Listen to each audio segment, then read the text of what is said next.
Okay, get myself some water to drink. Good morning. This is Jupiter Exile, and today we're getting back on to Dark Souls 1. In the Soul Level 1 run, a run where we are not allowed to level up the character, we've only got about 6 bosses left to beat. And so, today, as we get into it, we'll be facing down the Black Dragon Calamite. As soon as it has me on the right window. Here we go.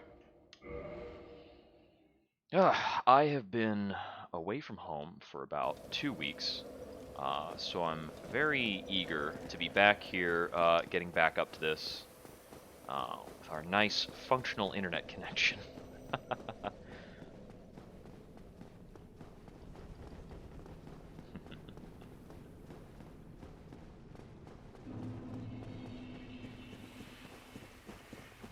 I do recall when I was last sitting down to this was over a week ago, so we may have to shake off some rust. But we've got plenty of time today. I don't have any other particular plans.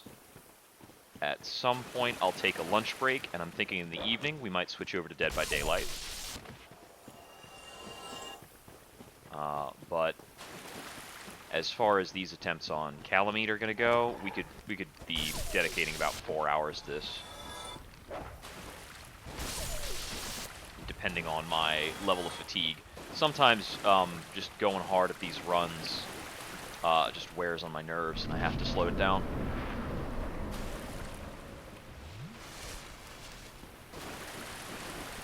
There's only so far you can get by slamming your face into a wall. Sometimes you need to open up the windows, go out and touch the grass.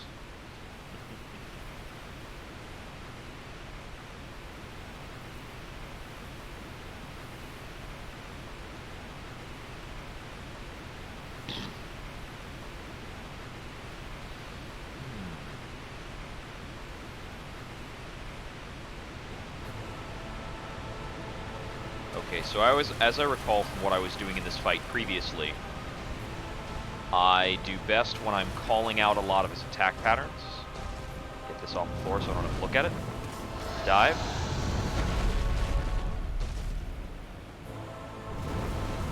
That's still breath. Ow. I might be dead here. Straight breath gives me an opportunity to drink.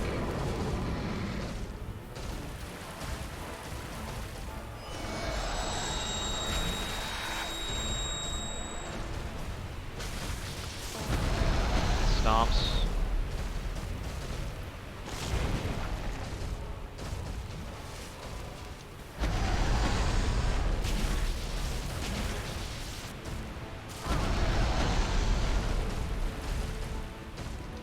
It seems to me like when he stomps with the left foot, there's like a weirdly larger hitbox for it.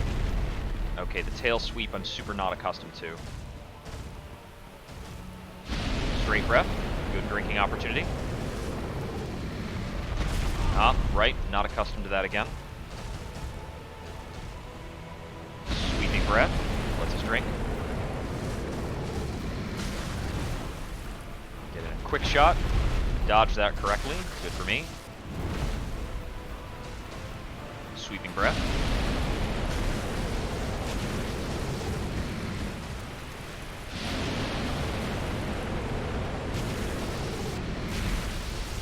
I bet that looked dicey.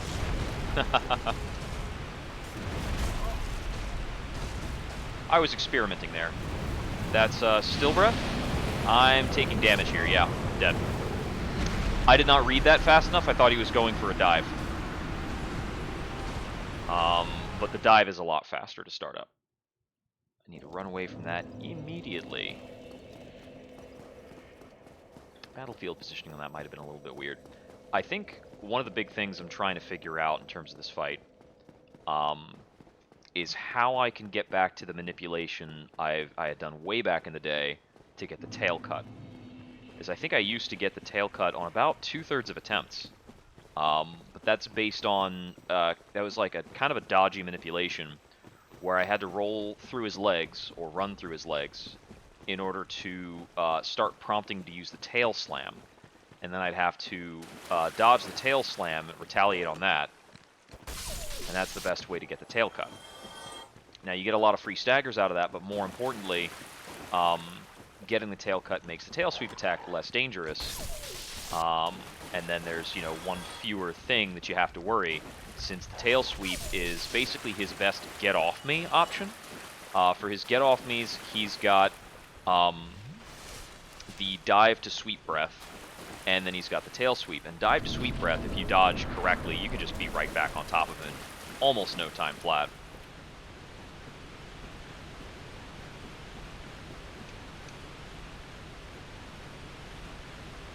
But tail sweep, if you're, you know, dodging or anticipating foot stomps instead, or if you're anticipating like a full neck swing, because the tail sweep looks kind of similar. Difference is he won't actually trigger neck swing while you're behind him, so you just need to change the mode of your mind.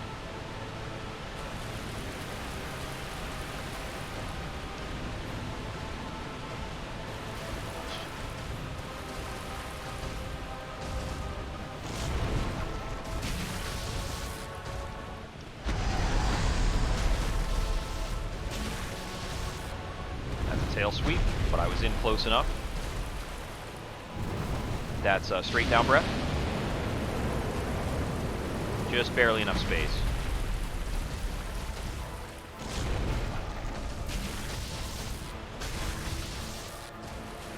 Foot stomps.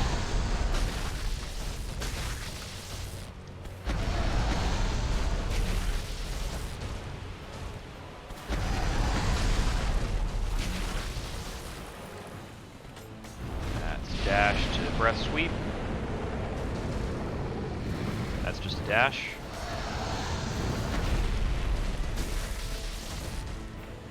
Foot stomps.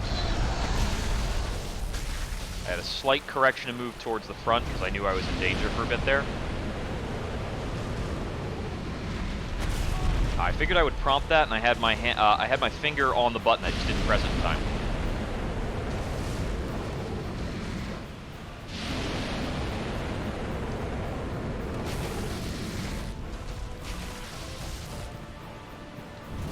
That's straight breath.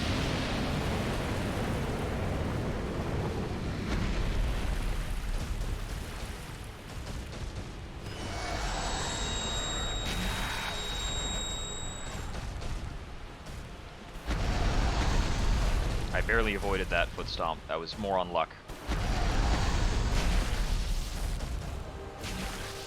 Dash to breath. Oh, I'm close. Yeah, that'll get me. I didn't stop running either, which is a mistake. I needed to either run left towards him or try to roll through the breath.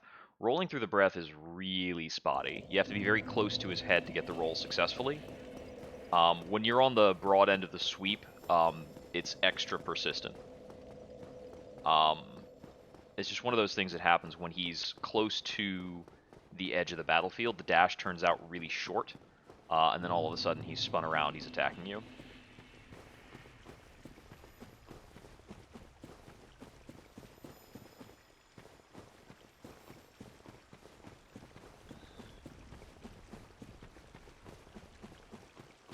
So yeah, when I was streaming the other week, I lost the footage of the Gravelord Nito kill because the stream failed. Super bummed about that, and that will be forever immortalized in the YouTube rendition of this, because currently I'm not saving the raw recording because that's an utterly crazy amount of hard drive space, and it really stops streaming with spontaneity, because I don't have that kind of hard drive space to just spare. It's like 10 gigs per video recording in the current fidelity, I suppose, would be the right way to say it. And I think when it's like multiplayer games like Dead by Daylight, who cares if you're streaming it or not? Who cares if you're recording it or not, or if it's like captured for posterity? You're gonna get better at the game over time anyway. But things like you know, the Platinum games, Dark Souls 1 SL1 run, I'm not gonna sit through and beat Nito again on SL1.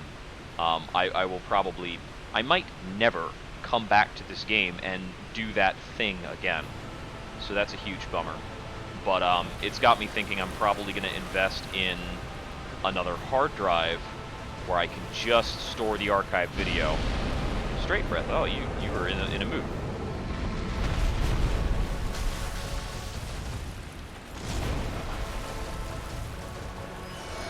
Uh-oh, he actually got me with the grab. I was just barely in the wrong spot. So this is what the grab looks like. And it gives you this lovely little icon above your head that makes you more vulnerable to damage. That's a dash to breath. And I'm not sure if this icon ever expires or not, or if I just have it until I'm dead now.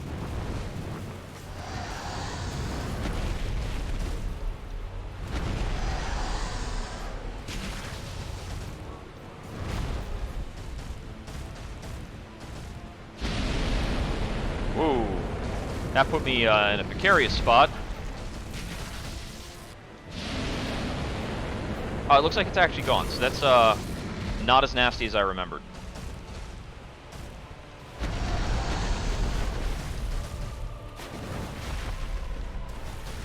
Okay. That's down breath. I really want to figure out if I can prompt that tail cut, or what I have to do to prompt that tail cut.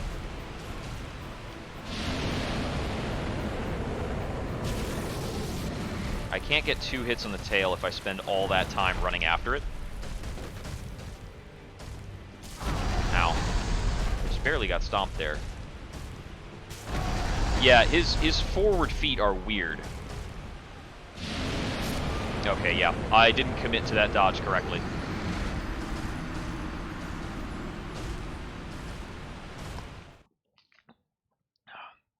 I would guess that the hitbox for that, I would guess the hitbox for the front feet has a bit more extension out in front of him, like maybe it's kind of cone-shaped. And the rear feet might have something more behind him, I'm not sure on that. Because usually the rear feet don't give me those like weird hits where it doesn't look like I'm in the hitbox. But the front feet, they do that all the time.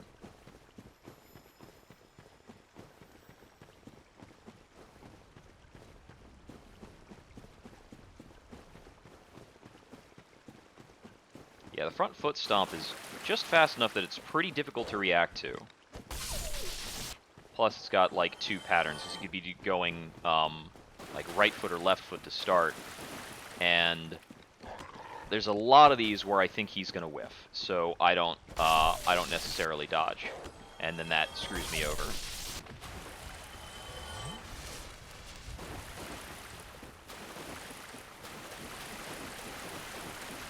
That might tell me that if I get him really low, I need to not depend on the foot stomps for damage, because I need to try and, like, use my reliable options if I get close to the victory.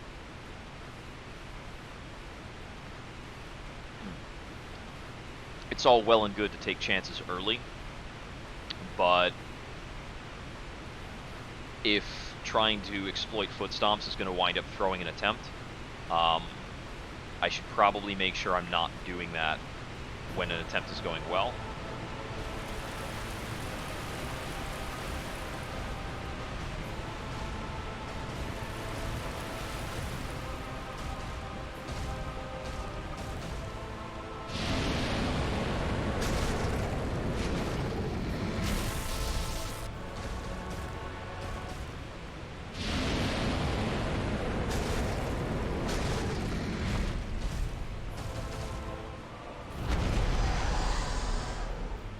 So I can dodge tail slap by moving back under him. That's interesting.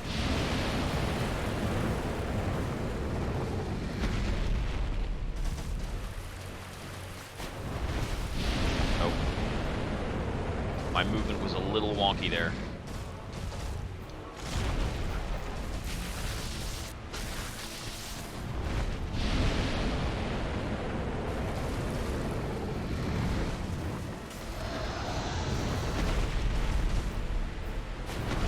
That's it.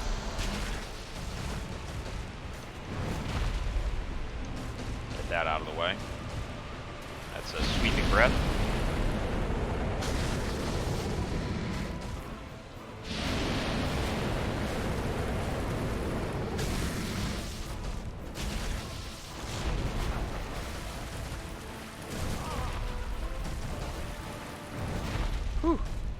little spicy. That could have been bad. That's down breath.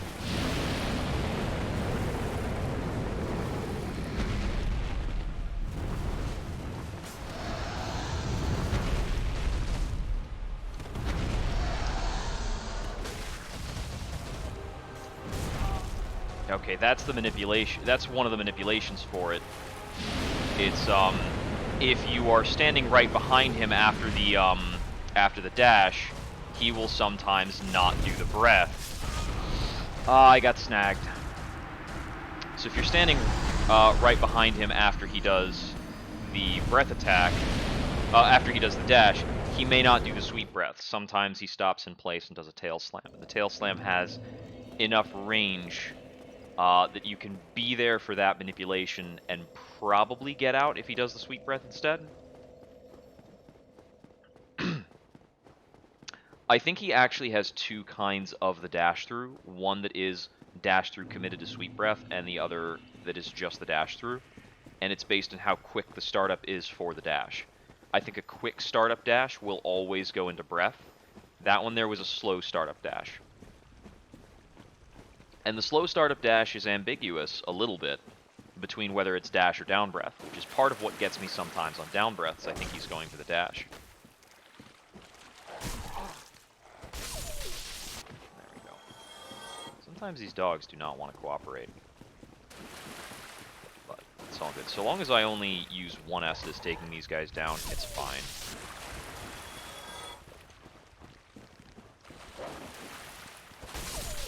There we go. Done deal.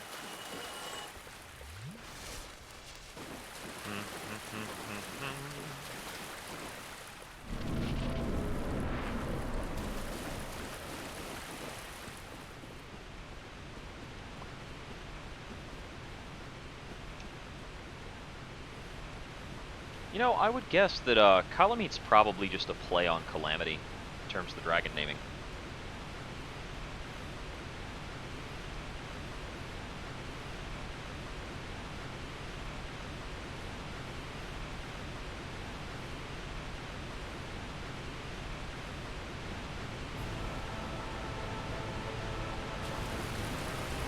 Dragon names are often interesting, like you're getting a taste of whatever the heck the writer can come up with.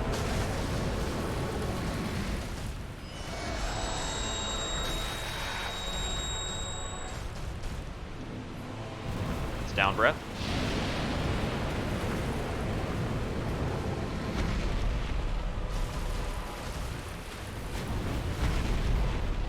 I didn't actually know that was the tail sweep.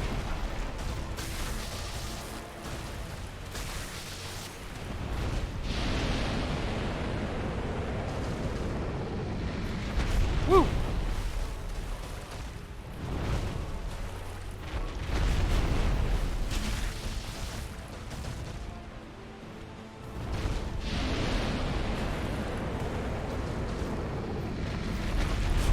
Oh, that totally, like, snapped me up in his model and whipped me around. Oh, I'm surprised that second one didn't kill me.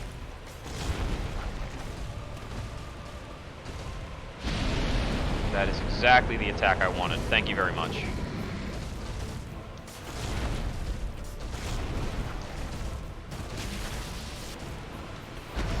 Haha! It was right on target for him, but I dodged at just the right time. I think I have enough space to get away from that, yeah. That's a dash. If he goes for sweep breath, that would come out too fast.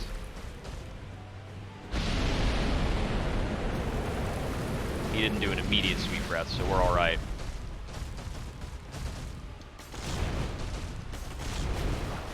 I'm glad I prepped for the double on that one. That was dodgy.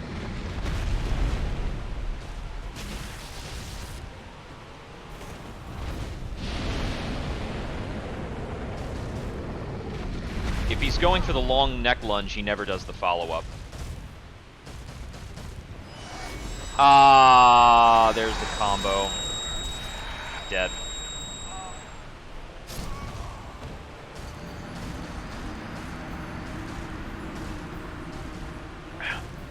So if he's going for the so the grab, he does rear back just a little bit further than he does for the breath attack on the same spot.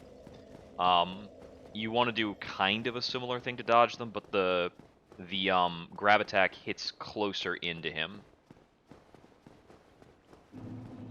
And I call it the grab, but it's not like a physical grab. It's like a psychokinesis curse thing. It's pretty cool. Okay, let's see. Yeah, I was trying to prompt the tail slam a couple of times using the same interaction as before, but it just didn't want to happen.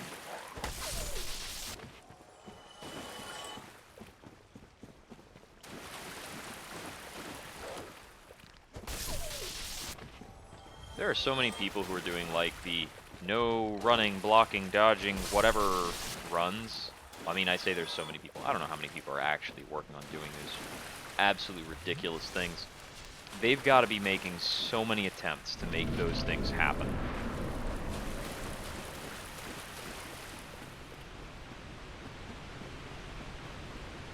Like, beating SL1 at level 1 with an unupgraded ladle, ridiculous stuff. That probably took them 50 hours of their life to figure out how to do, minimum. Just on that fight. And Alon has a really obnoxious run back. It's actually one of the problems with running Dark Souls 2. There's a lot of places in Dark Souls 1, doing the SL1 run, where I can lose to a boss and just make the attempt almost immediately. Dark Souls 2 is a huge pain in the neck. You got bosses out in like the far-flung reaches of nowhere. I'm just gonna run away from this so I can heal. There we go. That's the timing.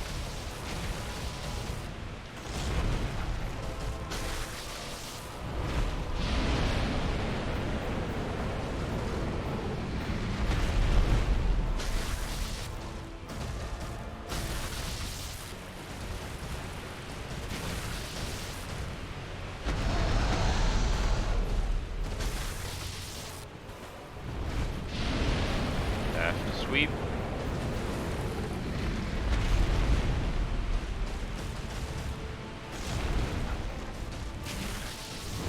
So I think I may have commented before, I'm using unlocked camera. I'm often using my index finger to use the B button. Well, I guess you always use the index finger well, you usually use the thumb. I'll often be using the thumb on the camera and the index finger on the B button. The classic claw grip. That was a buffer dodge from the way back when. It's a very important dodge roll to get correct. That's a tail sweep. Dodging into the tail sweep while cursed will get me killed. If I had dodged straight forward, I might have gotten underneath it. Really just gotta find out how to get rid of that tail. It's like 4 or 5 free hits if you get the cut. Between like the hits to get the cut and then the hits immediately after during his stagger. And he won't stagger otherwise. It's the only time you're gonna get that. I mean, back in the Ornstein and Smo fight, we were abusing the stagger from bleed. Now, I think that was all bleed stagger there. I'm not sure if any of that was actually just damage stagger.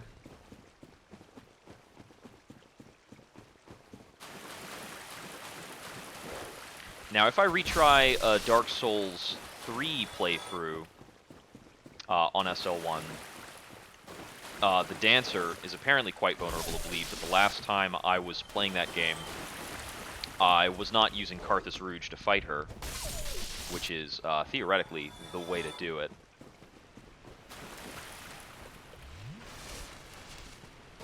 I mean, even here, I'm not necessarily, like, making super great use of resins at that point. I was using them a lot during the earlier bosses, but you can't resin the giant blacksmith hammer, so, I'm not doing it. The other weapon that's stronger with resins is if I had a plus 15 reinforced club, but I need to get another item to do that, and that item is in New Londo, aka Scary Town. There are no bonfires in all of New Londo. There are no bonfires there. I don't really remember how to open it up or get inside. I think I have to go past a lot of ghosts to get to the where the lock is.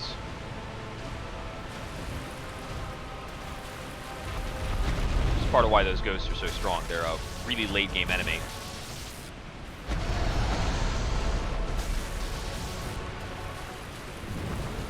That is down breath. I think 3 rolls gets me away. That's more stamina than I usually want to use. Dash to sweet breath. I barely avoided that.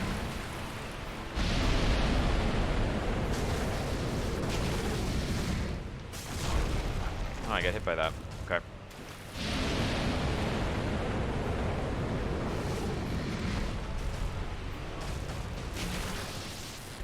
Dash, sweet breath.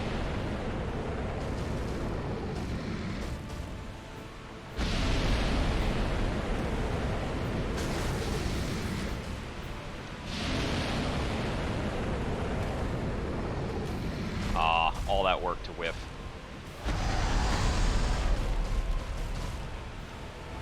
There's the slam.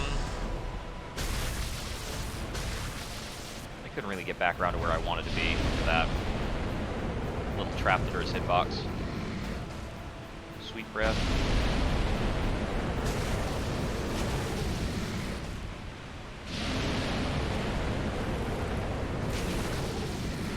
Okay, that was about the sharpest timing I could manage, and it still was not enough to get 2 hits off.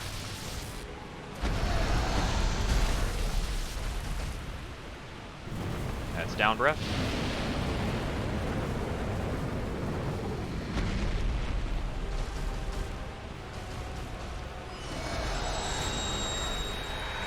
I needed to make that a jump attack if I wanted it. I rolled from one to the other.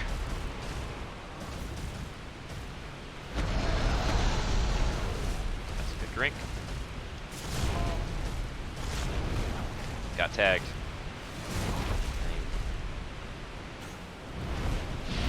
Okay, now I can heal. That other heal attempt was premature.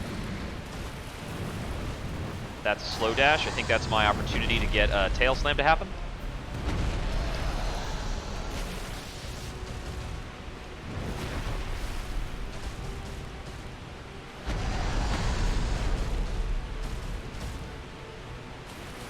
That's a regular dash.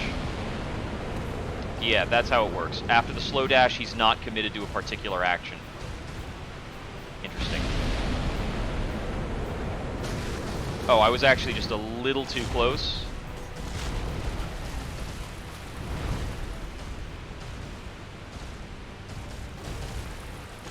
Very important dodge. That's down breath.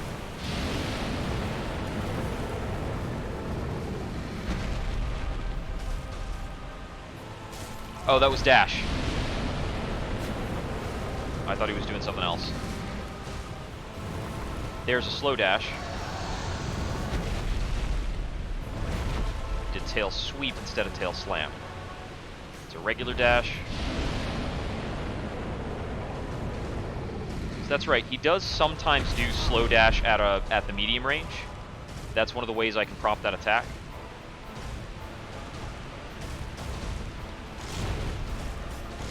I just really don't want to deal with neck sweeps all the time, because that attack is very tense.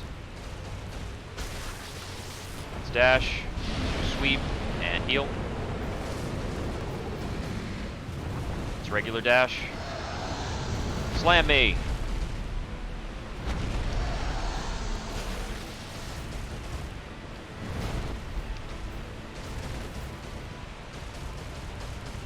That's grab. Ha! I knew it. I swear it's his mouth that's hitting me on that. That's down breath, so we get a free heal.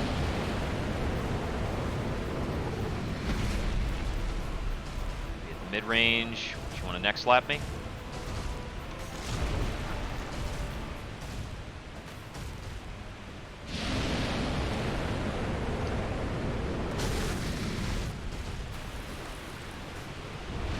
Quite get the tail slam to come out there.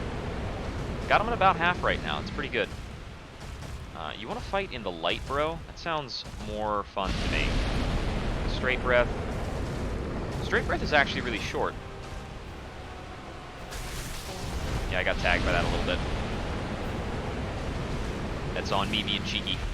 Woo! Yeah, I know that's like a bite, but... I got grabbed. I call it the neck slap because his neck goes all, like, noodly for the whole thing. Ugh. That almost killed me. That did kill me. Yeah, if I get cursed, I really can't goof off with it. After I dodged the bite there, I really wanted to be at full health. I just really wanted to be at full health.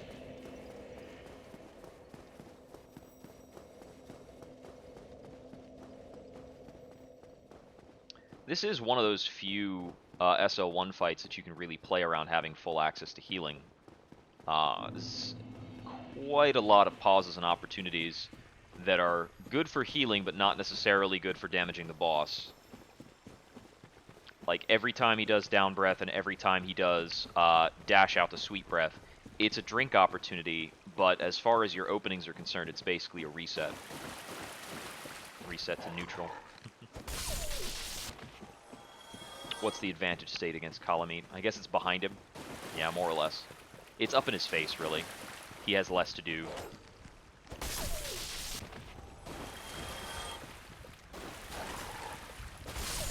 Yeah, the sweeping lunge bite is one attack that I'm generally trying not to prompt, because my only recourse for that attack, I can't position myself to avoid it. I have to get the dodge timing right. I try to minimize those circumstances as much as possible.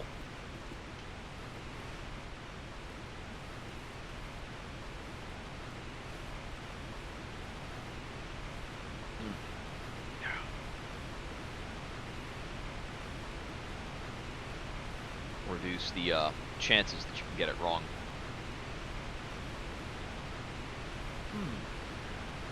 Island center? A little bit off, maybe. I might have drifted.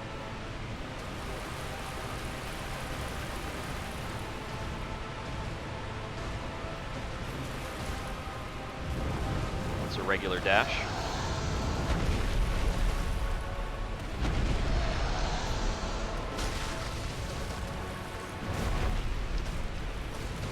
No, that was a Hail Mary. Down breath. He's gonna pivot to... Okay. Dash to sweep.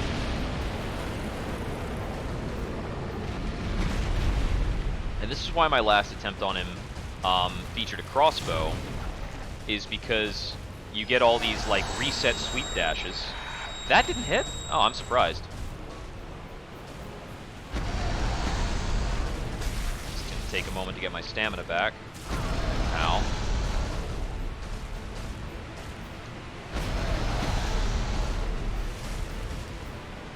That's a dash to sweep.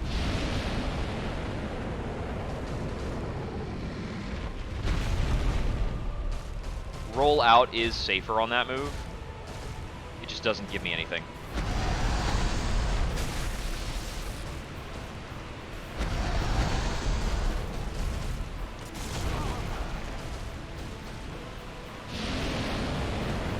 Yeep, that was dangerous. And that's the breath versus grab mix-up.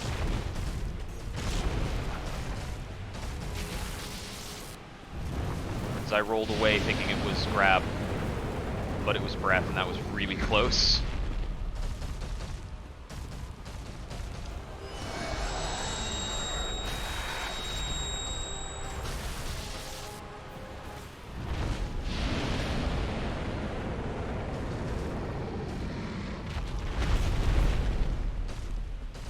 That time I angled the roll away, but I was still in the trajectory of the attack. It's only because my dodge timing was correct that I didn't take the damage.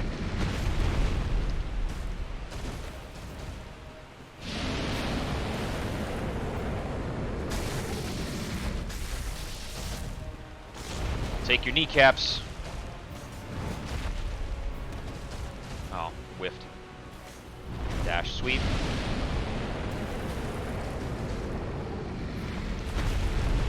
That was far enough away that I had a lot of options, actually. That's a tail sweep. It's only if I read that really early that I can position, like, under it or move through it. That's a slow dash. Can I get a tail slam?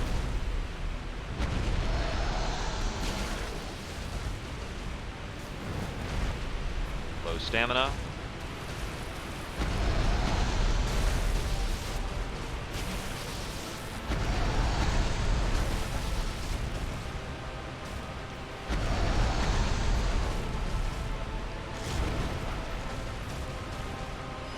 Uh-oh. I might have had the time to roll out. The whiff has extra lag, so whiffing with the hammer there puts me in a bad circumstance.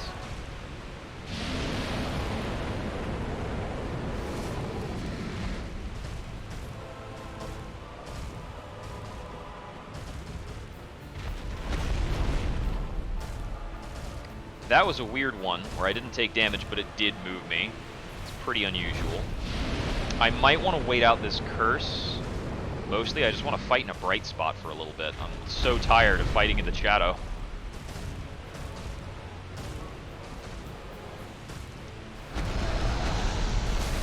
Yeah, it didn't last that long. It's already gone. Down breath.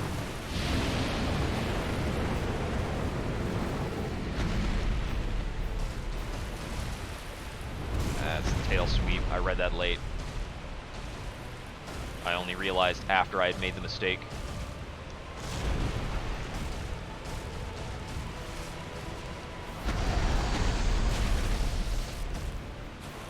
That is breath. Okay. I didn't really know. That's down breath. Nope, it's dodge. It's dash. That's sweet breath. Okay.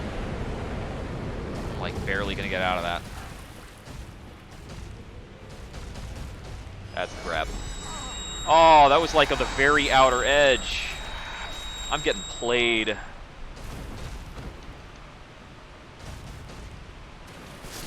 Oh, he got me on the startup. I was in the roll. He must have hit me on like the first roll frame or something. I think the roll invuln probably starts up on frame 3 or 4. I don't think it's immediate. I'm not sure about that. I would have to consult the wiki. And it's not super important knowledge. I mean, knowing when you have the frame data for the roll, I don't think is going to tell you how to play this better. It's visually pretty clear how the roll works. There, like, you could succumb to frustration, so you're like, oh, I totally rolled that, but, I mean, just, you know, move on. There's plenty of boss fight left. Wasn't that close. I didn't get robbed, just didn't get it. Okay, come on. Stop it. Just friggin' stop.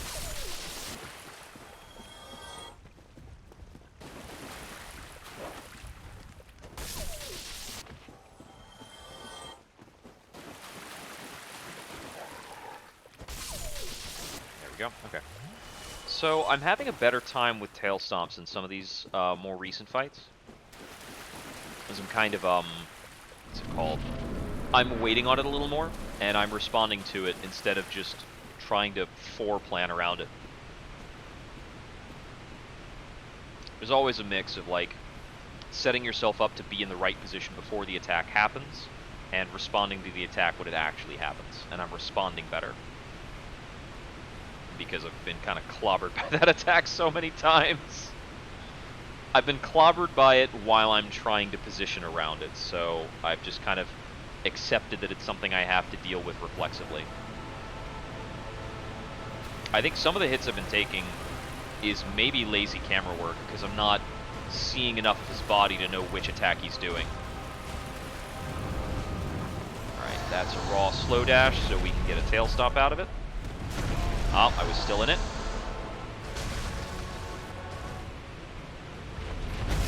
And now we're dead. Alright, on to the next. That one doesn't count. Yeah, I also want to be able to position on the tail slap, but the further away you are from the tail, the more side to side it can have. I believe the end of the tail is actually a little deadlier too. I'm not sure of that. I can't remember the weapon you actually get if you beat him on this. It's either a great sword or a spear, but I'm pretty sure it's a great weapon. Apart from this, there's only like one other dragon weapon that I haven't acquired, and no, there are two other dragon weapons I haven't acquired in this run. I didn't get the tail cut on Seath the Scaleless, which would get you the Moonlight Greatsword. He was just in a mood, and the easiest way to kill Seath is actually just to give him a big ol' hug and keep slapping.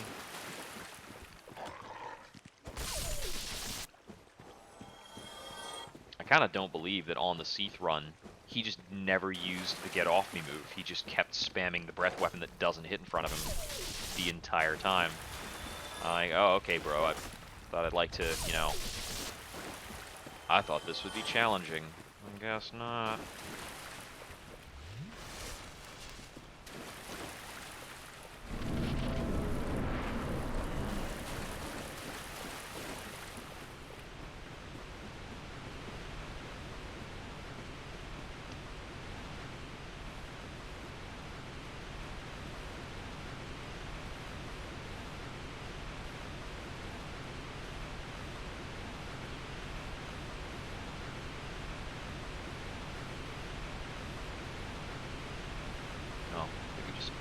Got some cloud cover all of a sudden.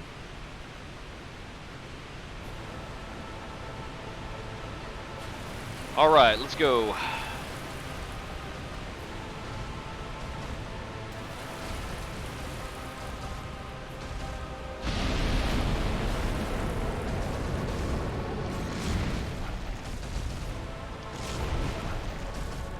Okay.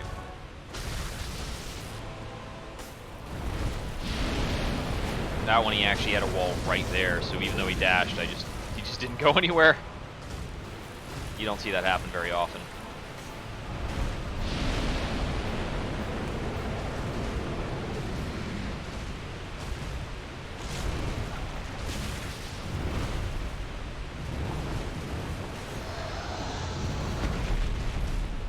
He didn't want to do the tail slam.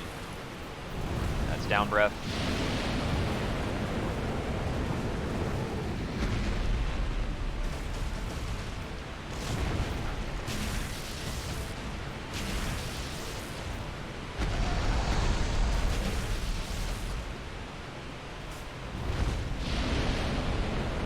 Dash to sweep.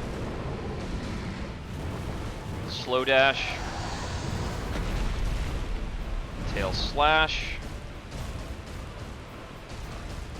That's grab.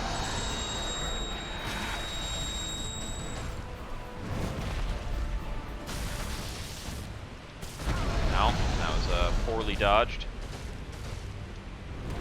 I knew that was tail sweep. I thought I could get away. Well, I knew it was after I hit the first dodge. I was trying to do a second one. Could not do it.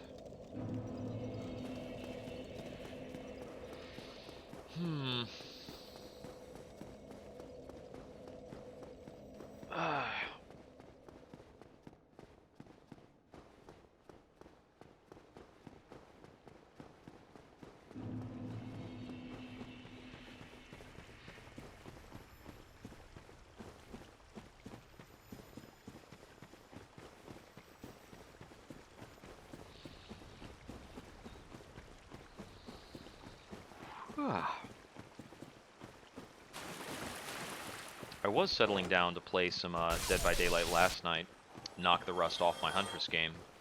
I got a couple really slick hatchets. It was beautiful.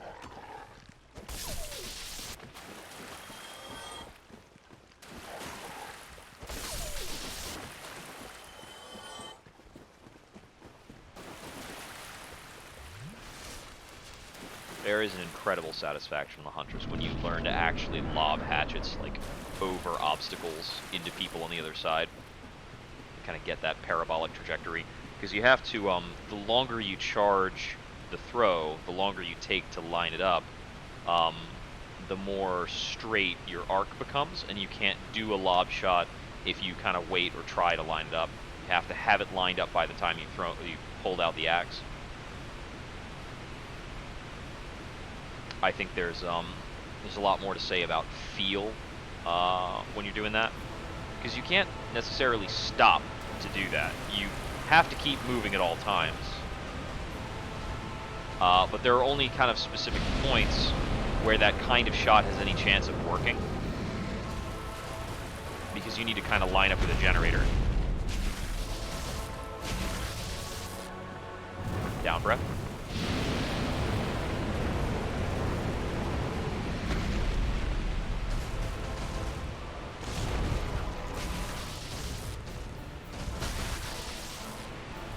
Dash to sweep. Slow dash.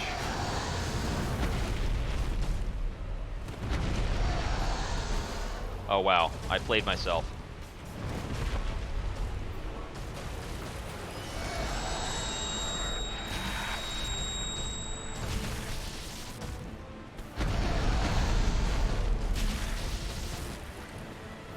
Dash to sweep.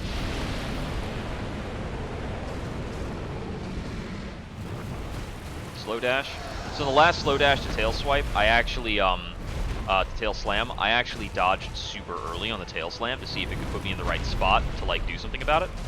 And if I had walked up and done a hit, I might have gotten 2 hits. But instead I did the leap and just leapt over it. Whoops.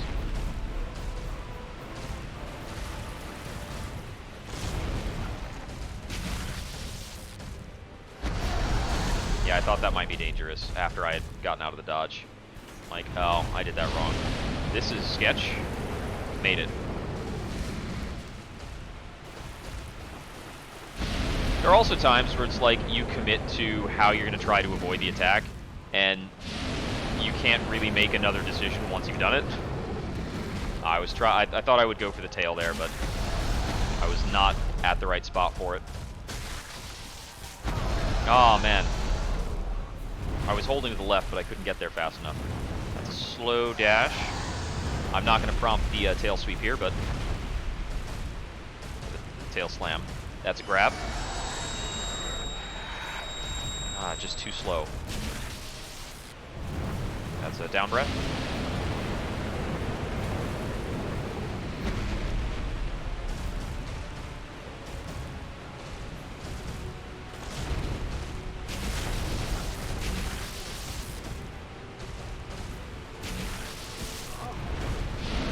I have time to heal on that. It's fine. Just do another dash to get the light, and then we can like talk about maybe a tail slam move.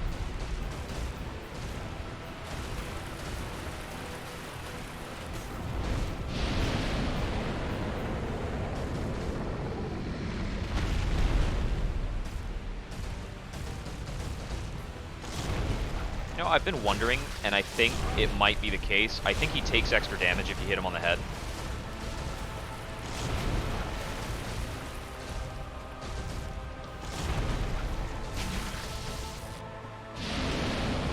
He has a little bit of adjustment when he starts that attack up, and it's mad scary.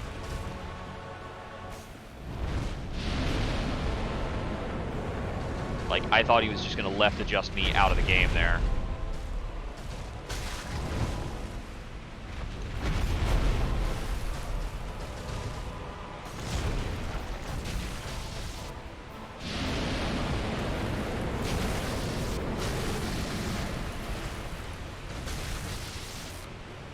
A lot of the time, I needed to stop going for the tail and just hit his hands and feet.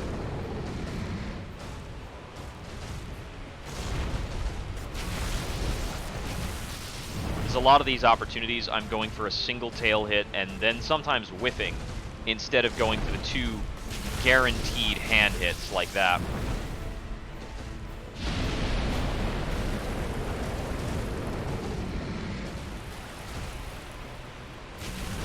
Down breath. Oh, I actually got tagged. I wavered a little bit to get this green soul, so I didn't have to look at it. It was a grave tactical error.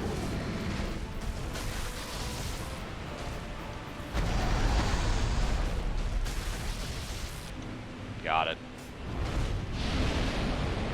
It's not worth anything. No, never mind. I think it's worth 1,000 souls. Because I get 1,000 souls from the dogs on the way in.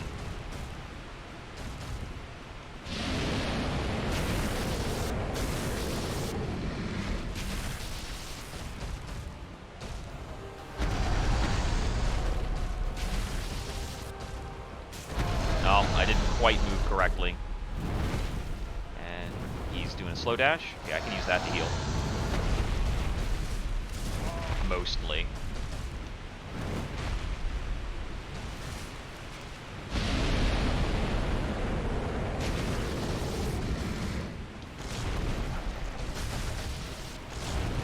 Stamina low.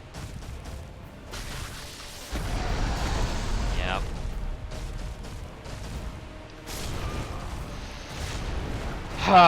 That run was going really well. I dodged that way out of the foot stomps because I know foot stomps is like such a huge hitbox, but the correct move was actually just to dodge into it, because if I got the dodge timing right, I'd be fine. And I might have had the dodge timing right if I were lined up with the first stomp. It's because I was lined up with the first stomp that I got clobbered by the second. I might have also been able to just run out of it, but that's been really dodgy. I mean, that caught me a couple of times in the late part of that fight. So yeah, I definitely get a lot more damage off just going for his hands on a lot of these openings. That one, he was very content to do begging breath, I guess. It's like a begging pose.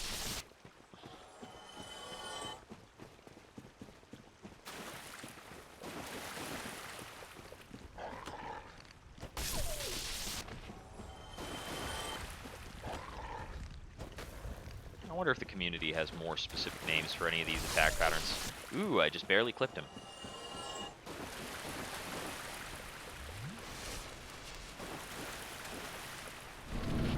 I definitely sabotage myself all the time to reclaim the bloodstain. And the bloodstain has basically no value. It's just a bright, shiny, distracting thing. I like to remove it from the battlefield for that reason.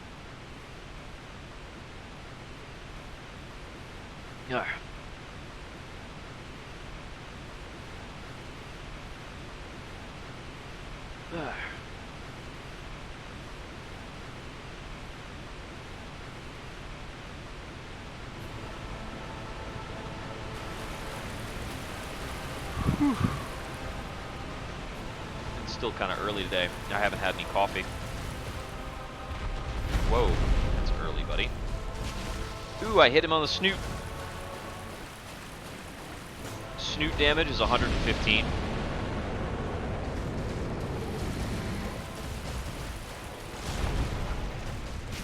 It's 103 on the leg. So there's a very, very slight damage gain for hitting him on the snoot. It's like 10% more.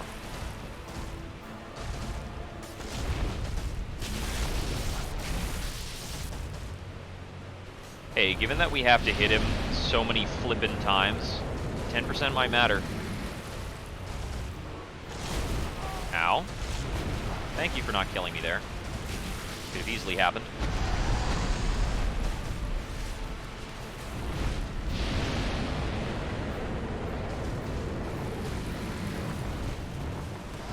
That one's slow, so you wanna...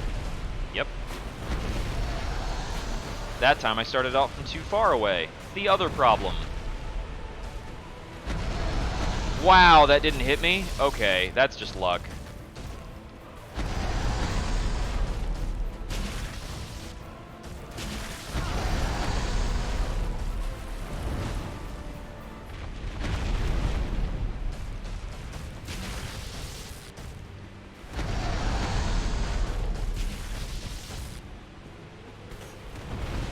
And here's where we heal.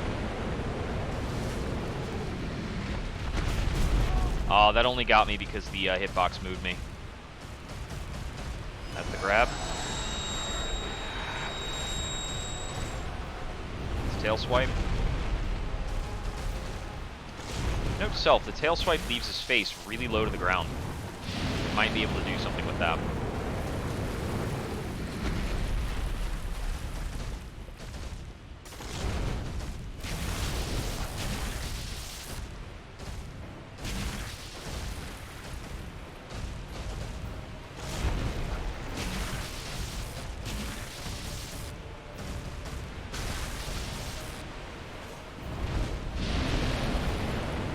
Oh, whoops.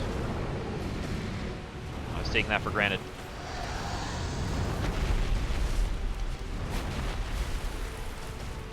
That particular follow-up is, like, over my head 80% of the time.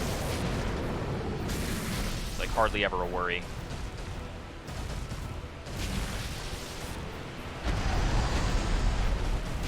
Wisely moved away on that one.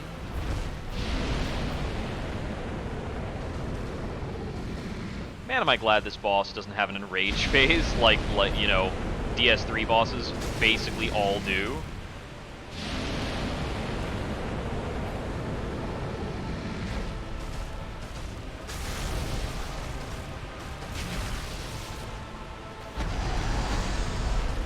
That was pure luck.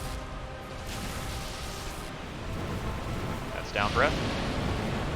Hey, sometimes it's better lucky than good, right?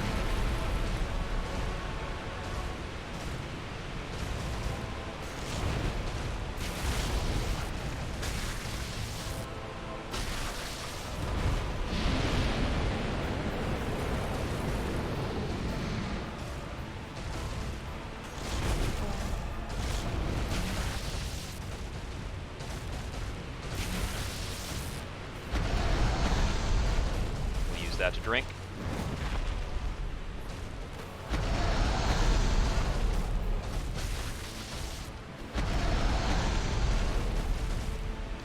I didn't get that one, I guess. That whip too? Alright. Okay, that was a tail thing.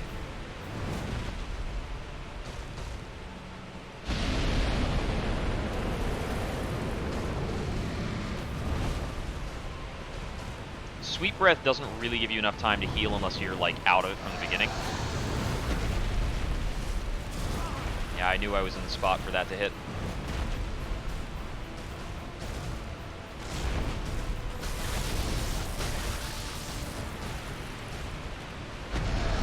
Oh my god, we're not dead? Huh. Yeah, it's like the front claws, which is really nasty there.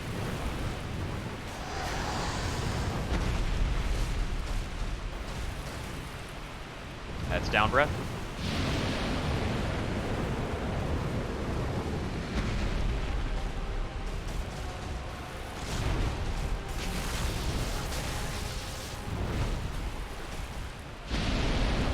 Straight breath. Oh, that's a blast from the past.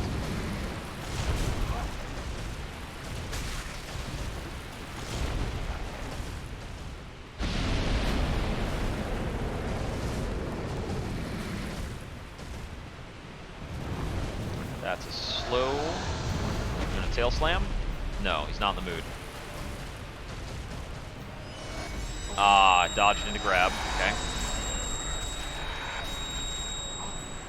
This is a real great thing for me to do when he's got like 2.5 bars left.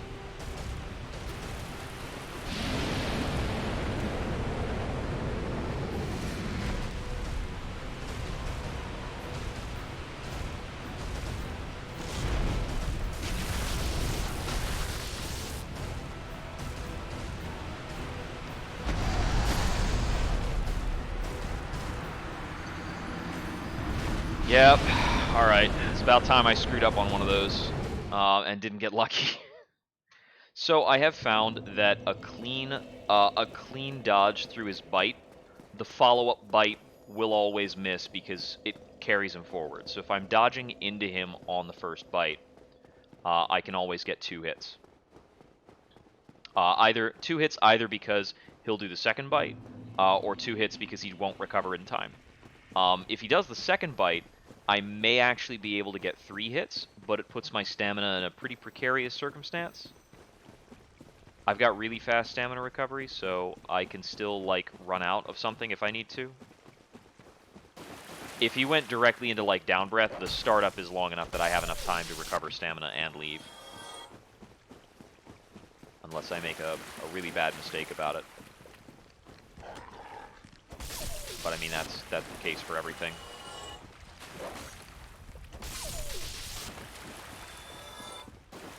Yeah, basically the one-shots on us in this fight are if his bite attack carries us into the startup of his follow-up, that's a death.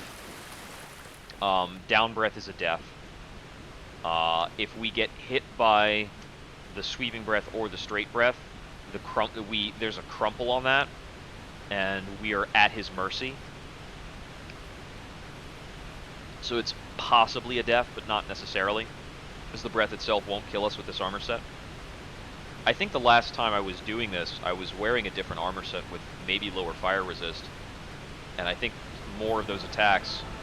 I think the sweet breath was instantly lethal last time I was fighting this guy, which is not very different from what's actually happening, because I'm not likely to survive after crumpling, but I theoretically can. It's happened a little bit. Down breath.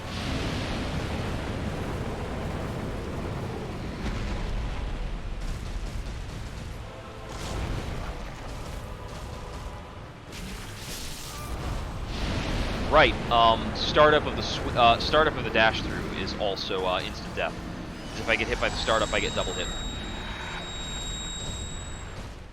And that there was a double hit because I was greedy. Hey, if it's like a dumb greedy death, I'd much rather take that at the start of the fight than like towards the end. I think the biggest difference between how I've been handling this run and what I would have to do in like a Dark Souls 2 or 3 run, I have not been parrying in this run at all. And I know how to. I can do it. But in the earlier areas, it's so much easier to just backstab everything. And like a lot of the later enemies and bosses, you can't parry them, so why bother to like care about that? A Dark Souls 3 run, you absolutely got it. Dark Souls 2 and 3, you'll do a lot better, and you'll do a lot better if you parry. I'd go as far as to say that being soul level 1, you need as many chances as you can to get that critical damage. Enemies in Dark Souls 2, I've mentioned before, have much better tracking, same for Dark Souls 3, and they are a lot less apt to let you just backstab them. Here in Dark Souls 1, even like the Silver Knights and the Black Knights, the absolutely like scary enemies, you can just kind of run around them in circles and backstab them to death most of the time. They've got a couple attack patterns that actually have good tracking and won't let you. But, who cares?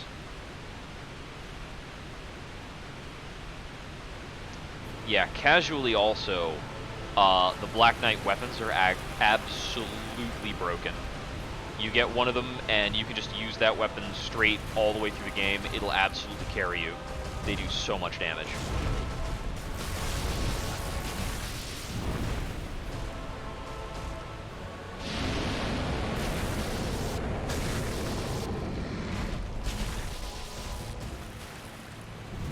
Down breath.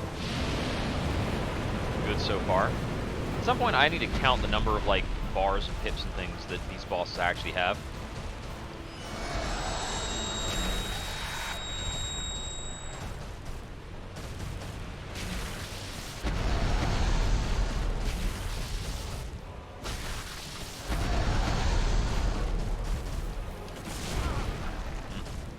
I was a little short on stamina there. Oh, this is bad. Stupid wall! That was one of the cases where I actually could have hugged him after the dash, but like that's not a reliable reaction to do. That's not the kind of thing you plan for.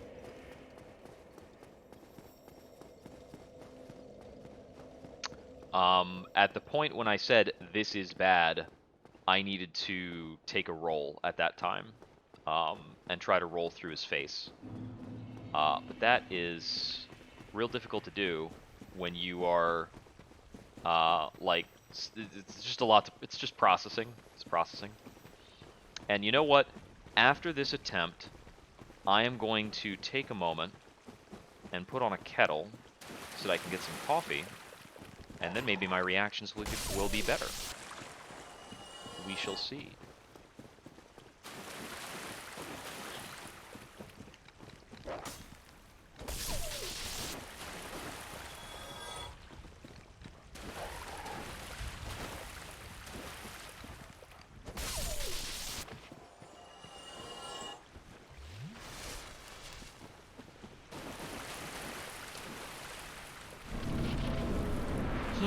Ba-ba-ba-bum, ba-ba-da-ba-bum.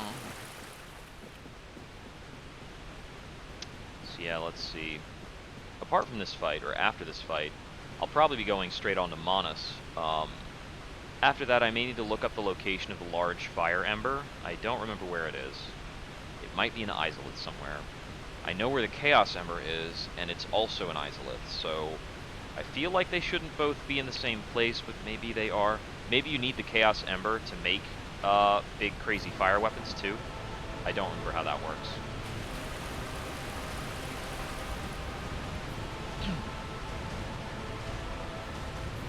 But,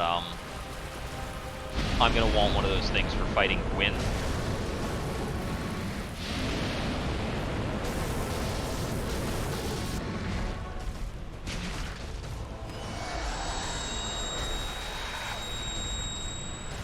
Oh, whiffed an attack there.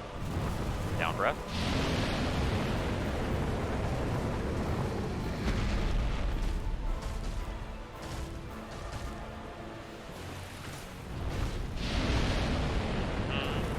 Bum-ba-dum-ba-bum-bum. Okay, that's a slow one, so can I get the tail slam after that? Not with that angle. Man, he's just real dashy today. Take that, thanks. Couldn't quite get there.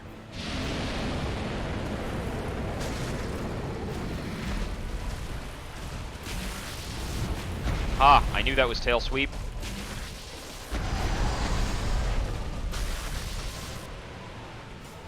When you're in the zone, you can tell what an attack is by looking at the boss's fucking fingernail.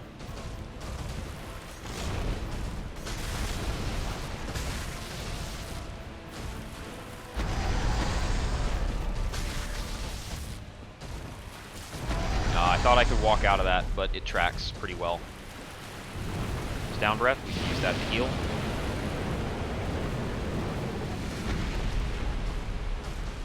Come on, do a bite. He's not doing bites today.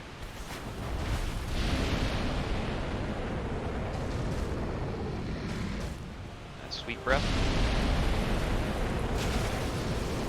That has a nice slow startup.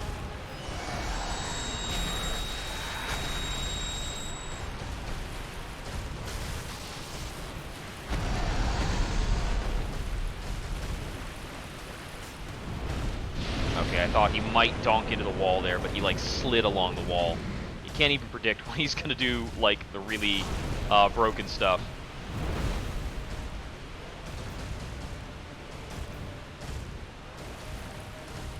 If he's not looking at me, I know he's not gonna do something until he starts looking at me again. So I think that logic holds up.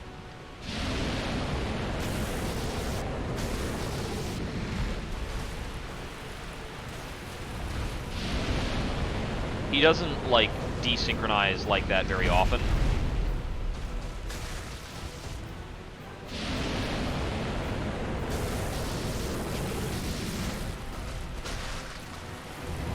Down breath.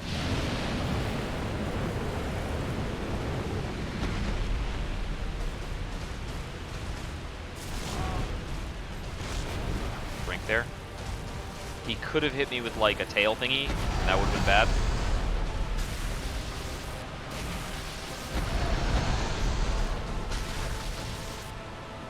Yeah, when he's going for foot stomps, his back foot stomp is, like, way out there behind him.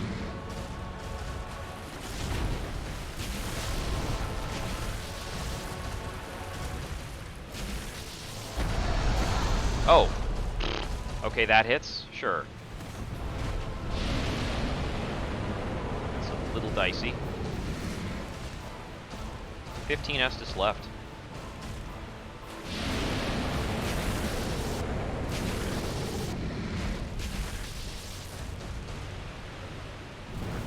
Down breath.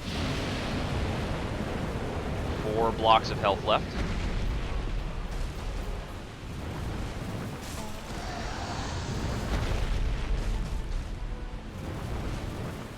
Not again.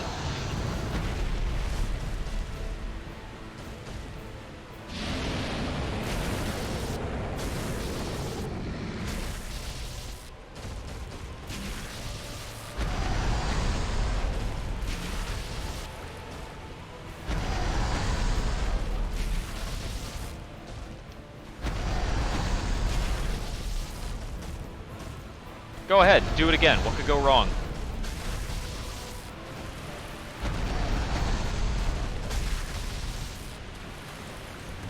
One and a half blocks of health left. He gets about like 6 or 7 hits.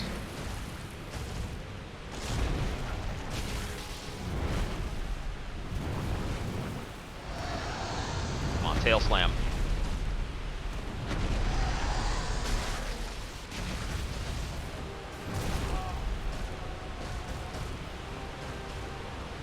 I think I can run out of that.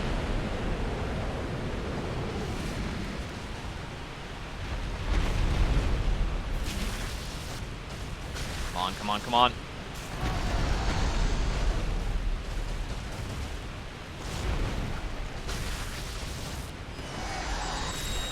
Got him!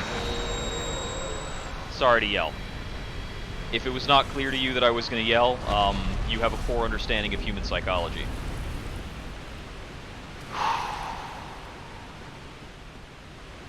That gets us the Calamity Ring. There's also some stuff out here.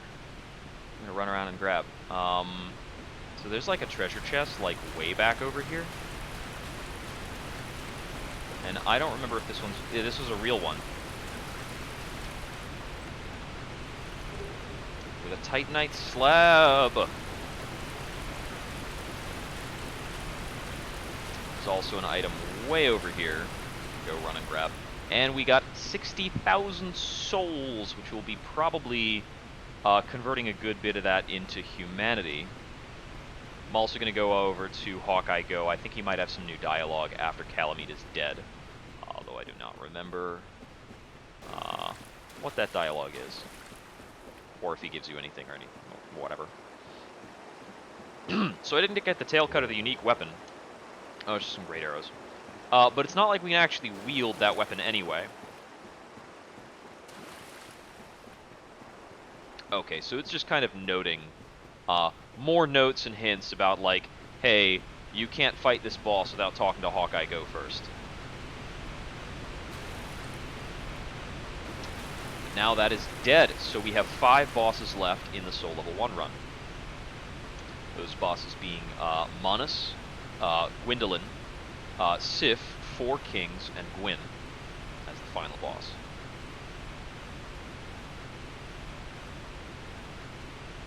All right.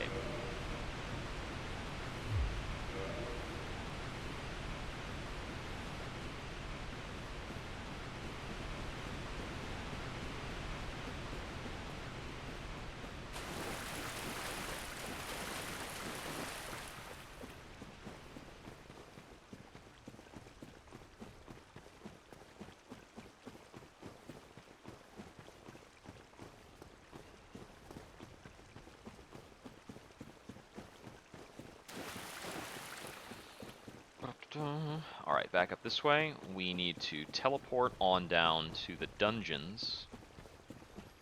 But first, I'm gonna have a quick chat with, well, let's talk to Hawkeye Go first, and then I'm gonna go back and talk to Chester and do some buying and selling stuff.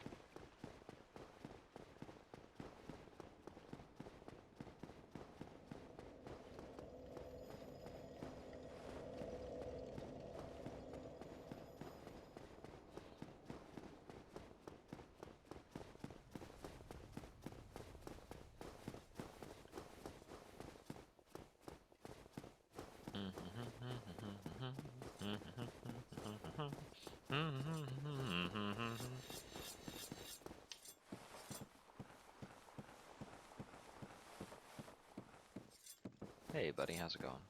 Why, wondrously played, Heck yeah. Okay, that's right, he still sells green Titanite shards. I'll buy a couple of those. I think I might need some. Now I won't. Sure, we'll just load up on Titanite. Heck yeah.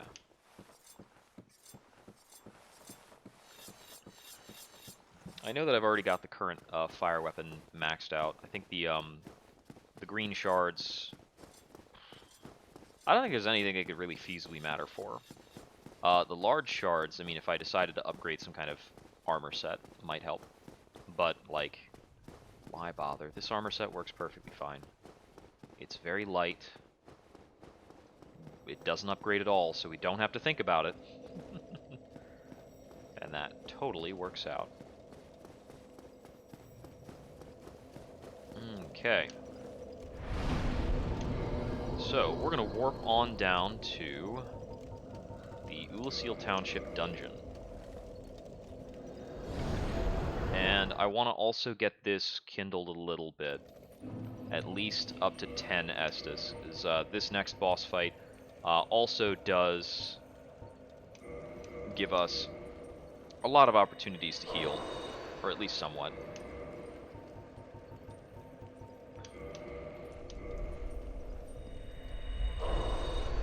Okay, yep. Reverse the hollowing.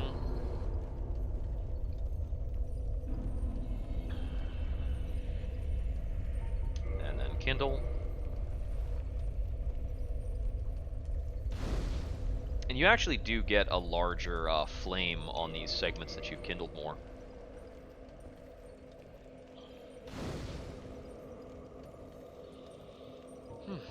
Okay.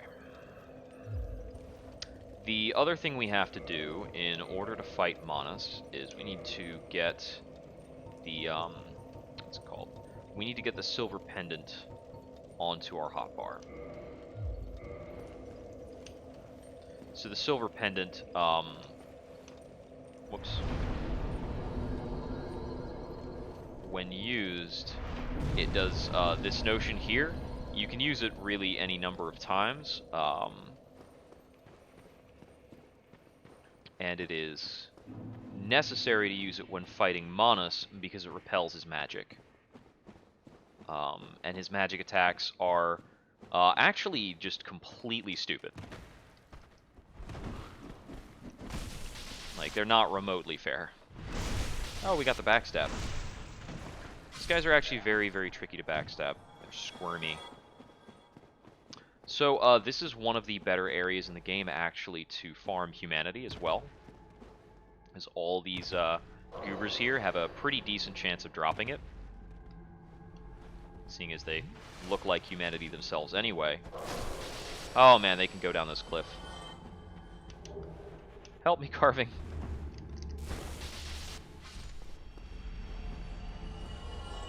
They're not that fast, so we're just going to be avoiding them for the most part.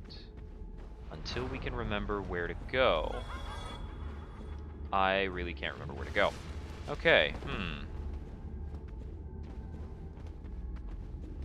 Is it over this way? Down there? Nope, that's where I already was. Okay. Do need to remember how to navigate this. It's a little important. Okay, right, over here. So over here we had the elevator that is a shortcut to get down here. And that was a fog wall. So the shortcut is what we're actually going to be using to get down here most of the time, I think. Because it is right next to Chester. And I think we just need to be from the shortcut heading down over here. And then maybe down this way. I mean, I think this is where I was before, but I don't know what that item is over in the distance.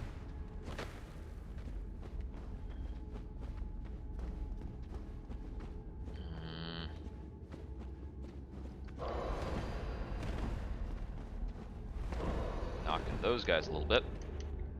Okay, that's actually like a pretty powerful spell. I'm gonna knock a couple of these guys out so I can... Oh, never mind. Ha! They actually do quite a lot of damage. I think one of those spots I probably just need to hop on down and not worry about it. Let's see.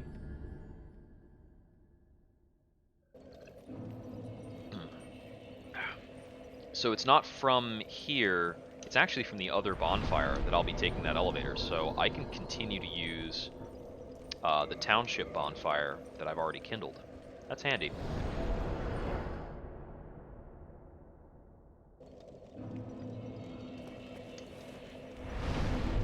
At least I think so. Unless I, like, explore down here and we find, in short order, that the actual place we need to go is not close to this, elevator. Let's find out.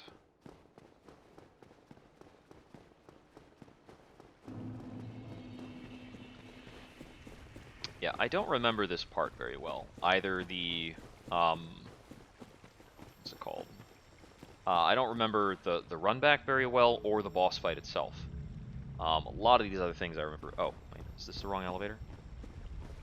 Maybe that's the elevator? So why would it move from up high? Is the elevator over here? This is the elevator.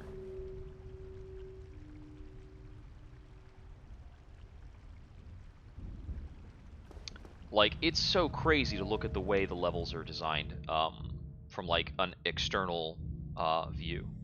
Everything, like, looping into each other. It's really awesome that they were, like, able to put this together. Okay, so Chasm of the Abyss. Head on down. I'm going to follow this marker back up a little bit.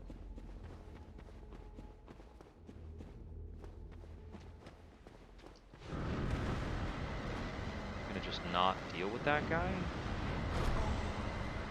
That guy's going to deal with me. You want to come down here? Ow. That's poisonous, too. Okay, well, that's enough out of him. Okay, so what if we slide down here? Or just run down it, I guess. So if this is the correct way, this is actually, I think, closer to the other bonfire. So over here.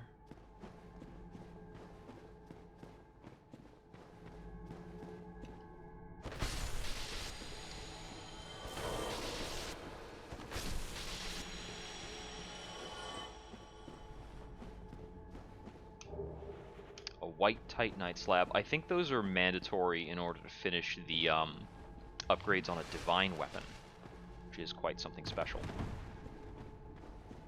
Okay. Try projectile. Yeah, that's an option. You can use some projectiles while you're fighting Manus. He gives you a bit of time. Alright. So, here is the big papa of the abyss, as it were. We'll watch this the first time. I don't remember if this plays every time, but I think it might. Oh, I neglected to take my coffee break, and I beat the boss. I definitely could have fit that in there. Oh, well.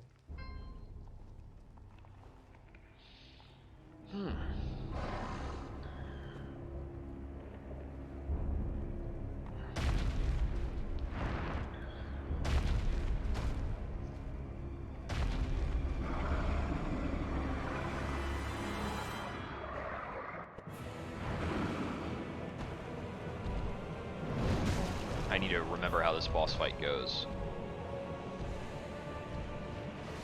Okay.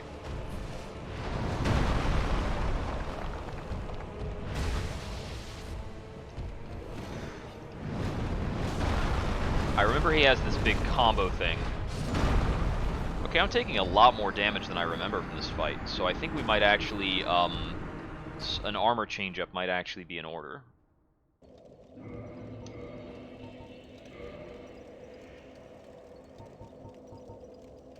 Let's see. So, currently wearing 1.2 weight for 6 physical defense.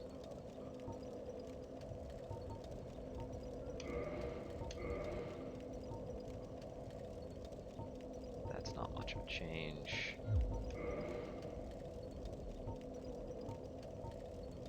It's actually pretty fine. I might change out to this.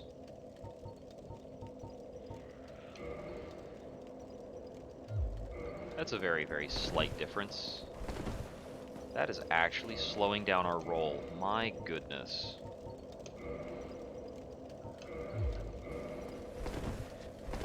Okay, whatever. We're not going to be able to make much of an impact, so we're just going to keep doing what we were doing.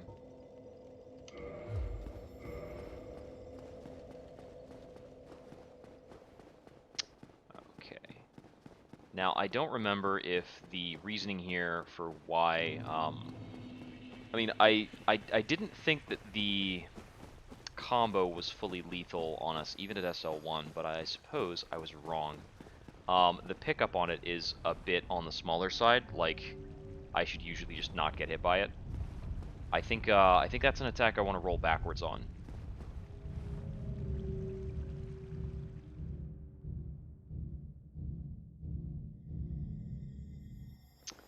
Yeah, so for the next attempt, we're definitely going to try using the other bonfire. Given that we have to go down here and then back up here and deal with this caster.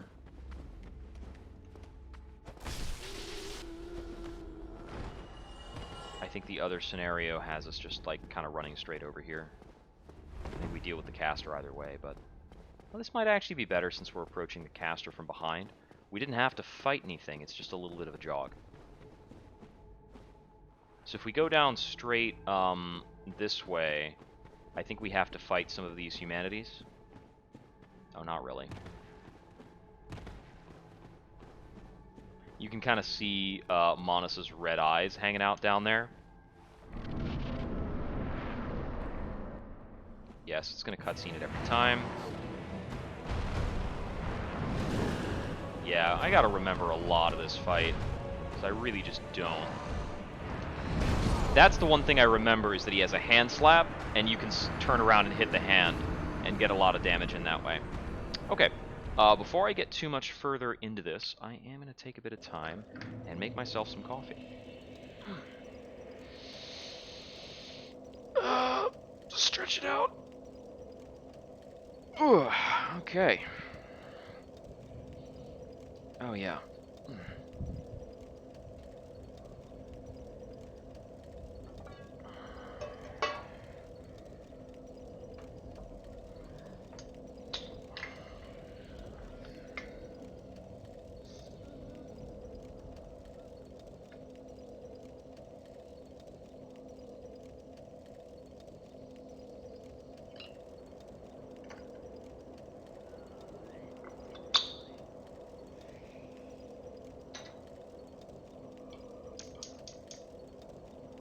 Kettle's on. I've actually got some ordinary grounds I need to go through as well. And while I'm up, you can listen to the stylish ramblings of that zombie over there, who's really having a bad time of it, it seems. He probably should have not allowed that thing to clamp onto his head, whatever that is. I don't know. It's in vogue. He's just going with the fashions.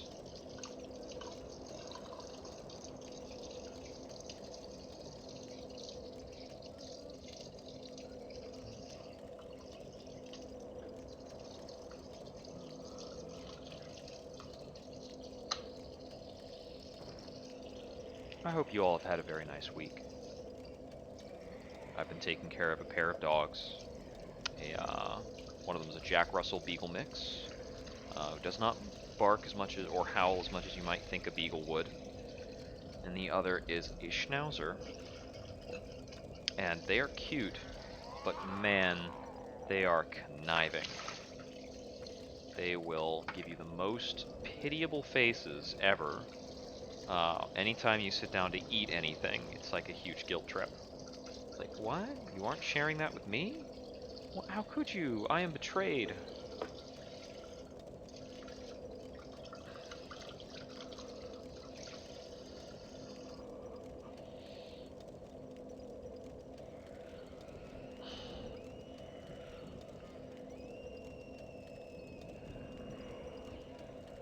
Quite accustomed to being spoiled.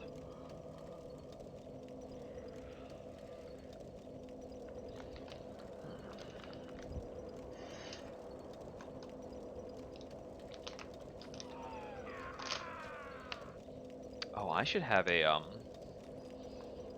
like a coffee break background so I can like cut the scene over. Oh, I might have added too many grounds there. It'll be fine.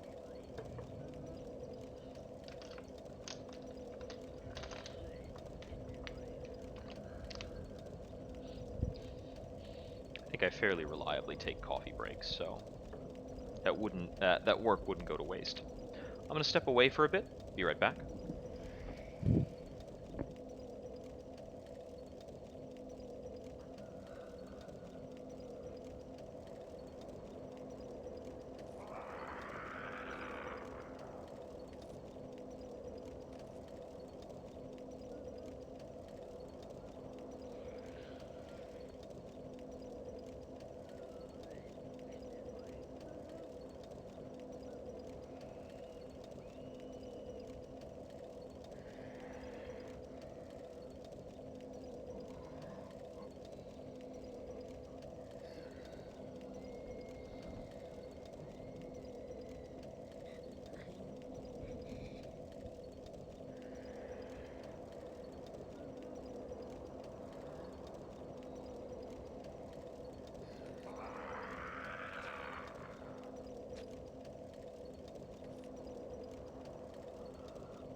I'm back. Thank you for your patience.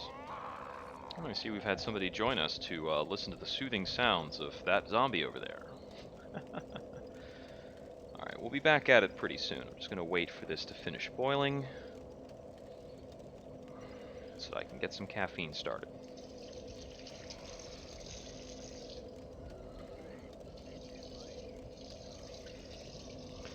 So definitely going to be getting back up to a lot of streaming for this upcoming week. On Monday, we'll be continuing to play Dark Souls. Tuesday is kind of flexible. We'll do whatever we feel like. Might turn into Dead by Daylight. Wednesday, we'll be getting back to the Ace Attorney series, which I've just barely been able to get started on. That stream is probably only going to be about 2 hours in length. I've been doing the voices for the Ace Attorney stream, and that exhausts my voice pretty quickly and reliably. So we'll see how much of that we can get through, and once we can't, we'll stop. water. And then Thursday, there's no stream. And then Friday, we'll be back to our dedicated Dead by Daylight day.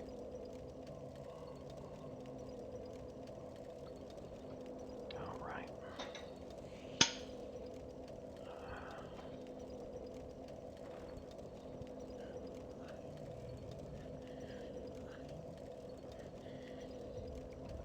Okay, so that will sit and steep for a couple of minutes. I definitely added too much grounds. Oh well, we'll live with it. Let's try another attempt. So I am gonna check from the other bonfire and see if the walk is faster. But if I have to deal with being shot at, I'm definitely gonna pivot back over. Okay, so let's see. From here, we're definitely going to the left. I believe we're going down.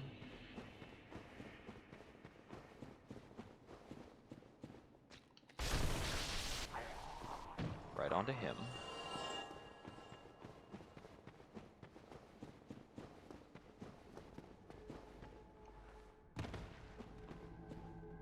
Okay, so I think the elevator is definitively faster and safer. Because if I have to go through this mass of humanities, it's not super worthwhile. Whoops. I barely survived that. Excuse me, guys. I'm completely disoriented taking this route. A lot of dead ends here for no reason.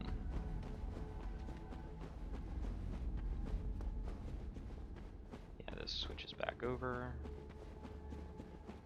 Okay.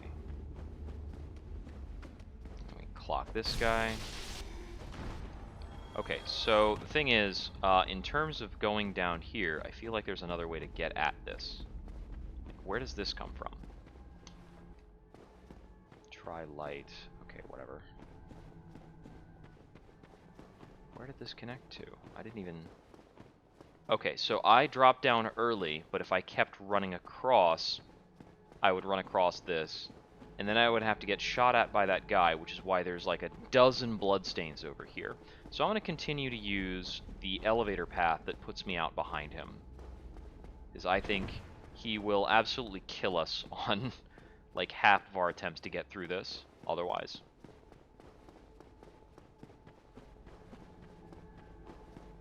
So just head on down over here. Okay, so I really need to take my time and try to be a lot more defensive while I'm learning the fight. I definitely do not remember how to do this.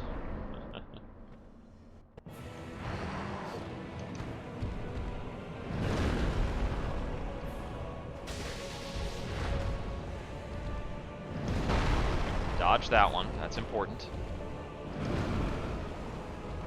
That's right, you can back dodge that one, and I think back dodging is usually the answer for Manus. He has long pauses after his attacks, that's right. That's why I don't generally think of him as being that big a deal compared to Calamite.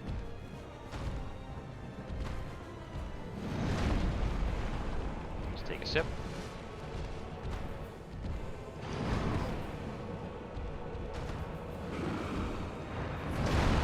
Okay, so that's a really long delay on that attack we have to deal with.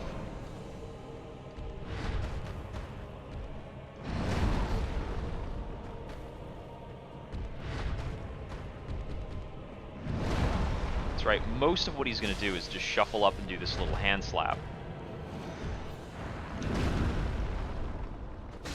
We need to unlock to get that hit correctly. It's a little harder to line it up while locked on. But this is actually a boss where you can lock on for most of the fight. He has a lot of kind of sudden movements, so locking on helps you to get the camera adjustments for that. But also, because you can stay locked on for most of the fight, it's just like less stressful in a lot of ways. Okay, so it's a little bit after he finishes snarling. That was actually a buffered dodge after that, and it worked. Oh, he didn't actually snarl that time in the same way. So that's not actually what we can do for this. Yeah, the last time I was fighting against him, I was making use of fireballs, which might have made it somewhat easier. Yeah, so that's his full sequence, which we can just stay away from, and it's fine. It has a big telegraph, and it leaves him vulnerable.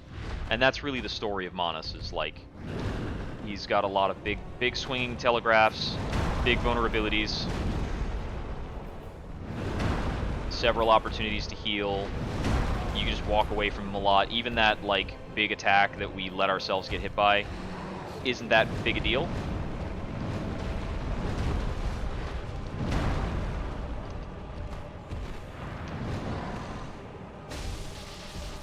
We can get in more hits when we're willing to do riskier dodges.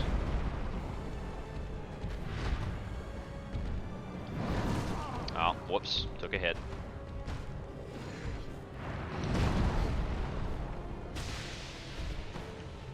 So much time to chug here. It can be a very long fight.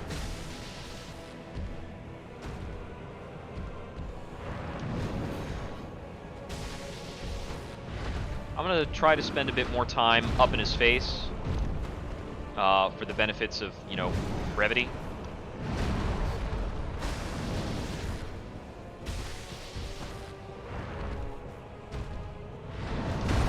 Oh, didn't get the side dodge on that. Yeah, I think I am going to try and fight him closer up just so the fight doesn't take forever. Because I can just learn his other stuff over here. You can absolutely just fight him, like, far out and safe, and just kind of cheese your way through the fight. Once you get into... I believe Manas does have Enrage, technically, because he will start casting spells. But we can just spam the Silver Pendant anytime he casts spells, and we'll be fine. And that is, like... that is a special interaction for this boss, and kind of, I would say, an intentional mechanic. The pendant is loosely hidden, but there's even, like, a developer note to say, like, hey, use light on this wall, it's important. This kind of helps you get that. So we should have a more challenging, like, brawly kind of fight by sticking in close to him. But, I mean, it should be more entertaining, and it shouldn't take as long. I'll have to be wary of a lot more things. But so long as I can pick out his combo sequence, I should be okay. Because, yeah, the combo sequence will absolutely delete us. But, I mean, there's plenty of other things he does that we don't have to really worry about.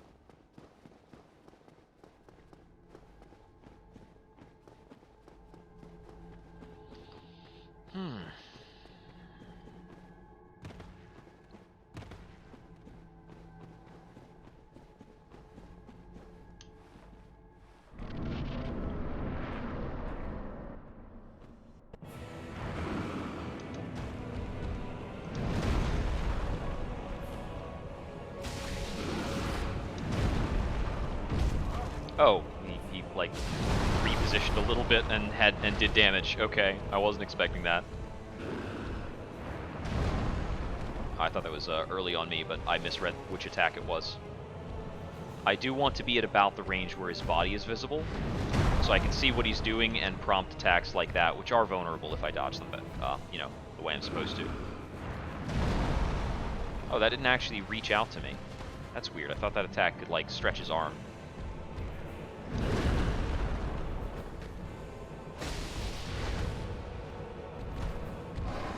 That's the combo.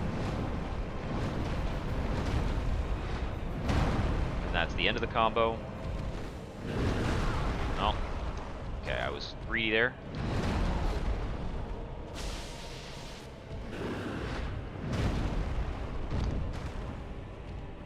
Okay, so he's got like a momentary repositioning thing after he does one of those, but not the other one. So I guess something's a little bit different about those two jumps. I thought I was a little further away than I actually was. it can be a little difficult to see the details and distancing and stuff during this fight. It is easier on this fight, though, than it is against the Four Kings, the other Abyss-oriented boss of this game. It's almost impossible to tell, like, for me, it's almost impossible to tell exactly what is going on in the Four Kings fight. It's just really messy. It is genuinely kind of absolutely a fight that I just run in and, like, full tilt keep slapping until they fall down.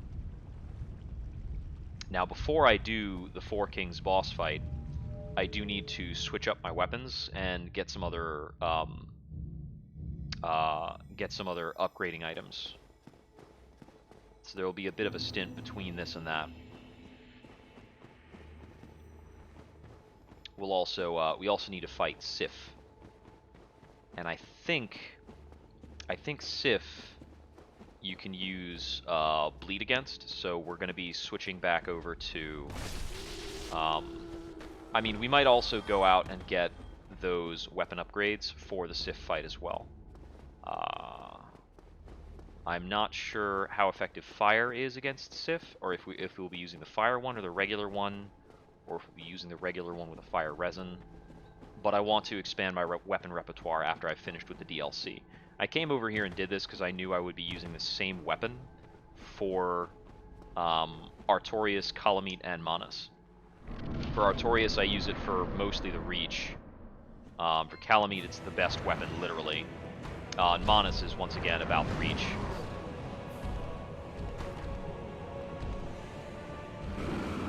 That's the combo. Dead.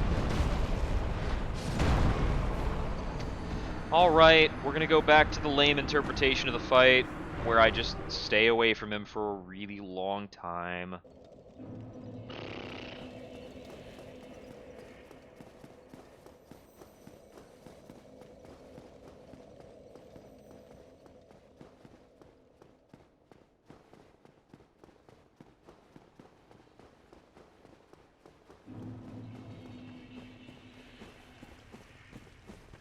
I actually, like, wasn't able to get out of the range of that with a single roll.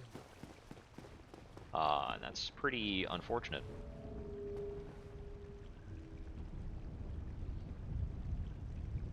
I was trying to do a second roll on the other attack, but I didn't have the time.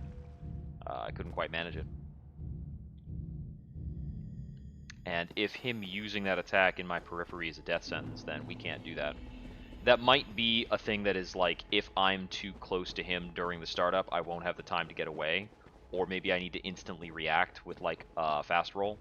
But if I instantly react with a roll to the telegraph, instead of reacting to the attack, then down the line I might react to one of his other attacks with a preemptive roll and get wrecked. And I don't want to subject myself to that kind of 50-50 setup if I can just kind of take my spacing and fight him on the spacing. I think, and I'm guessing, that the actual most effective weapons against Manus are probably like Divine or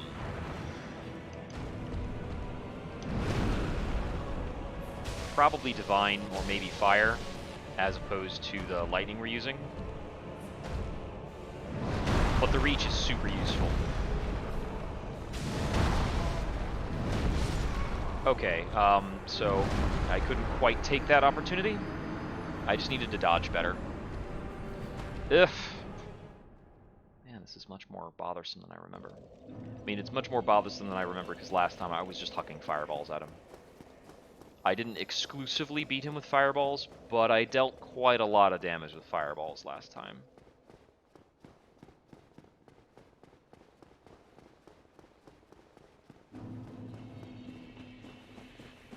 Since you get so many souls from bosses that you're not going to spend on anything else, it's very easy to get a fully upgraded Pyromancy Flame, and the damage that is dealt by Pyromancies is only determined by the quality of your Pyromancy Flame. So you can absolutely play and use Pyromancy like full build in Dark Souls 1. That is exclusive to Dark Souls 1. In later games, Pyromancy has stat-oriented scaling, so your low-level runs in those games can't really take advantage of the same benefit.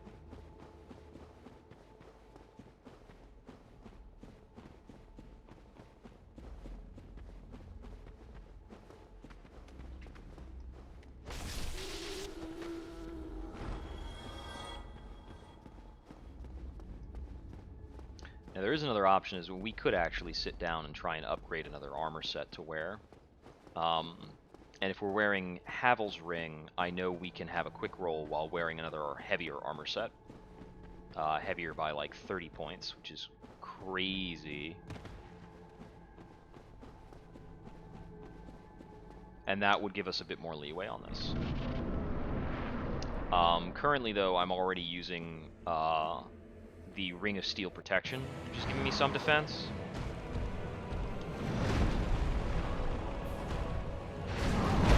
Oh, right. I forget he like does a kick as part of that, which kind of sets you up for it if you're too close in. Okay, I dodged that wrong.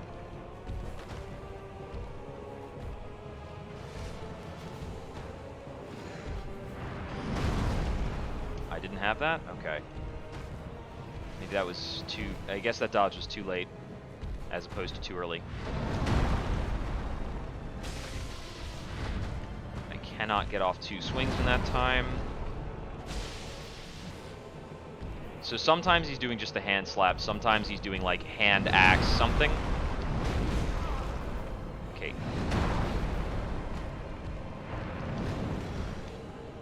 I'm at the border of the arena.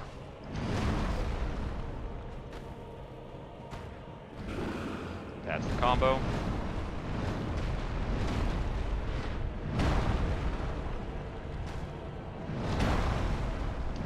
There we go.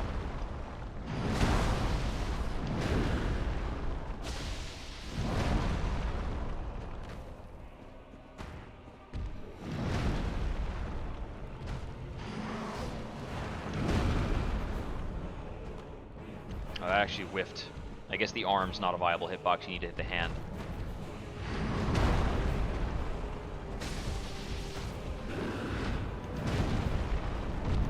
Okay, if he goes high, he's going to pop up after.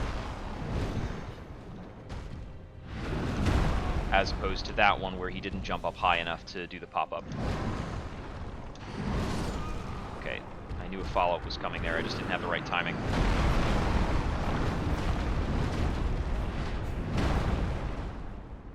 Okay, so it's the alternating strikes between the axe and the palm that I need to figure out a bit better. Because if I can dodge that cleanly, that's worth like 2 hits.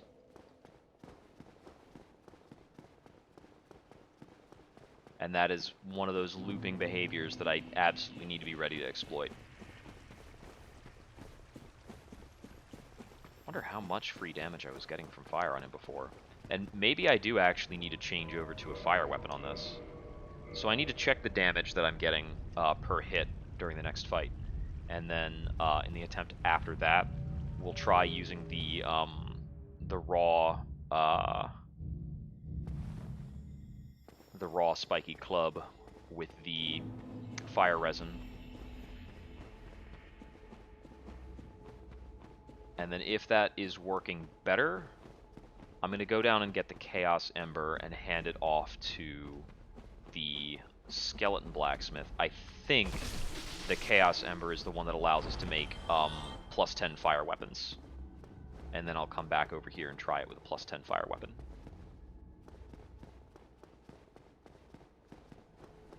I don't remember if I have the right Titanite slab to make a maxed out fire weapon. We'll see. If I don't have one, I don't know where one is. There are not very many Titanite slabs in the game. I'm pretty sure the Titanite slab I would need for a max level magic weapon is back over in the archives. In that basement area that I didn't fully explore.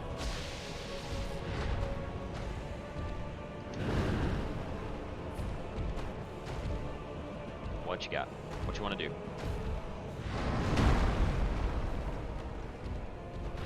I went for 2 attacks there. That was bold. I didn't get punished for that, so...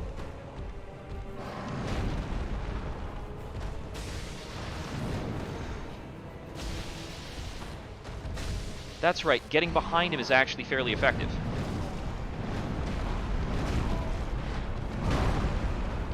That full combo didn't actually kill me. He whiffed one of the attacks.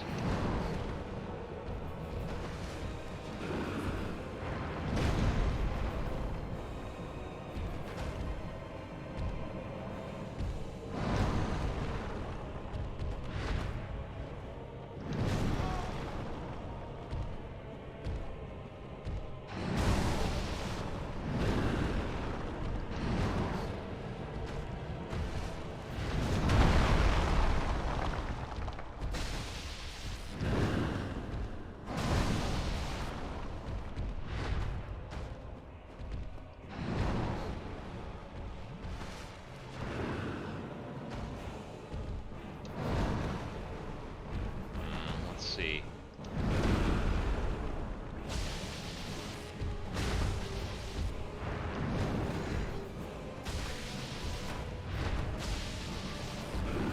That's the combo. Yeah, it doesn't kill if he doesn't hit dead on with it.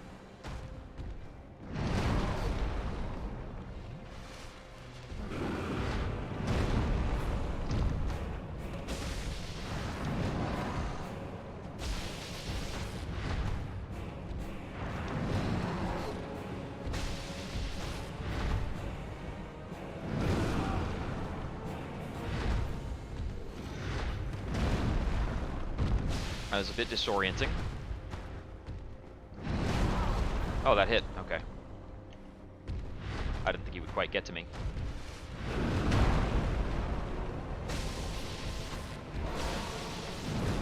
Oh, that's the full combo. I'm dead. Yeah, I think the startup attack for that is actually one of the nastier ones. Okay. Ah, I didn't check the damage! Blech. I got too excited by remembering that you can actually hang out behind this guy. And he really does not hit you very much with that. Oh, hey, look. That's, what's it called? Items dropped by players in other worlds sometimes show up in, like, another player's world. So that is just a freebie from somebody else in the internet.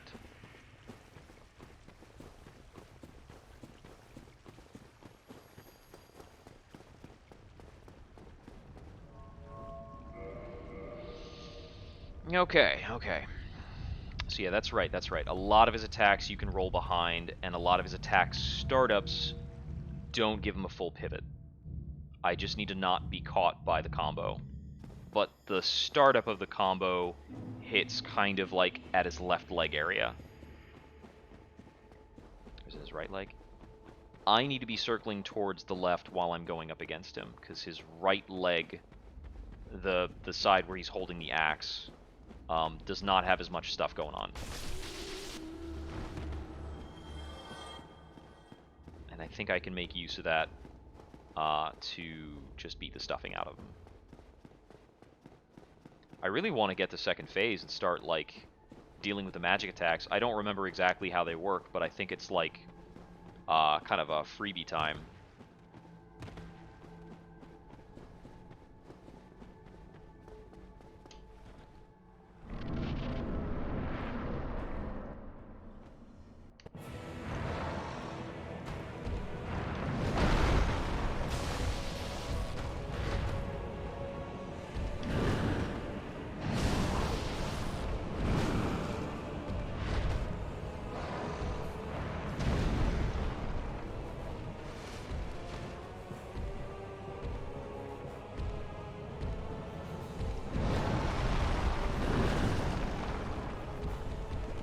I am not respecting his follow-up on that.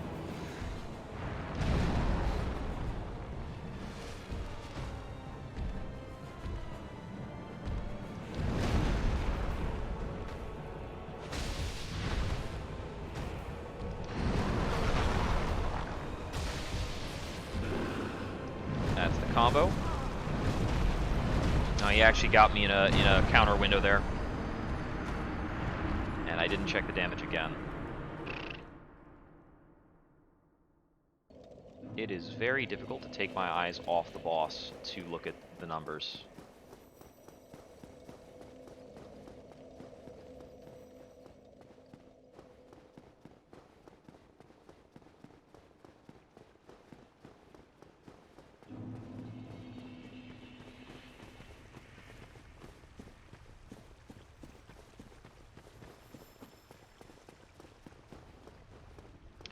Okay, I probably need to work at only getting behind him on certain attacks.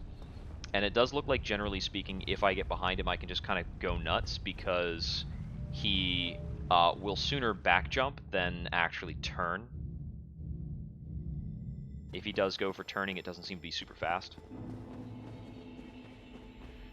See if that's something he can do.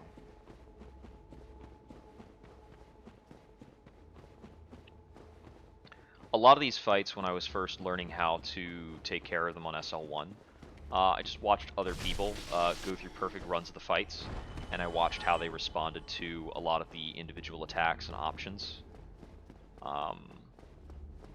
And some videos are very good at breaking that down. Some videos you have to kind of glean it.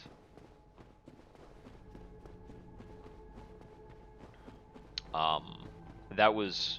I had to do that to learn how to fight Artorias for sure. Calamite I was mostly able to just put together myself when I was doing this the first time.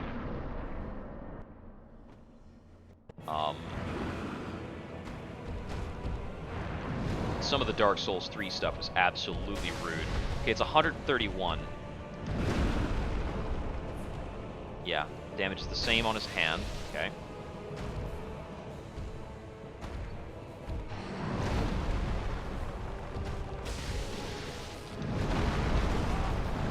That was the combo.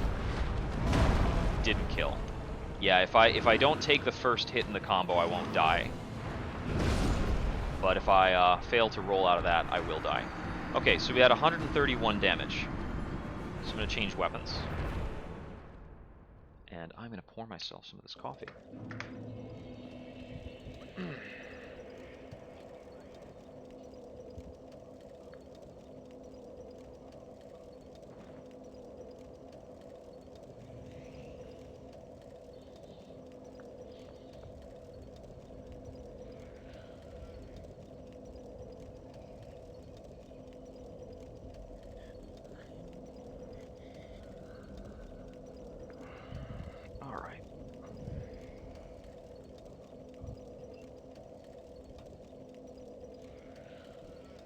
See how this turned out, since I absolutely added too much grounds.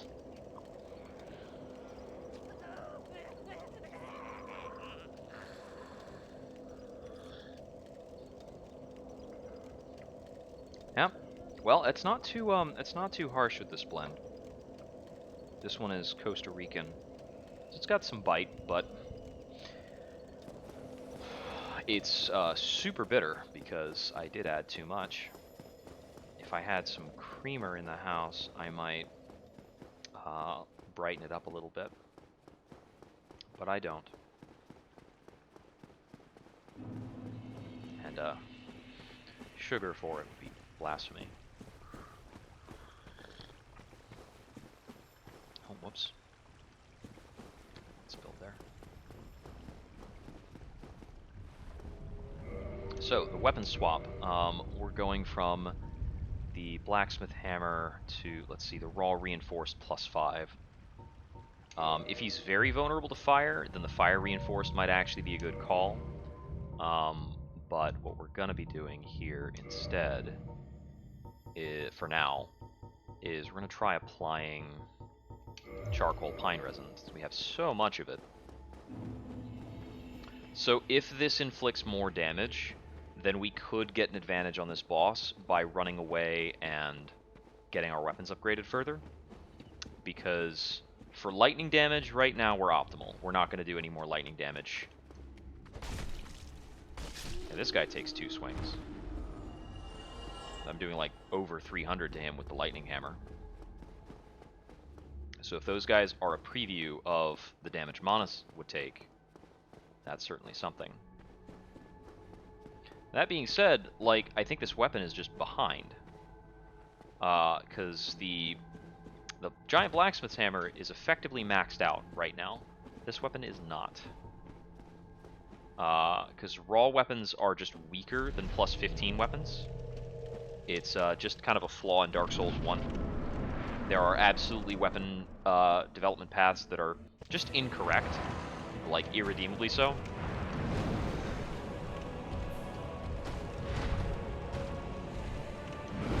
using a resin strat does encourage us to try and make this a faster fight where we're exploiting, like, riskier openings. Okay, I need to get away and heal. He did a different thing. I actually thought he would go for the fourth thing in that sequence. So I didn't get to check my damage at all there. Whee! But yeah, since the resin only lasts for a certain amount of time, it's going to encourage us to try for it to be a faster fight.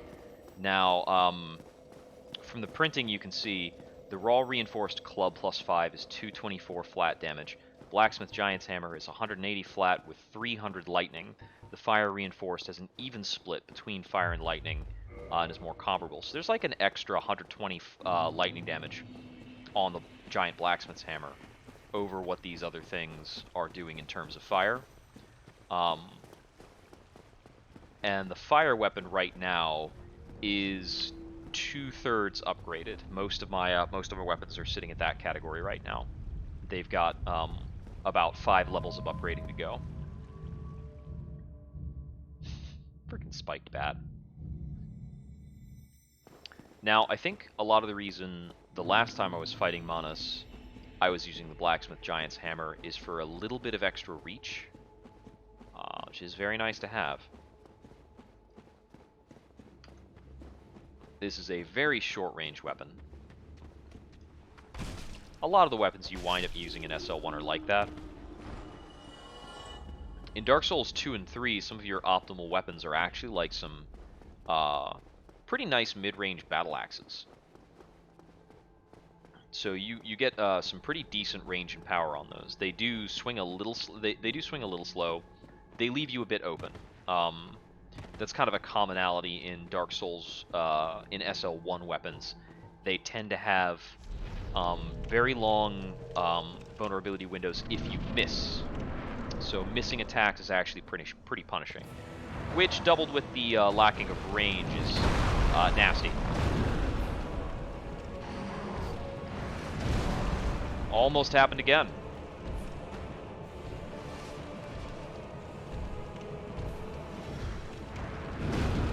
Oh, barely got that. 154 with this, compared to 130. So this is better. Like, by a lot. We're dead. We're dead, but we learned something. So I actually need to piece out of here for a bit, because we're going to go get our weapons upgraded. Because an extra 20 damage on a weapon that is this much weaker is pretty noteworthy. I'm assuming that using the charcoal pine resin is about maybe putting it on par. But if we can upgrade this weapon or have a stronger weapon and then apply pine resin to it, we might just be made in the shade. So with that, we're going to be heading over to the Daughter of Chaos to get the Chaos Ember.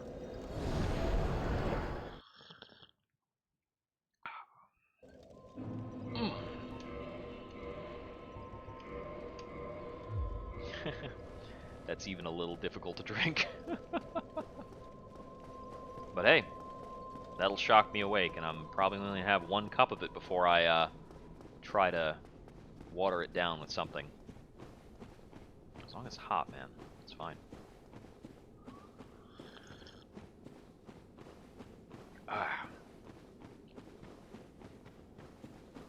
Okay, so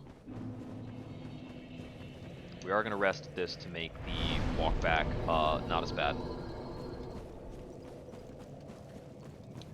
And for where we're going, we actually need to change out the Ring of Steel protection over to the orange charred ring, which we got from the Centipede Demon. This will allow us to walk on lava. We'll get some items in exchange.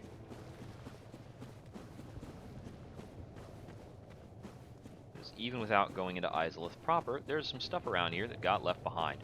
Speaking of some things that got left behind, we've got a dozen frickin' Taurus demons over here. None of these Taurus demons respawn, and we're going to have to kill probably a good number of them, because I don't necessarily trust myself to run past them all. And the items we're looking for are over there along the right-hand side. You can actually technically acquire this stuff, like, just barely, with a little bit of luck, without using the orange charred ring. The orange charred ring just makes it, like, monumentally easier.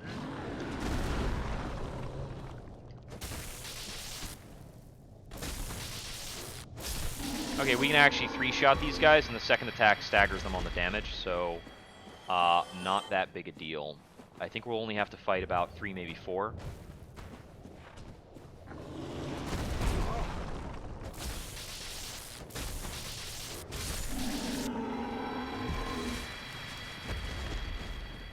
Yeah, this is a really good weapon.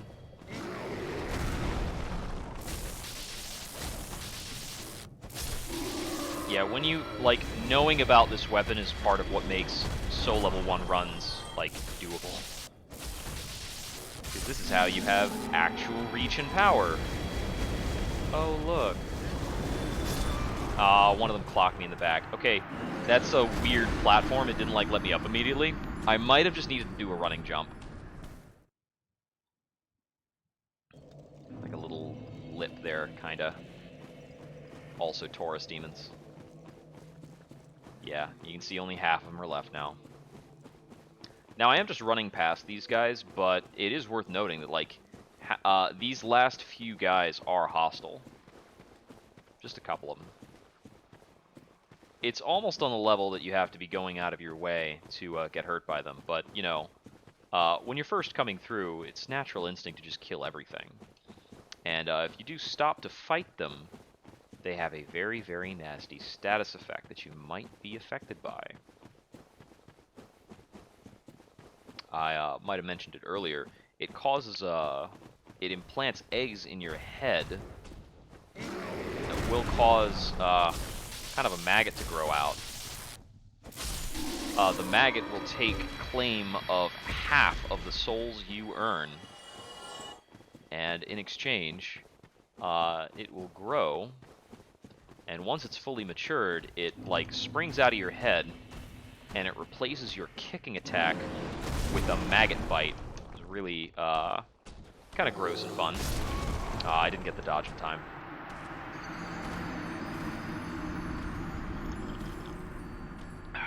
Only 2 of them left.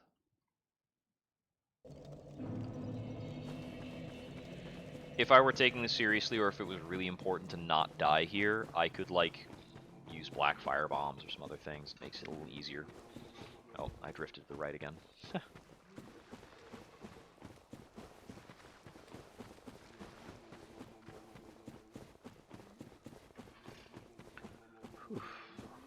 Yeah, so we've got a lot of things that I'm looking forward to in the short term.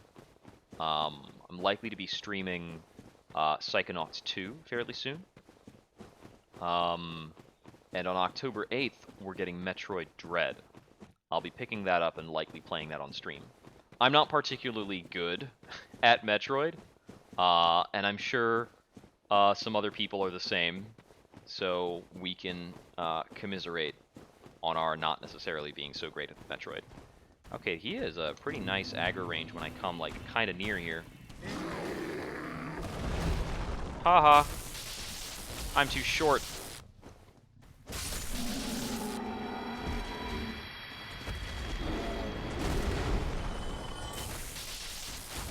Yeah, I kind of figured if I just ran towards them, they would jump over. And I'm glad that worked. No, that didn't quite work. Can I get up over here? Yep, sort of. Wow, that is really clunky. I think this one over here is the important item we're going for. Note that it is out, like, dead center in the lava, so you can get this without the orange charred ring. You'll just, like, absolutely die to do that. I mean, hey, that's not the worst. You die plenty. I'm not going to run all the way back over there. I have spent souls to make sure that I don't have to.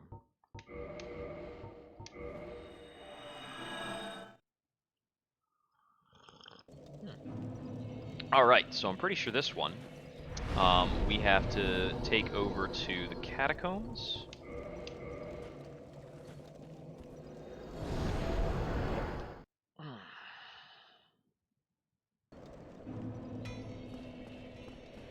So is this the one that gets us better fire weapons? I really can't remember. Vamos, that's his name. I keep forgetting. Okay, you can make chaos, but you can't make stronger fire with that. I'm gonna buy a couple more homeward bones while I'm here.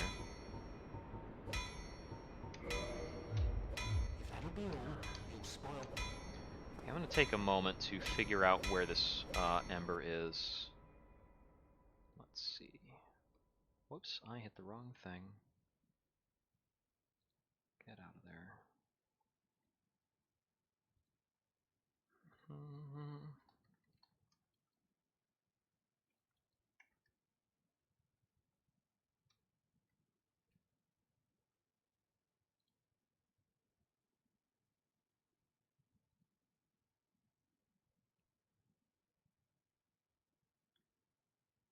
Okay.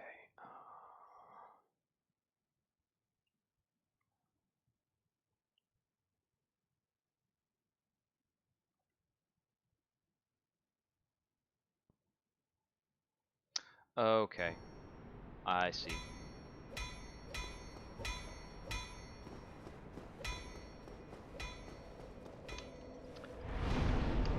This is because I breezed through Izalith, and I would do it again. Because Izalith is a pain in the neck. So we're gonna have to go through probably a few more Taurus demons and other things. So the Chaos Ember that we just got a hold of lets you do chaos scaling on weapons. I can't remember how exactly it works, but if I remember correctly, it's something like fire damage that scales with faith, which is interesting, possibly useful, since fire damage on regular fire weapons doesn't scale with anything. Fire weapons are absolutely like flat damage weapons. It's like a very weird choice they made. Okay, so this is the Demon Fire Sage room. I believe I need to be going, like, out over this way.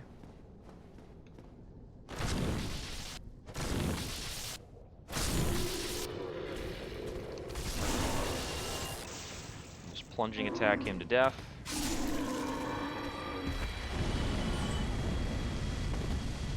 I couldn't direction correct that fast enough. Okay. So, I think it was it over this way? It should be around here somewhere. It's in this general area. We just have to deal with a lot of dudes to get to it. We might have to kill some Capra demons.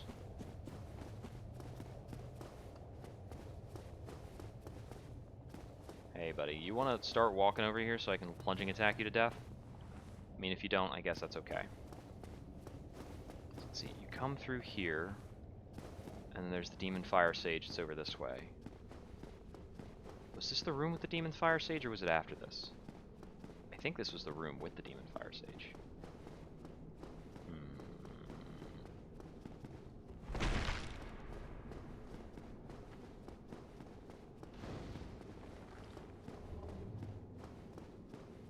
What was down here?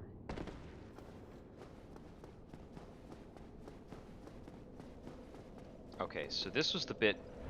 Down here is where you fight the Centipede Demon.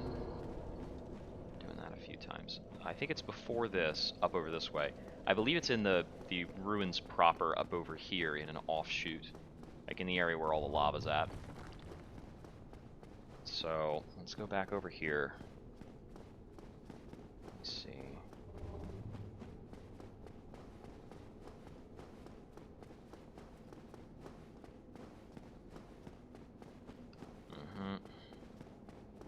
So over down here is the back door to Izalith.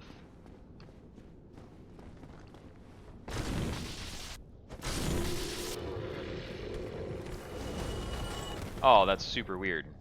We like triggered a collision but didn't get the plunging attack.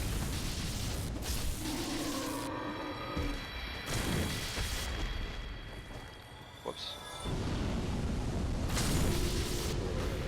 Okay, I think I need to go back up this staircase in that case.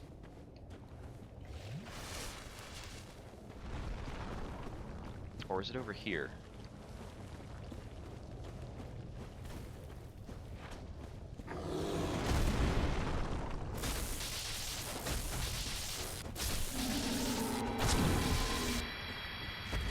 I swear he almost got me killed by aggressively turning, as his hitbox might have like pushed me out of the pushed me off of this path.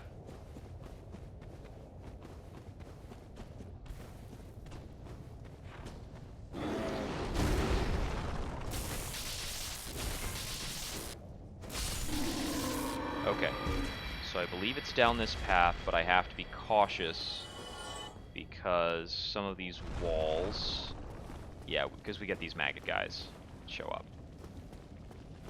I don't even remember their attack patterns at all. Can I just run past you? Oh, super cool, bro.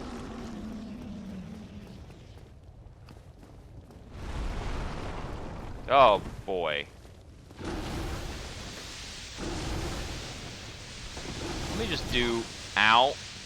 Okay, that is... I'm pretty sure this is real. There we go. That's what we came down here for.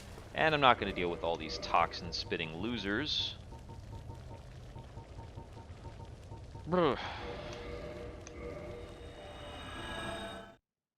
Okay. So now we go back over to Vamos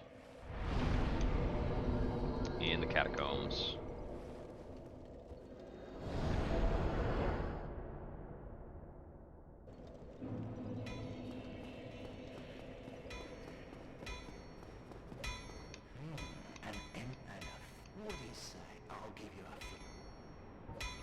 He says it's from New Londo, although it's found in Izalith. That probably has lore implications that I'm not fully aware of. Send this, and we'll throw some reinforcement onto it. +7, +8. Okay, we're 3 red titanite chunks short. And he does not sell those. So we might need to find those or farm them later or somewhere else. I do not remember where in the game to get those. But on the upside, 200, 200 sums. You can't actually add them together because like the resistances have to be taken independently. But anyways, it's probably a pretty good option. I think it's probably more fire damage than the resin is applying. I think the resins are all like 100 or 150 damage of their type. Now the raw reinforced club, or rather the reinforced club +10, we do also have to get upgraded.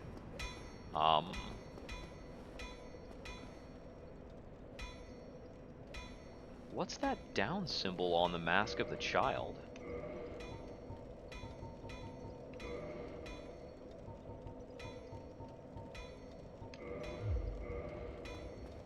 Oh, is it broken? It probably needs repairing.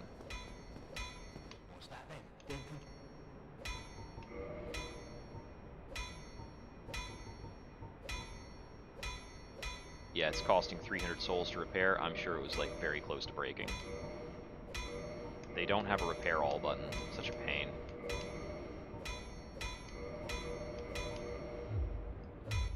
Okay, yeah. Now that icon is gone. Cool. Cool. Cool. Cool. All right. Where on earth can I find red titanite chunks? Do I actually need to try and farm these?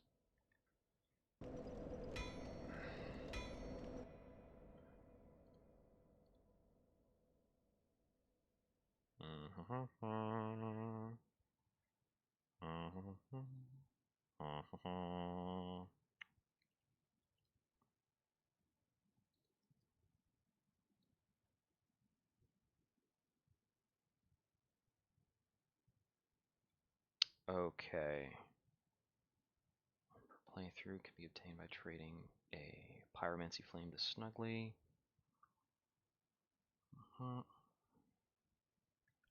Corpse in the pit. I think I already got that one. 2 located in the Great Hollow. Guaranteed drop by Black Knights in the Undead Asylum. Okay. So I've got 4 places I can go to for guaranteed drops on that. Oh, that's no good. I need the game to recognize that it's supposed to be full screen. Come on now. Uh-oh. Got a little bit of something screwy going on there. Come on.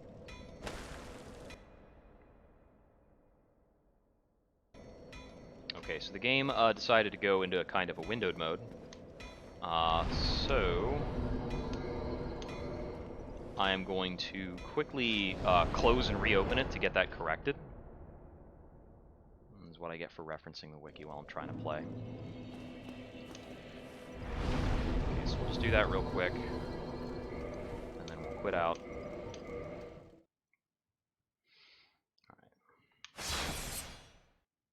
And I need to exit the game. Whoops, I hit continue instead of exit. I'm a goon.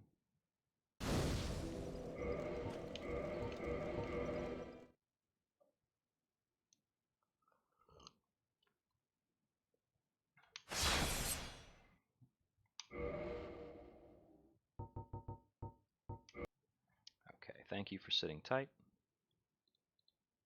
I'm going to boot that up again.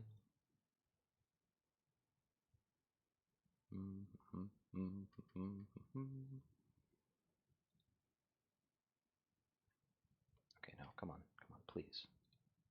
Oh, it's doing it again. Let's check the options and see if I can change the resolution inside the client.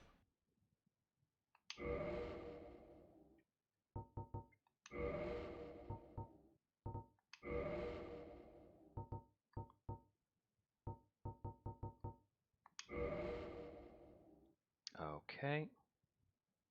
There we go. Let's try it now. It looks correct on my screen. You have to trust that it was looking weird. It was doing a thing. Alright, so we're going to head up.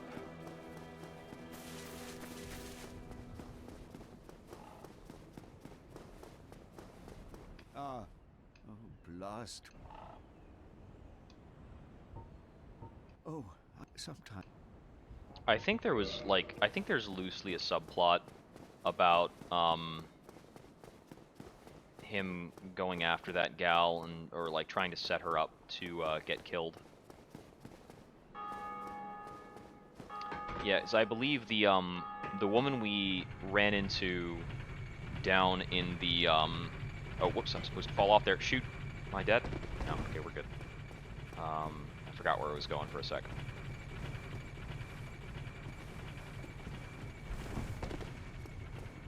Yeah, the woman that we saved down in the Tomb of Giants is back over now in the Undead Parish. And we can go back there to meet up with her, and if we tell, I think Petrus is his name, if we tell Petrus that she is over in the Undead Parish, I believe he will go over and kill her. Then we can go over and kill Petrus in revenge to reclaim the Firekeeper soul, I believe is the end of that quest line. It's either a Firekeeper soul or a White Titanite slab that is earned for that. Finishing up NPC like dialogue chains and quest lines can actually reward you with some pretty potent, important items, and that actually goes for almost every Dark Souls game. In a lot of cases, like in Dark Souls 2, you're just earning like kind of that person's unique weapon or armor set.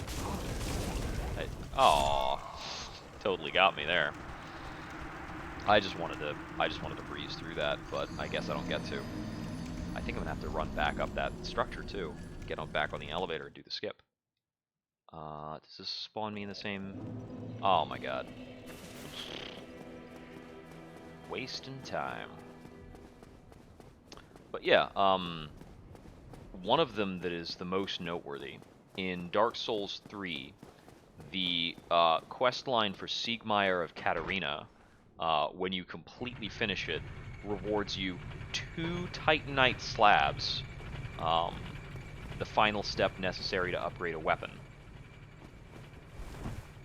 The final upgrade, I believe, is also more potent than the upgrades before it, just to kind of capstone off a weapon in a special way. Alright, that wasn't too long of a run. Skip those things. And let's actually be patient, and we'll kind of let these guys come out, do their thing for a moment.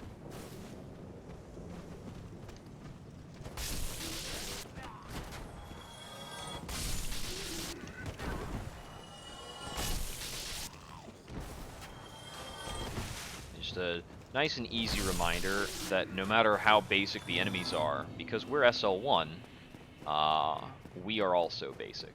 And the floor is uncollapsed, but I'm pretty sure it re-collapses if I run through here. That's pretty fine, because it's where I need to go.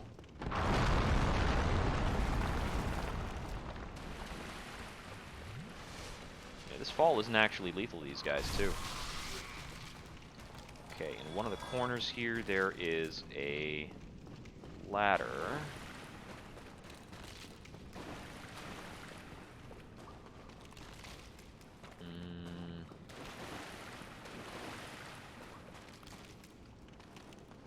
Okay, it's somewhere around here. What am I missing? Get out of here. Here it is. Just overlooked it because of the divot in the wall.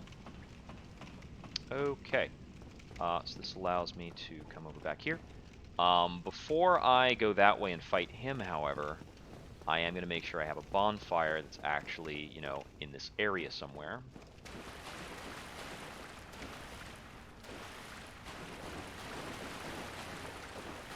I think there's one just up this ladder. Just connect back to, like, the main area. Yeah, here we go.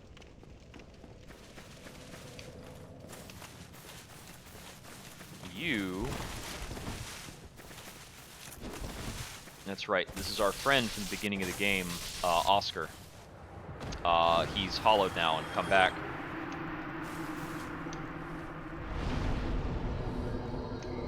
I forgot about that. This is also somewhere that we kind of breezed through. We came back here, killed the boss, and basically left. No, we came back here, killed the boss, we got the figurine. The strange doll, and then we left. The strange doll is a belonging of crossbreed Priscilla, and kind of emblematic of her being outcast to the asylum at one point in time. Although when the undead began to appear and they were consigned here, Priscilla was instead relocated to the painted world of Ariamis. Is loosely what I understand to have happened. Okay, there's one of the Titanite chunks we were after. I understand that there's another Dark Knight running around here somewhere that is only spawned for our revisit. And we're going to have to run him down because he's also good for a red Titanite chunk. And then the third one we'll be getting is... Well, the third one we might be using is a trade with Snuffy the Crow, which is a super weird, like, hidden mechanic that I'll kind of show off for a bit. Okay, is he around here somewhere? What? That came back. Alright. This is from the very beginning of the game where we, like, got our Estus flask from here.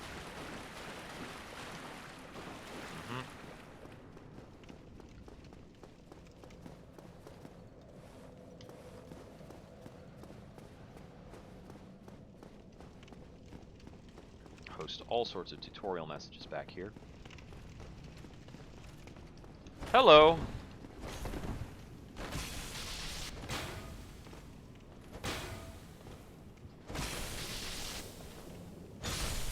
Yeah, we inflict enough damage over the shield that that'll take care of him. Okay, and those are the two guys we needed to kill back here. So, we're done for this area. We need to go back to Firelink, actually, at this point.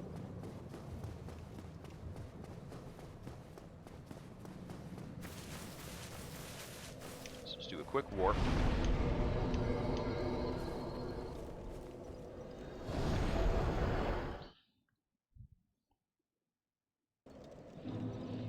And if I remember correctly, the location for Snuffy the Crow in Dark Souls 1 is back here in Firelink, up on top of the kind of central building.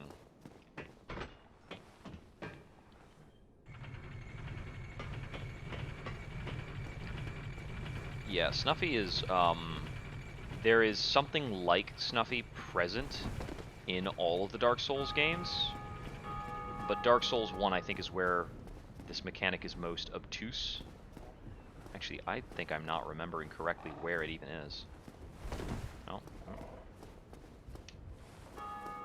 No, that's right. It is back in the what's it called? It's in the asylum.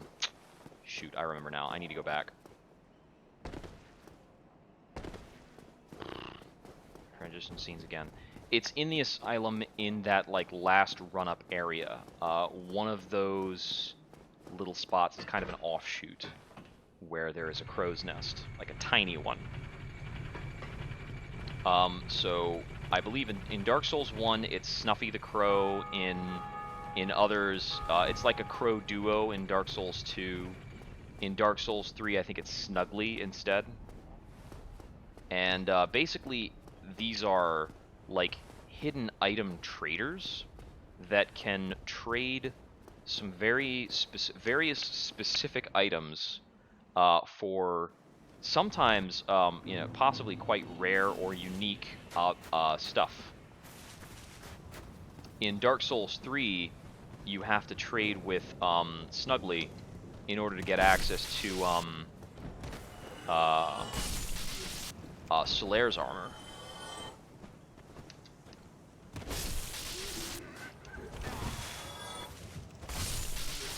Okay, I think it's on one of these sides around here. Somewhere. If it's not around here, then I truly don't remember, and I'm not going to waste more time on it. Yeah, okay, yeah. Go straight ahead. Blah, blah, blah. I thought it was out at one of these, like, little gravesite areas. Ah, there it is. That's the one. Mm-hmm. So you hear this voice line when you get over here. Give me warm. Give me soft. So there's a lot of specific items that apply to this. And the one we want to drop is actually, let's see if I'm carrying it. It might be in storage. I think I probably threw it into storage because I wasn't going to use it. Well, do I have something else I might want to give him for now, just to demonstrate this?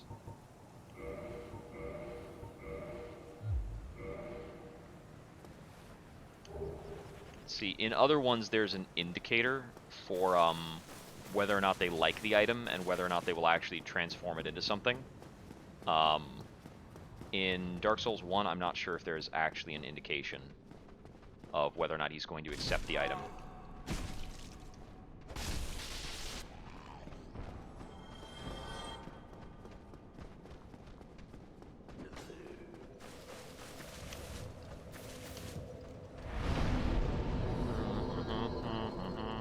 Bottomless box.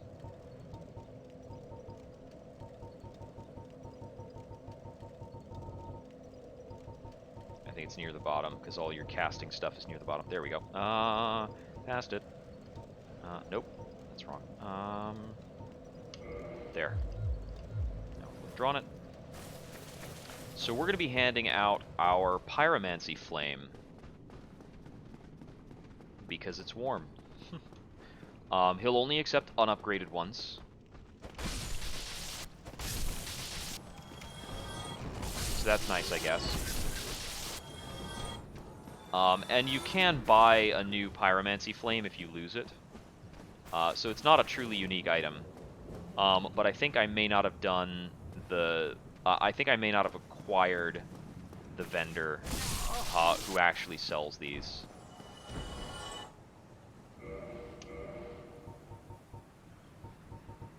So yeah, it's a neat little hidden mechanic. Yeah, so he doesn't say anything, and it's not clear like what's going on. To complete the transaction, we actually need to quit out of the game and then come back in, and the item will change.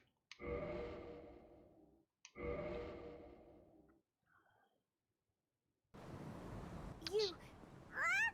Give me. So he's repeating that, and now we have a red Titanite chunk instead of a Pyromancy Flame. He will only perform each exchange for each item type once. So that is the only time we can receive a red Titanite chunk in this way. But Titanite chunks are fairly valuable.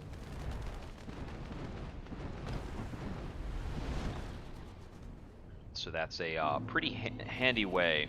Whoop, I think I just died. Yep. Slipped. Oh, man. Does this spawn me in the asylum? Yeah, okay, I'll just warp. It's a wonder that I don't, like, use the dark sign more to, just warp back to bonfires. Because the dark sign is a, it's a homeward bone that you can use at any time. You just lose, it just counts as a death. It's just a suicide button that you always have in your inventory. It's very handy for, like, speedruns and such. I'm gonna have to crunch a soul so that I have the, ability to, crunch 2 of these, so I have the ability to pay for these upgrades. But we don't need to go for Vamos to get this upgraded now. Get the +9, and now it requires a red Titanite slab, which will give it a final +10 in both of those categories, making it a very powerful weapon. Alright, let's give this a shot against Manus.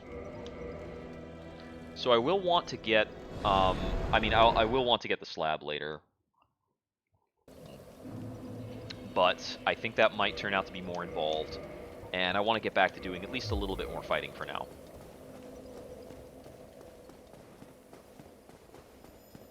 So interestingly enough, the effect of putting 2 hands on a weapon is partially because it increases your strength score for the purpose of being able to wield stuff. It also increases the strength score that it's applying to the scaling of the weapon. But there's also just like there's kind of just a damage multiplier baked in. So even if your weapon has no scaling with strength at all, you still get more damage by putting 2 hands on it. If I remember correctly, you can even get a little more damage by putting 2 hands on a rapier.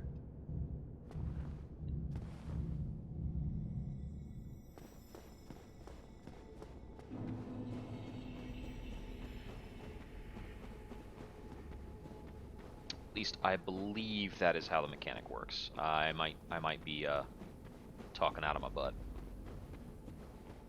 I don't remember all the mechanics of this game. There's a lot of like hedge cases and weird stuff. Oh, he didn't hit me. Weird. We're doing a bit more damage to him. We're still not one-shotting him. So the benchmark damage against Manus that we were getting from the other option was 130. If this does less than 130 damage to Manus per hit, then our actual optimal weapon against Manus, which I think is actually our optimal weapon in general, would be the Reinforced Club +15 with fire resin applied. That weapon is very difficult to beat because, I mean, it's with a buff. Oh, that was... I don't know if that was too early or too late. I can't even tell. I think that was too late, but like I probably didn't actually need to dodge that one. Oh, okay, whiff, sure. Oh, that one I needed to dodge. So maybe I needed to dodge both of them. I'm not going to get to that in time. 127. So 4 damage less, which does mean that the +10 version of the weapon would absolutely be doing a little bit more. Not like an appreciable difference. But we might be able to trigger bleed on him. I don't know if this dude bleeds. Maybe. He seems loosely fleshy, kind of.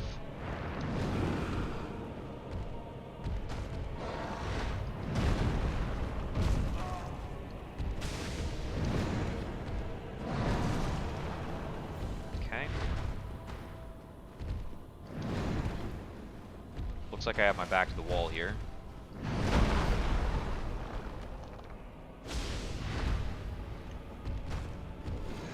That's the combo. 2, 3, 4, 5.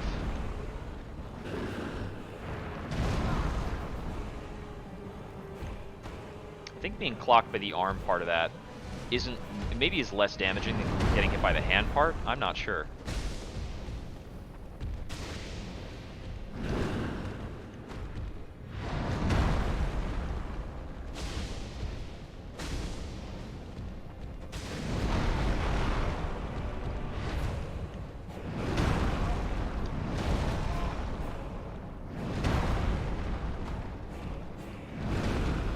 I thought I was too early there.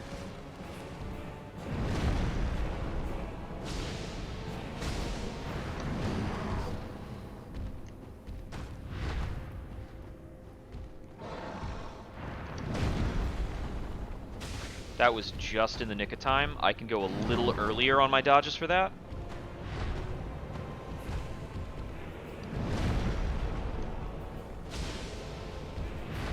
Okay, I still only get one shot there.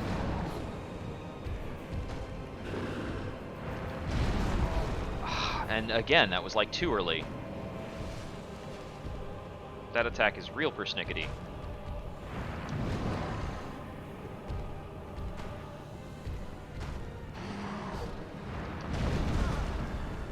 Jeez, I cannot figure that out.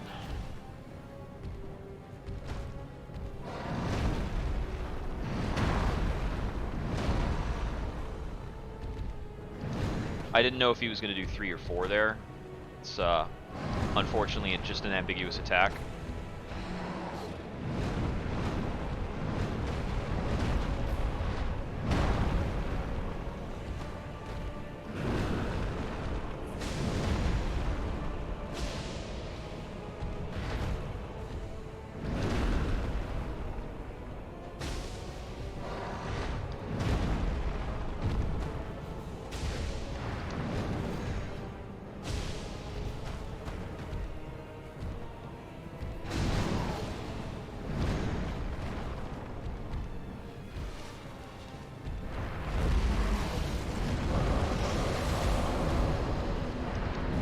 So that's his magic.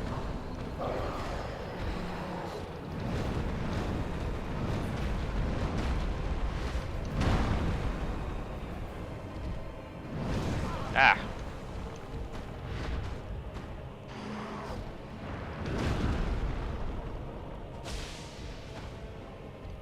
I've used a lot of Estus this run.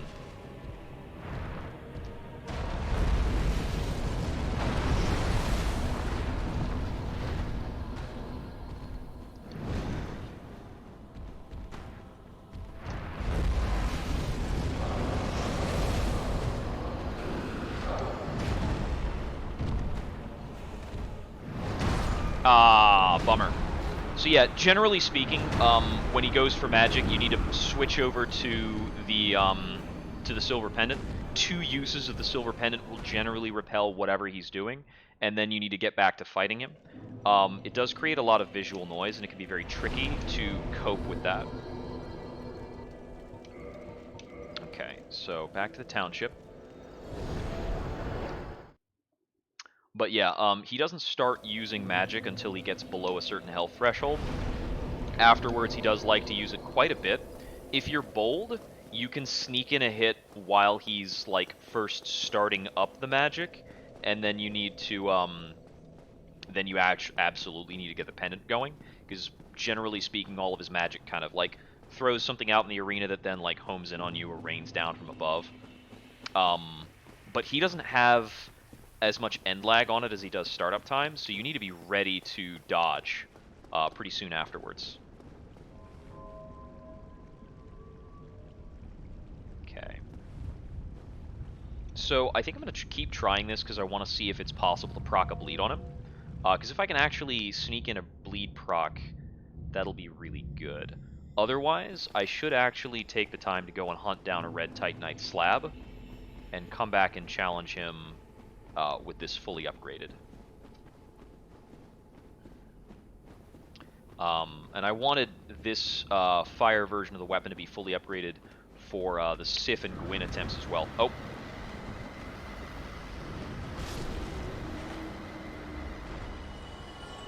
See, that time on the counter hit, that actually dealt enough to one-shot him. Pretty good.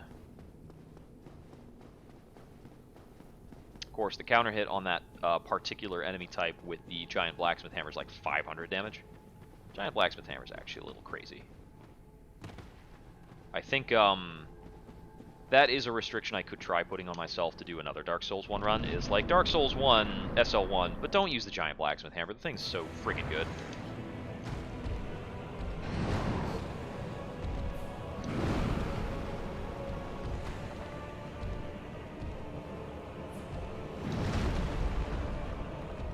Oh, well, it was a little shallow.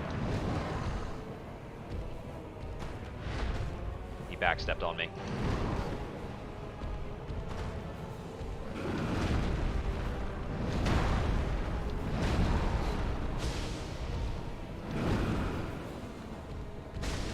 I got tired of him being flighty and decided to just roll in and go for hits. Like, come on, man.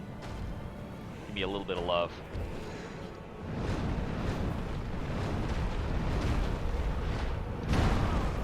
Okay, that actually doesn't do much damage, and if I roll through it correctly, that's a nice big Oh, I got hit by his feet. I hate that setup.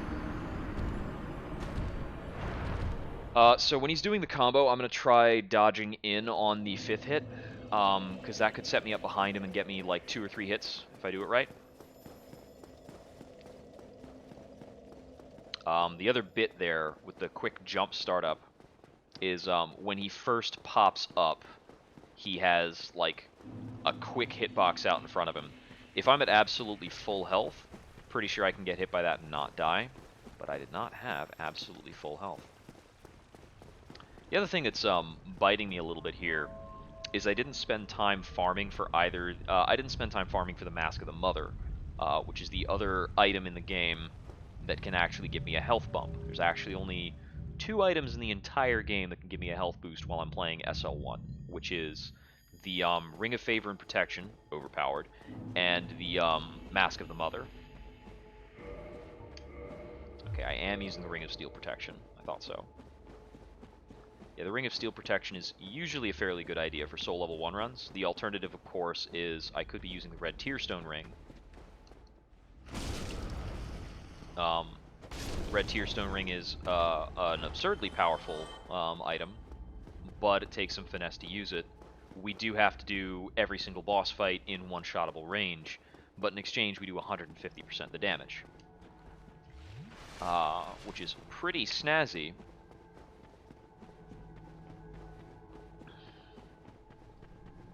But some of these fights are so long, I don't even know if that's super worth it. When I was playing the game with Pyromancy enabled, there's a Pyromancy buff that causes you to slowly lose health in exchange for doing more damage. If you're being really snazzy, you can sync up that benefit. Power Within is... Oh, he hit me behind. Oh, right. I forgot about that attack entirely. Wow. I probably just want to backstep on that hand slam, because that totally worked.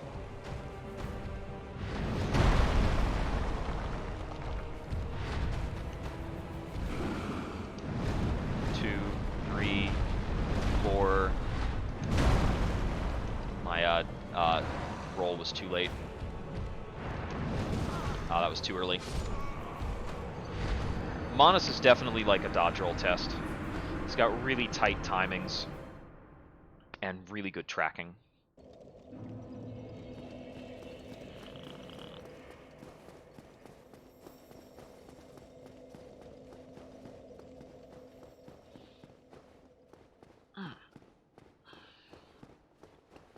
You know, I notice a couple people have popped in and out, but nobody's saying hi.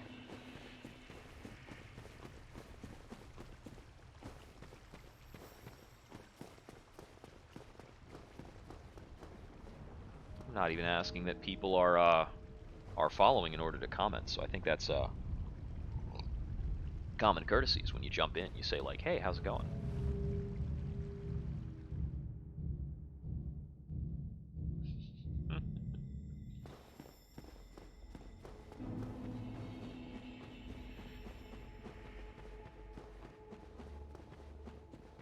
I think on my short list for little investments regarding the computer, I was speaking yesterday about getting an extra hard drive.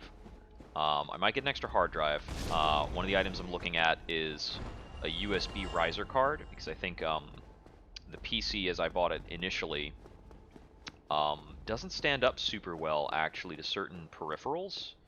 The one that I've noticed most substantially is you get the VR going on it, and the VR headset will sometimes like wonk out the USB driver entirely.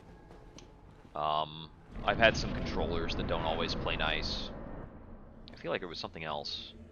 Oh, right, I was having the camera issue that was theoretically on that. Ah, cool. Yeah, PC upgrading is a worthwhile endeavor, as I was saying.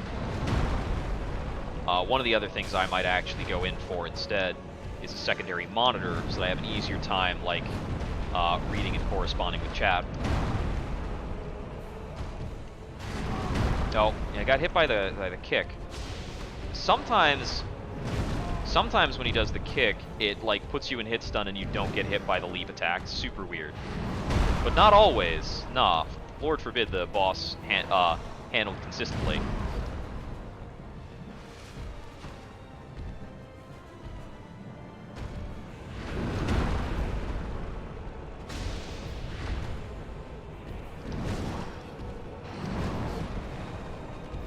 Oh, I couldn't quite adjust for that. Let's back up and heal.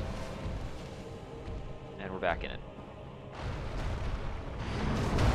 Oh, I got hit by like the very end bit of his foot attack.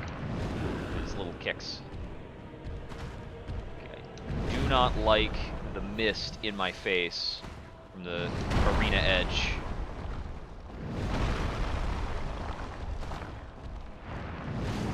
Oh, I totally like gobsmacked by that one.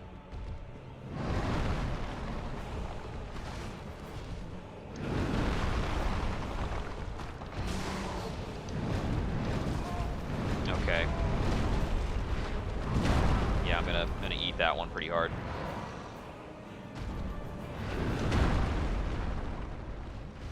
Alright, and we're good.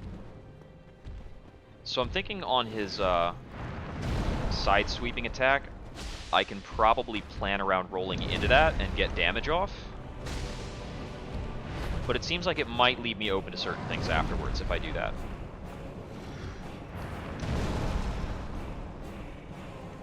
That was kind of lucky that I didn't die there. Sliver of health.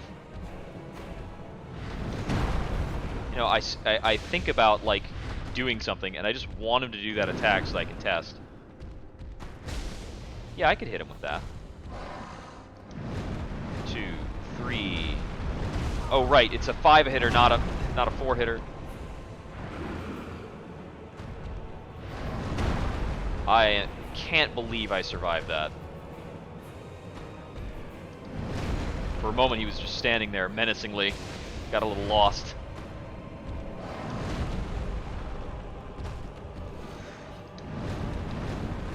Three, 4, too early. Okay, I need to wait a little longer.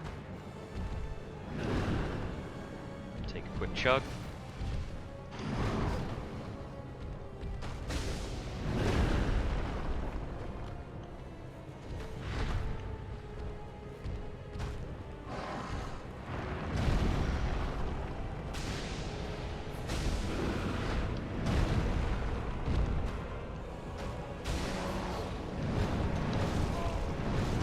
Why did that do so much? I don't know why that dealt so much. That usually doesn't. Man, Manus has so many like weird sweet spots. He's like, yeah, okay, this is gonna tickle you. You're like barely live, but this like magical spot is gonna like falcon knee you into oblivion. Welcome to the juggle state. This is literally the only boss in the game who can juggle you.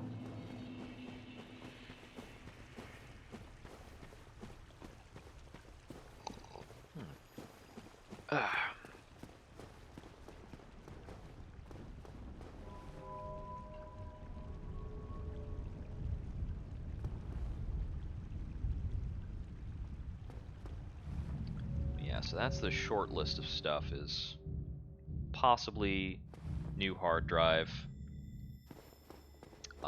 possibly a USB riser card, possibly a secondary monitor.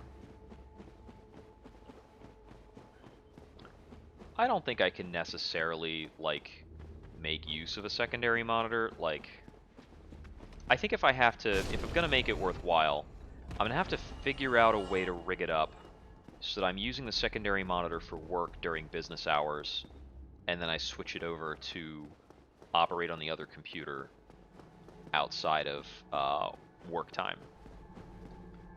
So I feel as though if I'm just buying it for the use of being able to read stream chat slightly better, I'll feel like I've put too much money into streaming. And if I had people like subscribing, and if I was over a 50 follower count, I'd be like, yeah, okay, maybe I'll drop a little more money on this. But as is, it feels like it might be a little irresponsible. Oh, I haven't prompted him to do the 3-hit version yet. Am I dead? No? Okay, barely not. Again.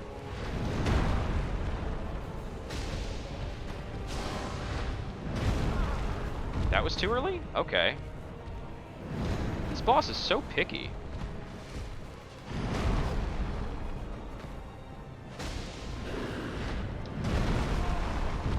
Oh, okay. Was that not at the right time for you? That won't work for me.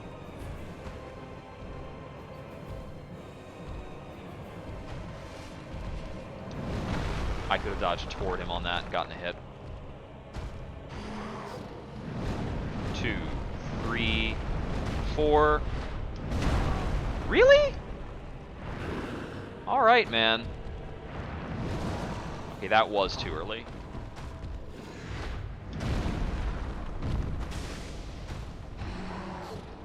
This one I'm not going for the opening.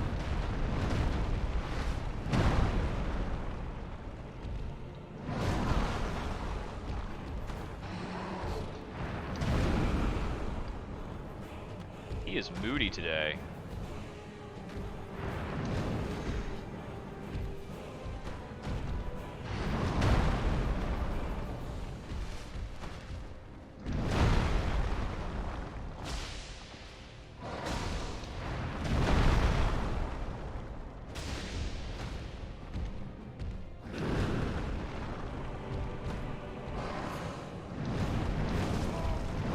Okay, he did it again, where his second attack just did like my entire health bar of damage for some reason.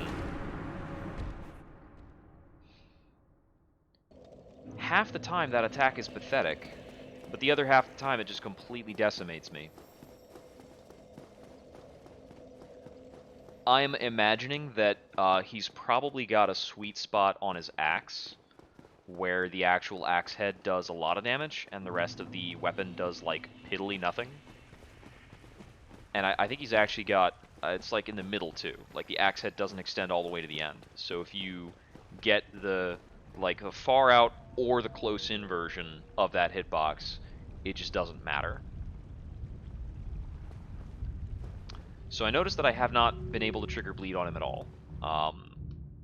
And part of that is because it might take like 7 or 8 hits in quick sequence to get him to bleed, which is just the case for, you know, bosses with a lot of bleed resistance.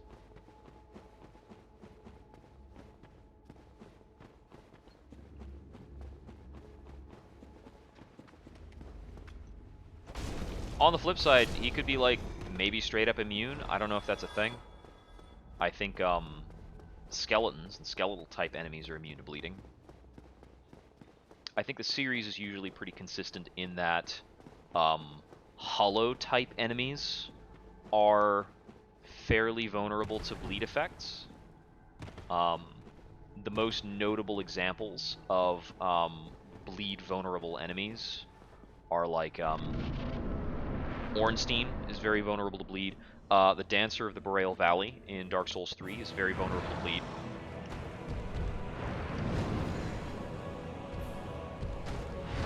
Of course, part of that is on the 1.0 release of Dark Souls 3, bleed was actually very overtuned for a bit. They nerfed it after a couple patches.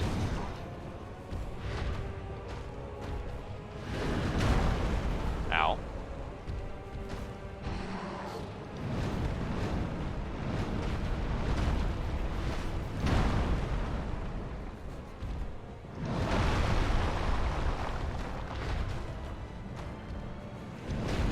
And I'm not sure if it's that they nerfed bleeding in general, or if it's that they nerfed the item buff Carthus Rouge that caused bleed.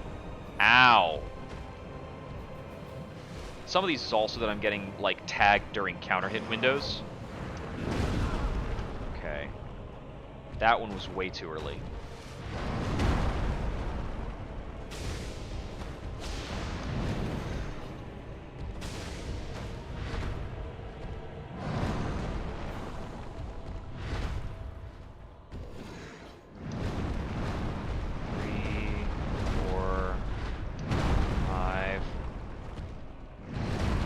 Get in range quite fast enough.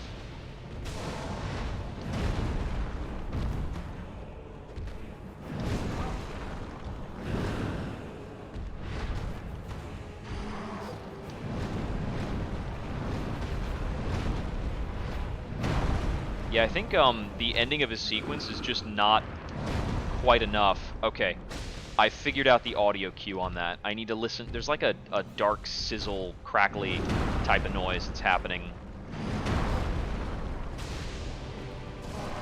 Oh, right. Weird arm pivot.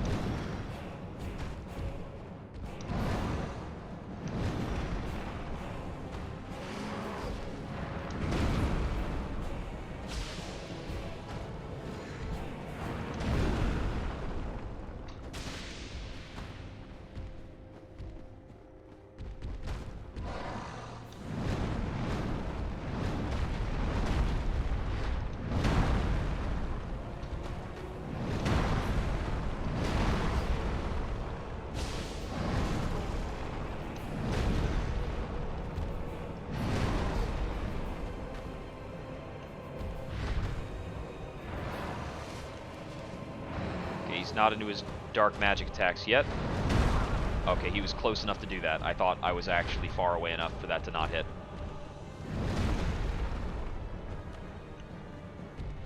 It's definitely one of the takeaways of this boss is his range is yes. Just like, if he's using an attack, it's probably on target.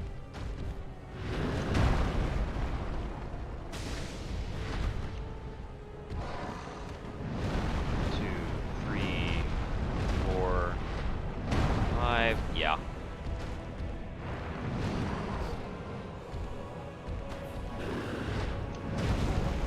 Okay. That's really hard to time with the disorientation of being up. And I totally got that dodge and got robbed. 4, 5, 6, 7, 8, 9, 10, 11, 13. There are 13 health blocks on a boss.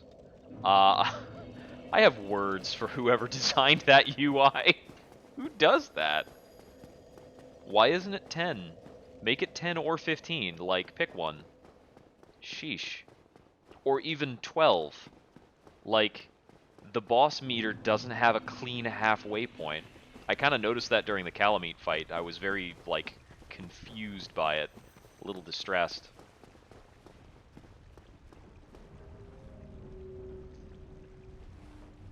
But yeah, I believe actually Gwyn, the final boss, can be made to bleed. I know that I've staggered Gwyn, even as a soul level 1 character. It can be, like, you can stagger him reliably. I think it's every 4 hits.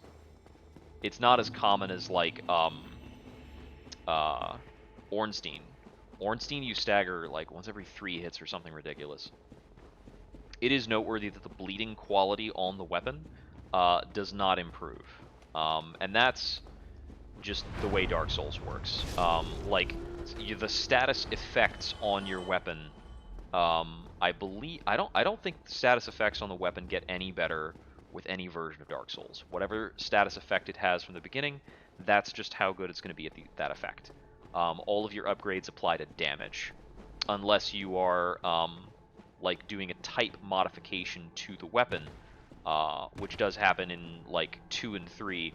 I think Dark Souls 3 has a modification where you can make it into a bleeding weapon, which can be done to any weapon, except for, like, I don't think you can do it to, like, a mace or a blunt weapon. But you can make any bladed weapon into a bleeding weapon to add some amount of bleed to it. I see. Okay, so the high jump takes him a little longer. That's why I'm messing up the timing.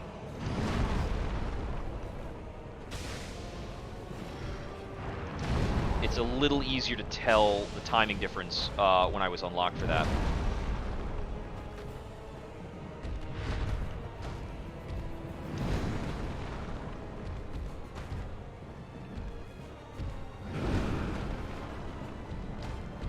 Itchy. Oh, that was way too early.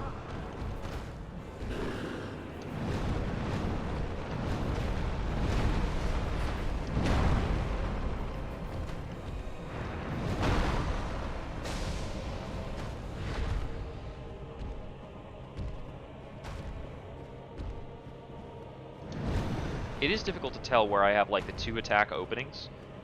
I think a lot of these I have a 2 attack opening, but sometimes he decides to just back jump and say no.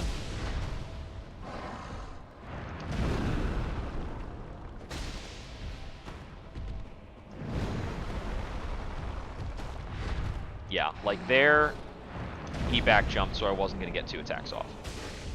The hand slap, I only ever get 1 for sure.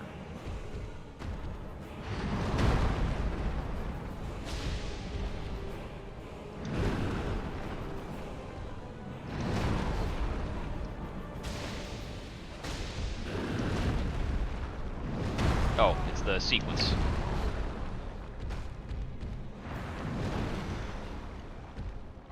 I didn't know he could start the sequence with the hand slap. I thought he had to start it with the axe. Learn something new.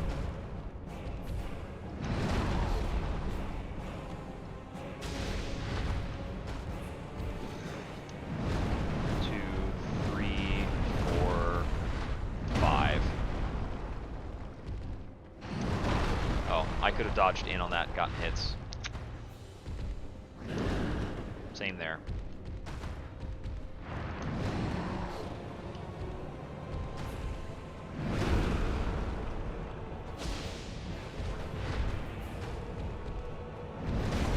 Oh, yeah, I thought I was able to backpedal that. Wrong again. This time I chose to move further back so I could chug.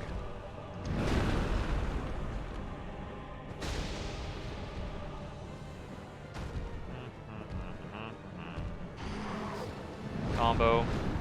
3, 4, 5.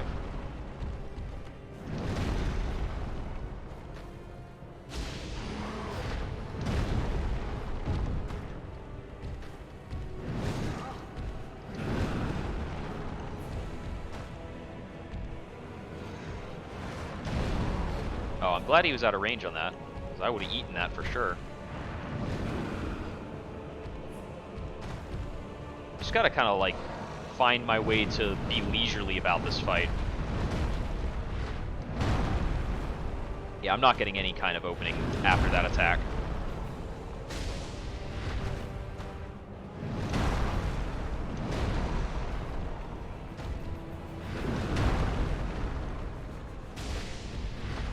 Yeah, that's definitely only good for 1 shot.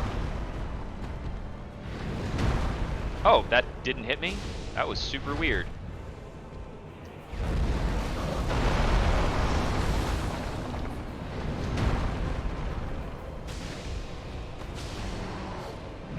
Uh-oh.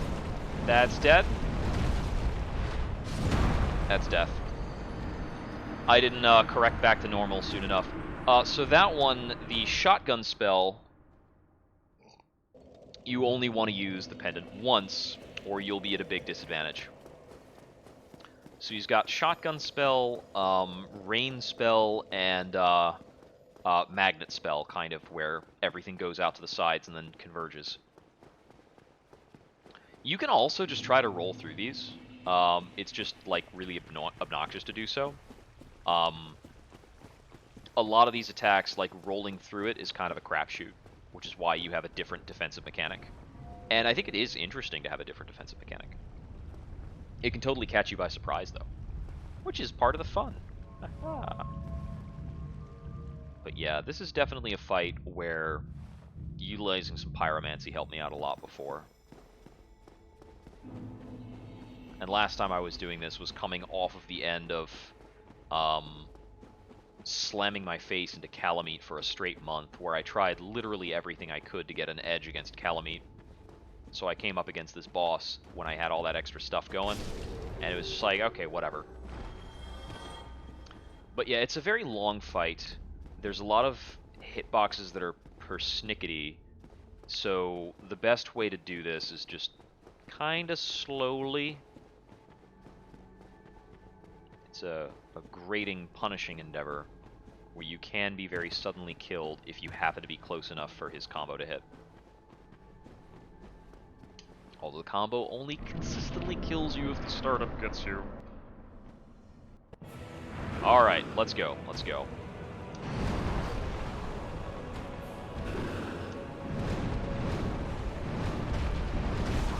Oh. I was going to try something new there, but I went in too early.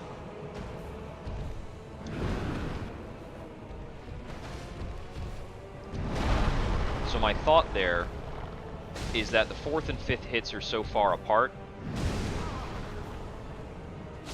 that if I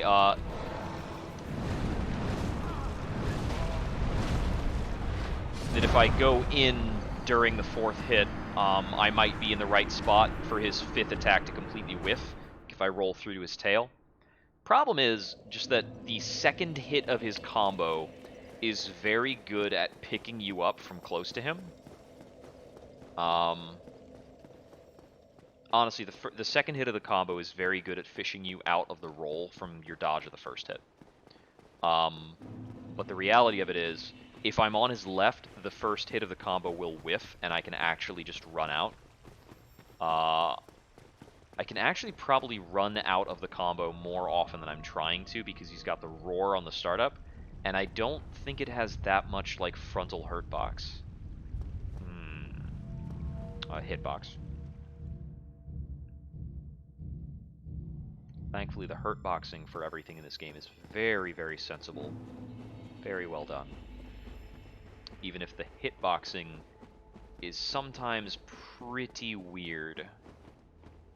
And I think it's just that, like, it's not all of the enemy is a hitbox whenever they're doing an attack.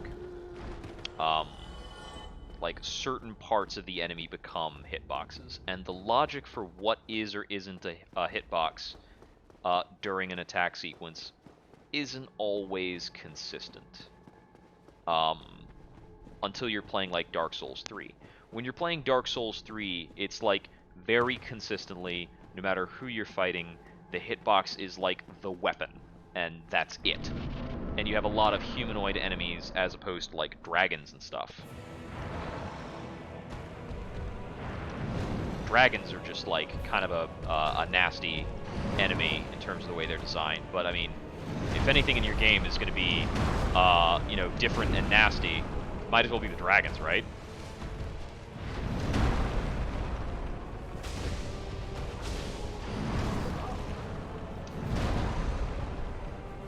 I was a little off there. Okay, that's combo, so use that to heal.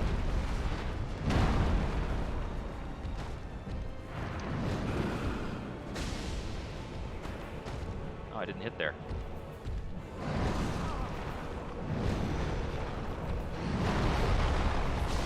And that whiffed too, because I was in too close. He's got like 4 different attack sequences that all look like hand swipes. It can be a little hard to tell when one of those hand swipes is gonna not hit you because you're too close.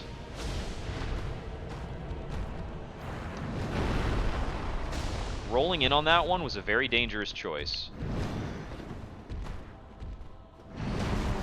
I was actually assuming he was doing the further out sweep.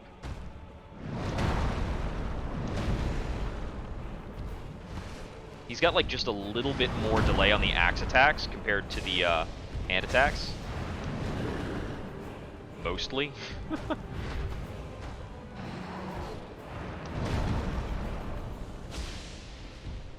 Yeah, the sound cue for that is awesome.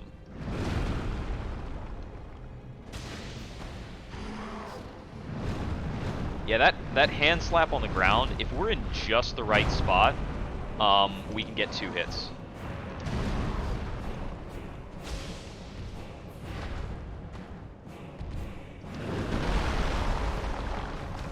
Okay, so he does a little bit of a stancing change thing before he does the far out sweep.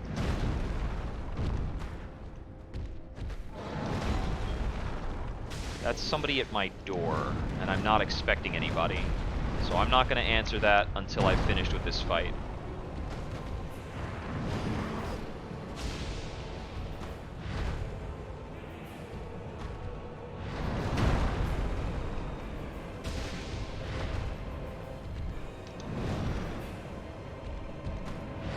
Oh, whiff.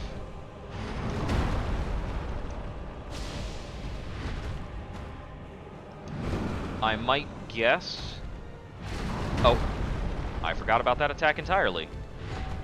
That's another ring at the doorbell. I would guess it's either... Well, the landlord should be giving me notice if he's coming in. It might be somebody canvassing for Terry McAuliffe. And I need to go out and vote. I'm going to do that tomorrow. Because I know that early voting has been open for a while. That was way too early. Whoo! Dangerous.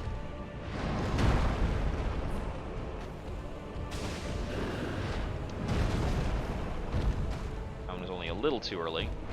That's a spell.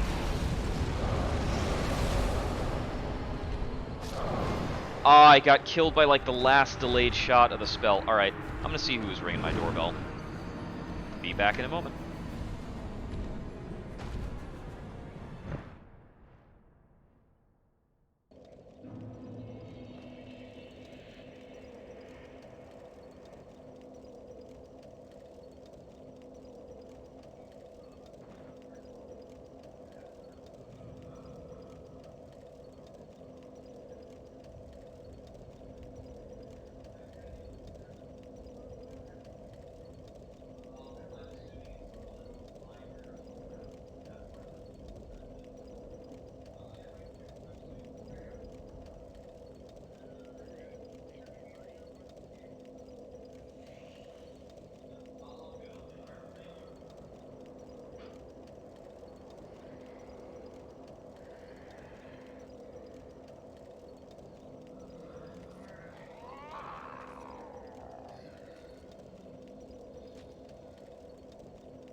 Okay, we're back and ready for more punishment.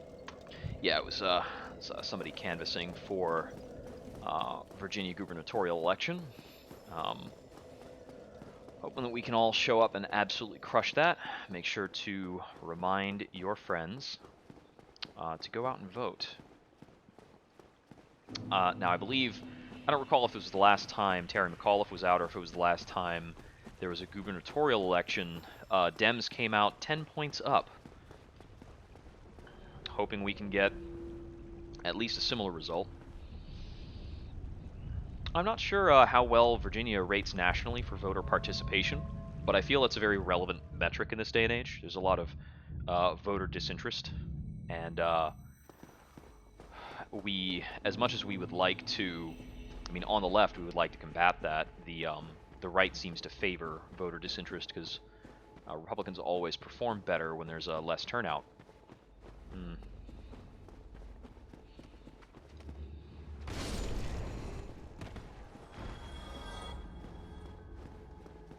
The other thing I think is interesting is like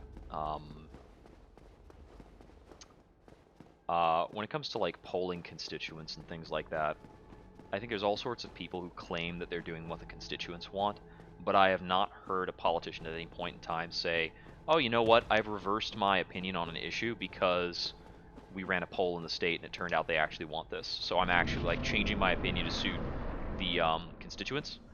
You never see that. Nobody ever like comes out and says that. And it happens all the time that somebody has a stance or is going a certain way on a bill that their constituents, turns out in a poll, don't agree with.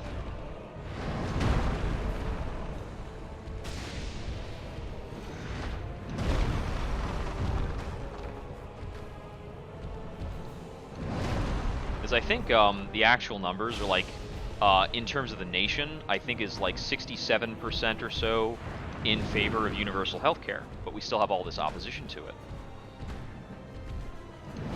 And that just like clarifies that the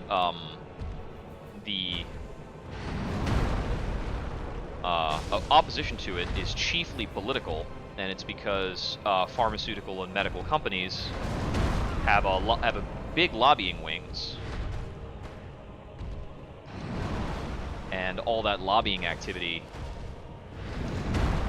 gives representatives incentives that don't involve being responsive to constituents. So I'm actually doing a better job at avoiding Big Leap when I'm unlocked. It's like looking at him way up high in the air is just a little disorienting. That was too early, so I couldn't tell how much he was delaying that from the camera angle.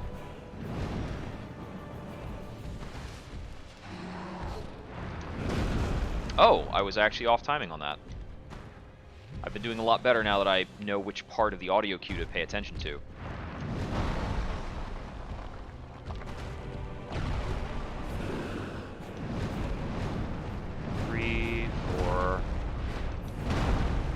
Staying out of that entire thing.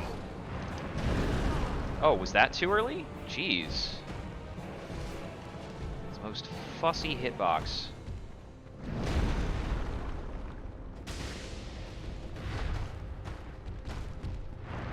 Just short of getting the double hit response on that.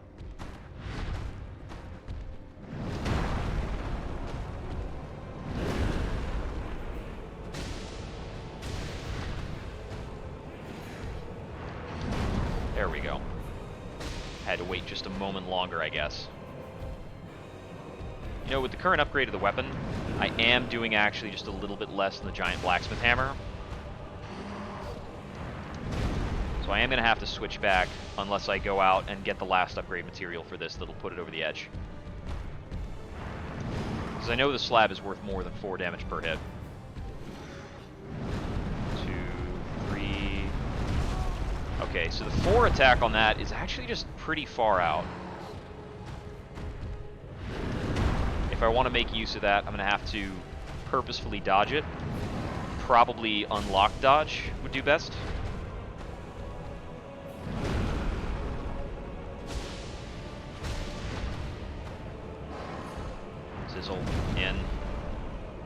slap. I thought it was about time he would do that.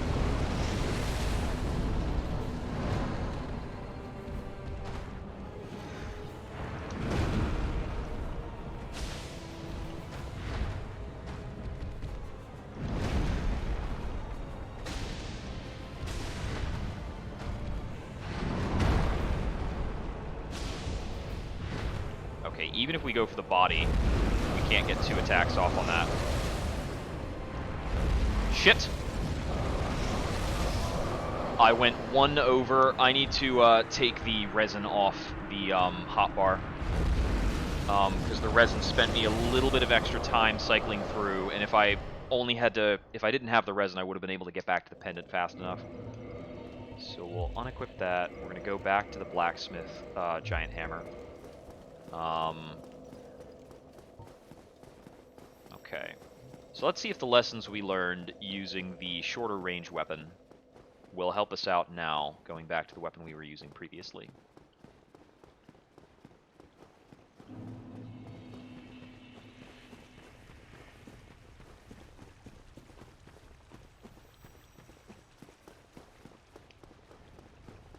The last time I beat this fight was definitely using this weapon, although for that rendition of the fight, I was also using the Pyromancy Flame. Part of what's neat about it is you can actually just hit Y to take the extra hand off the weapon, have the Pyromancy Flame in your offhand, and get the attacks off that way.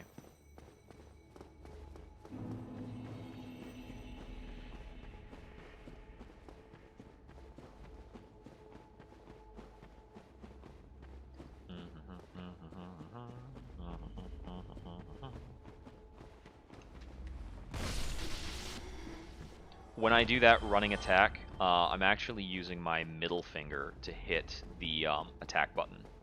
I've got my index finger on the sprint button, and my thumb is on camera.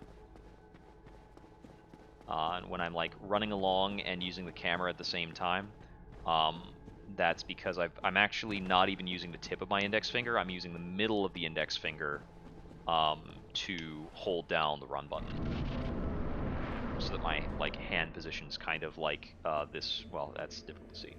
Like this when I'm doing that.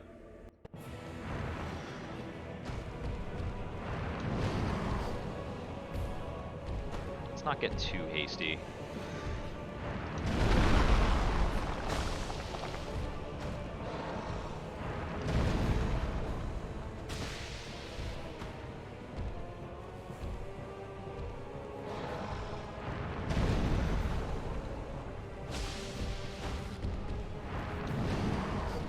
With the other weapon, we would not have gotten that hit. We would have been a little too far away.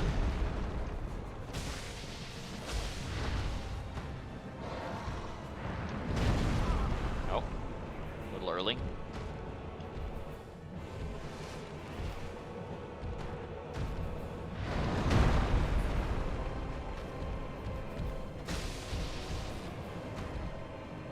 The only time we got the body hit there, the only reason we got the body hit, not the only time, is because he did not respond.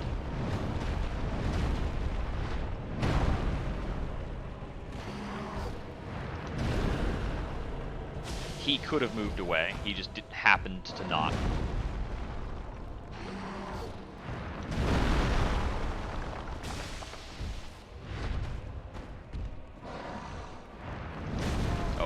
I did not respond properly there. I'm pretty sure he actually got me during the roll startup, which is why that did more damage.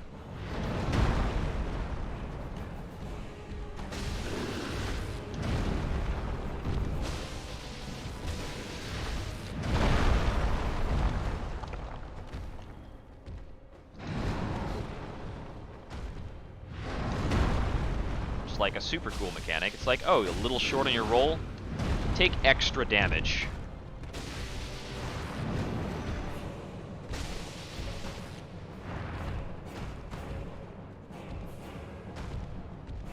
Did like a little hop there.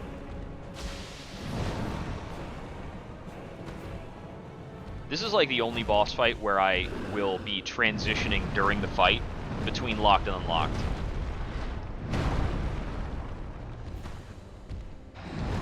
pretty much every other fight, we're either locked the whole time or unlocked the whole time.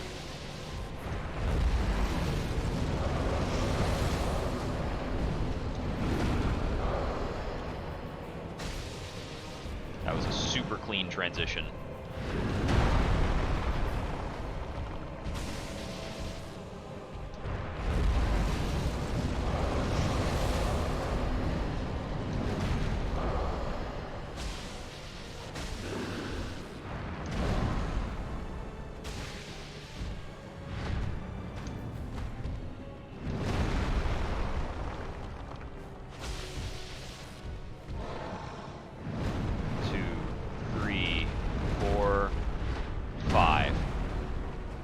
I got a little damage in.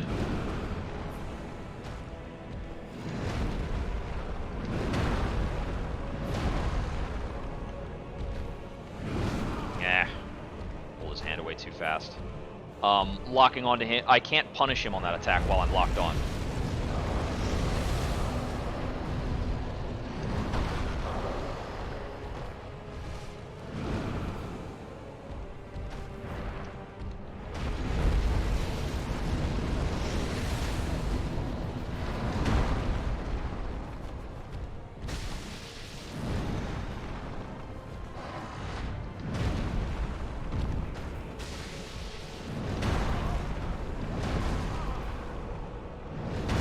Oh, I barely didn't get that third dodge.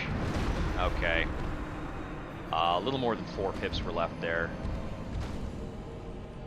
I think with that attack, if I'm back dodging, the window's tighter. If I'm side dodging, I think I have a better window on that.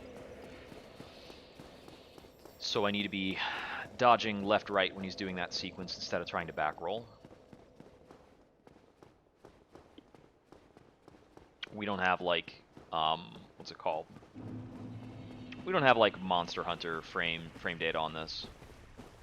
In Monster Hunter, some of your invulnerability frame data on, like, backsteps and rolls is absolutely nuts. Like, the Sword and Shield has so much built-in dodge frames. You can actually just keep on attacking and almost never stop if you, like, space it out right and if you time some of the stuff. Because you can cancel almost any attack that you're doing with the sword and board into a backstep, and the backstep has a freakish invuln window, and also the backstep itself chains into a leap in that does some pretty solid damage. You know, when you're actually in the groove of it, it's feels really great to, like, weave in and out and land all those hits.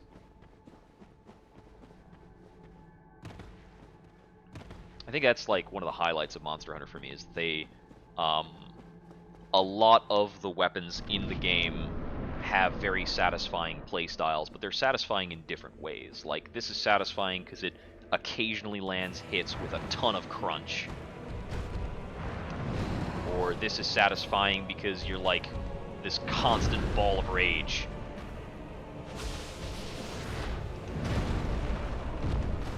Oh, that whiffed? Okay.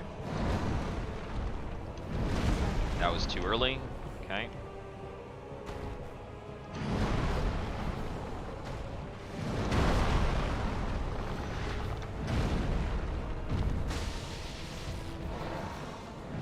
Cool.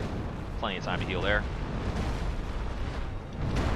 I think that's the thing about it, is when I was using the set with fireballs, I could throw fireballs at him while he was comboing, because he wasn't going to move forward or even change his position terribly much. But with melee, there's, like, not really a time you can take advantage of that for that particular move.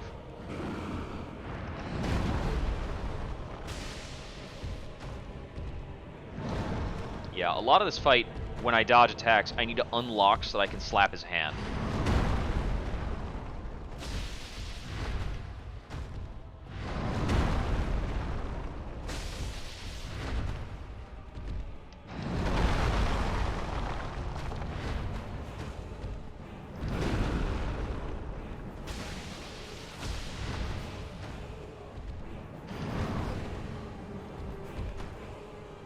because otherwise targeting the hand on purpose is just not going to happen.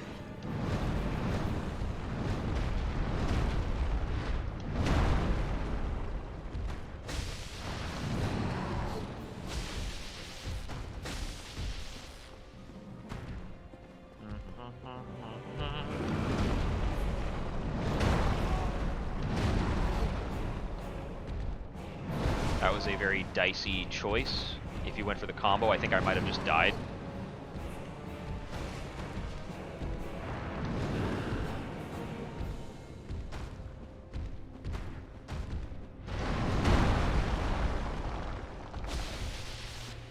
That was an interestingly early roll. Like, the fact that that worked, he's actually committed to his direction on that pretty early.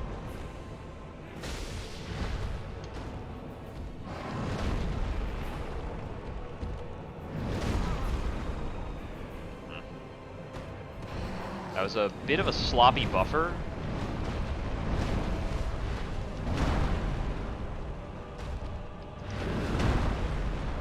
Yeah, okay, so that particular attack, I can actually side roll super early if I can tell it's happening.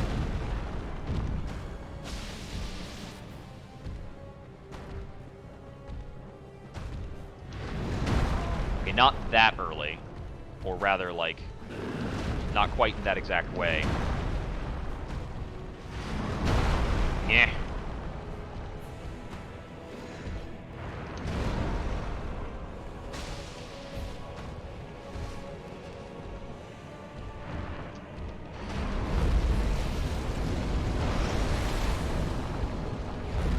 Uh-oh. Woo!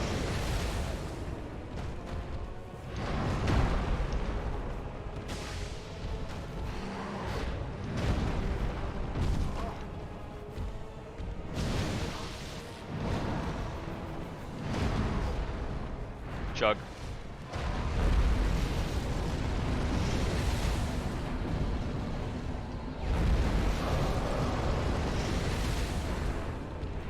Come on, dude. There we go. Get back to fighting.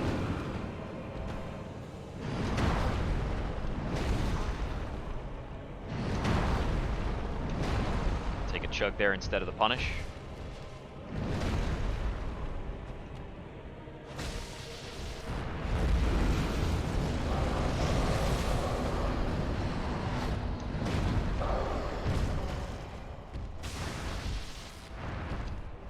Oh, he like did a double turnaround there. It's weird.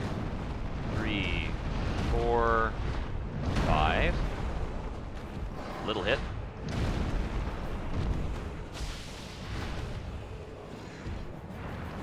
That extra swing was just wishful thinking.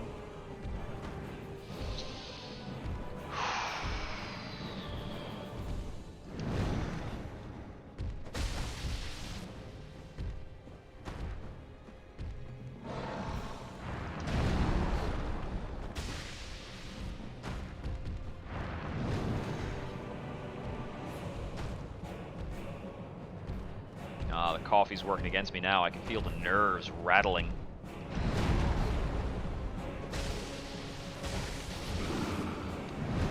Uh-oh, that's death. That was lame, man. I should have been out of that 6 ways to Sunday. I reference the coffee's working against me, and I immediately go for another sip when I die.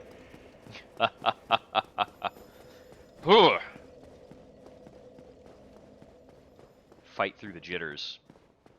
Let's see. Okay, it's about 2 o'clock. So I think I'm going to give this a couple more tries. And then I will probably close it down to eat some lunch and then switch gears. Maybe stream some Dead by Daylight. Because I think we're just struggling because it's been a long time since breakfast. I've been having some coffee, but I haven't had a real meal. I got some leftovers to heat up. Made some really nice chicken and rice. Cooked it all up in some homemade chicken stock instead of water. Got some carrots and celery in there. It's a little bit of greenery going. I don't actually have enough of like regular greens most of the time. I actually need to be more diligent when I'm going out about just buying mixed veg sometimes. Getting some green beans going. And I don't have anything against green beans. I'll cook them up and eat them just fine. I just don't think about it when I'm going out to the shop because I'm usually just thinking about what entrees I'm doing, and because I'm doing a lot of like one-pot dishes. But you take some, you make up some like yellow rice, with a bit of sliced sausage or chicken, and you have that with, like, just throw a couple mixed vegetables in there.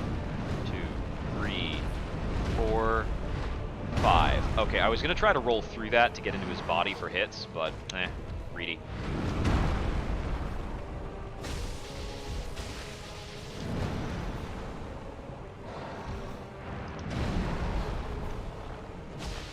I might be able to reply to that with a leaping attack, get more damage in.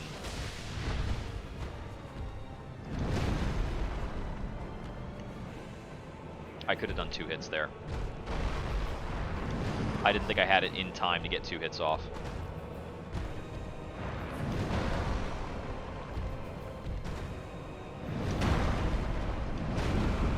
It's a good thing I delayed a bit there. Yeah, there we go. I can do a leap on that. And that's like 240 damage. Ah. It is a little trickier to land. Because an unlocked leap is just a bit weird.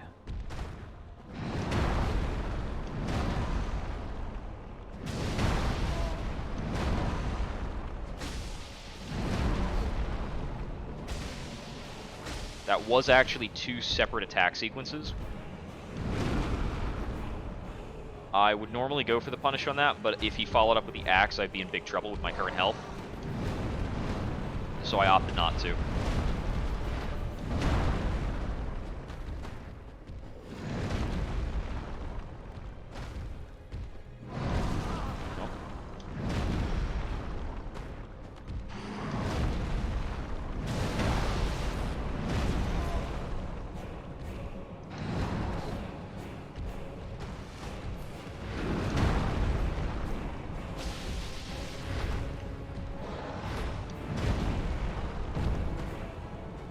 That one I probably should have gone for the leap instead of what I did.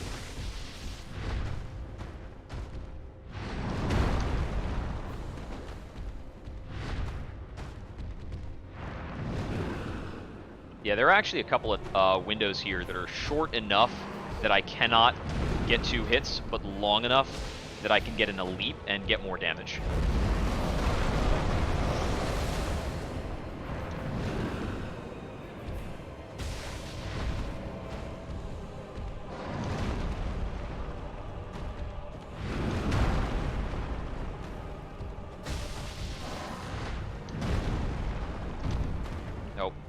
I did an extra roll there that I didn't need, and it cost me a hit. A hit.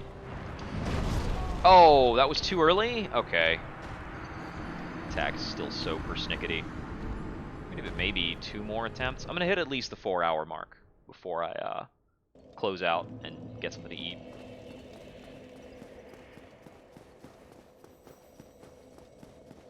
Let's see. In terms of accomplishments, we got Calamite down a while ago. We got a couple more upgrades on the weapon. We're gonna have to do that one way or another at one point. I don't actually need the plus 15 weapon to do anything in particular, but I think that it's going to be the optimal weapon to fight 4 kings. I could just as easily fight 4 kings with the Great Blacksmith Hammer. I know it does enough damage. I think the 4 kings health pool is not actually that crazy. Like, by all means, Manus is a tougher fight. The 4 kings is just kind of a cheesy fight. And I think the thing that makes it the most cheesy is just that you fight them in a pitch black void with no point of reference. And that makes the fight harder for, like, artificial reasons. It's very difficult for me to tell what that boss is doing at any point in time.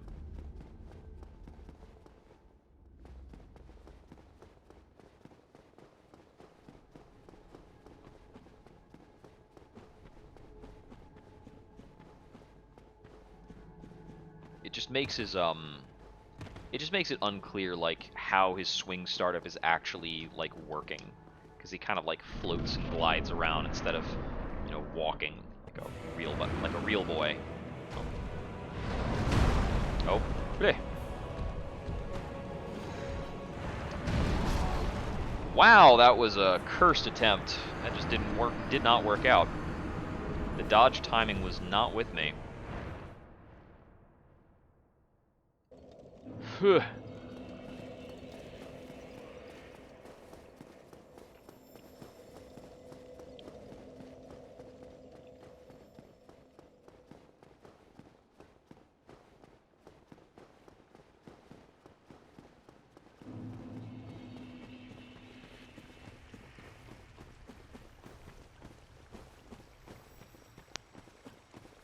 Oh wait, that's the wrong elevator. I need this one over here.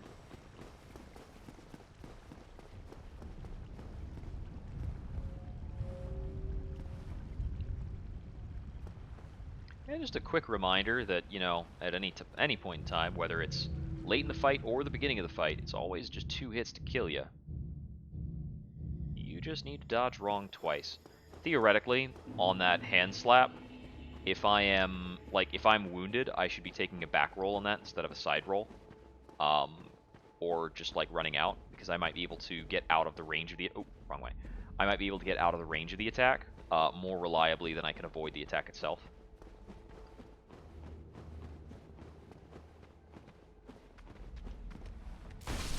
Now, the thing that is a lot worse, if I'm trying for that stuff,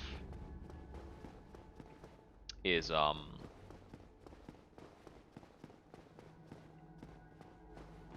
Dark Souls 2, the early game. You get very little invulnerability on your dodge rolls in the early game of Dark Souls 2. It's kind of a nightmare.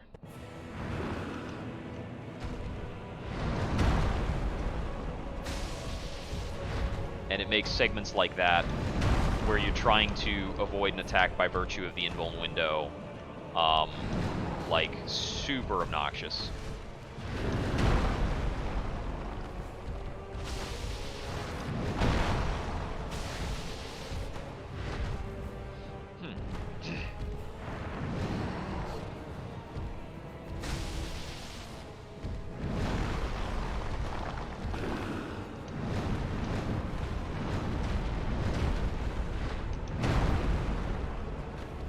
Quick hit in there. I didn't need to roll that. That one I did need to roll, so it's good that I did, but I could have rolled it forward and hit him. That's 2 hits.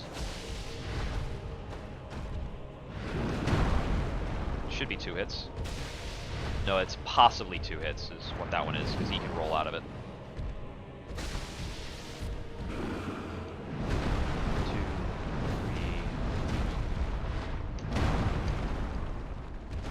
Okay, I can't get the I can't get a leaping attack on that. The window's too small.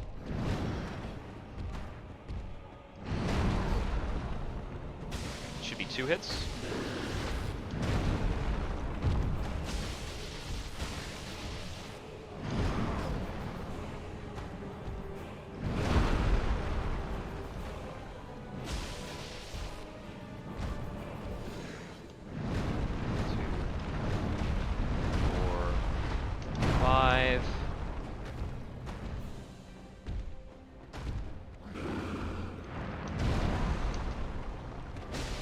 Leap.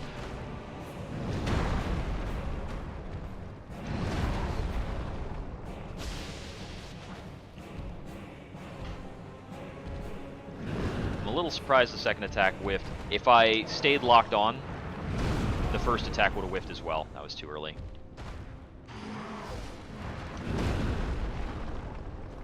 I might have been able to get that one with a leap, but I wasn't super confident.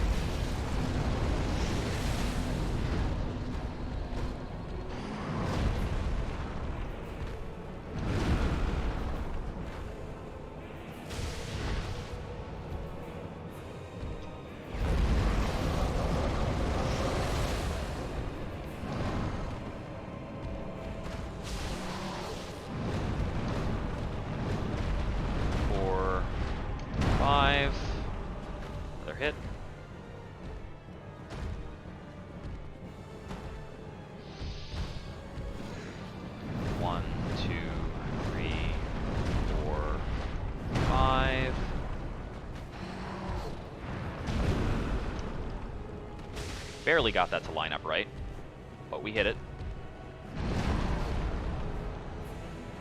Only gonna get one hit in there. I should have leapt for it.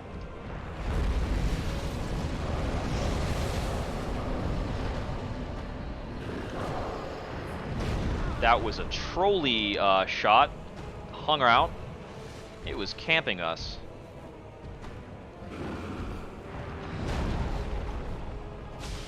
I figured I was too close in to get the leaping attack there.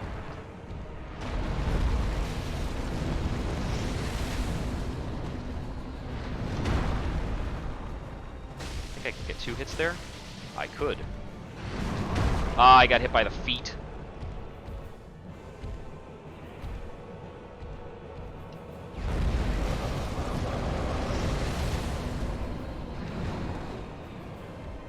There we go. Full health again. Take that, you. Punk.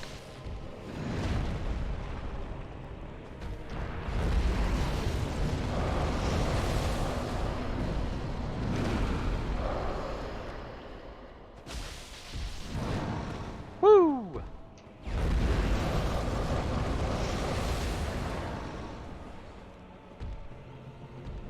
Loosey-goosey, baby. 1, 2, 3, 4, 5. Donk.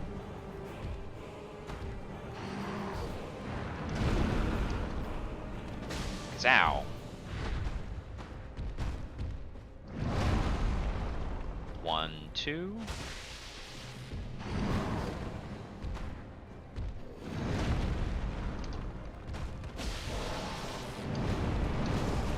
I'm dead. That was stupid. Come on. I'm getting robbed all the livelong day. Because I had to roll out of the first attack, but, like... man... So, back roll from the first attack, if we're dead center on, will put me in the sweet spot for the second one. And I can't roll fast enough to roll both of those attacks. I'm, like, literally spamming it.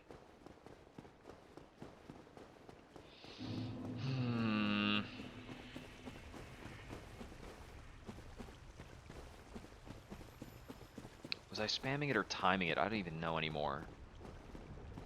If I was timing it, then I need to spam it, because I got caught during roll startup. That might actually be what's killing me there. Maybe I'm getting hit during roll startup, and I need to just let it happen, because the counter hit damage is murdering me. Which is super weird to think about. Is that I either need to mash, or I need to not mash and just get hit in that circumstance. That's the second time that's happened when I've had him like super low. It was within like the last 3 boxes. And there was that one fight where the spell like came out to snipe me because it just stuck around. What's it called? The silver pendant is actually like you can just spam it. You don't need to time it, which is something that is easy to misunderstand. But the protection bubble from it lasts pretty long.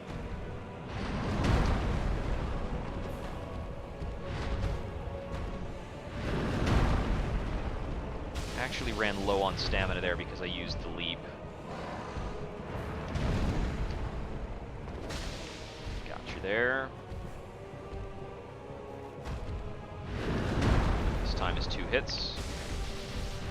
Nope, I was wrong. 3, 4, 5. 1 hit.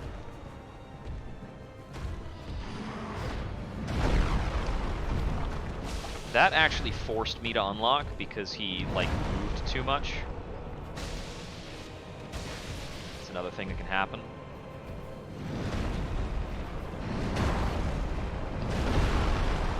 Okay.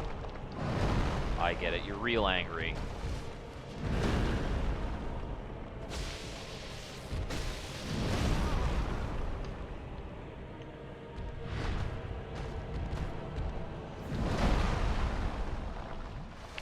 pass on that window to heal up.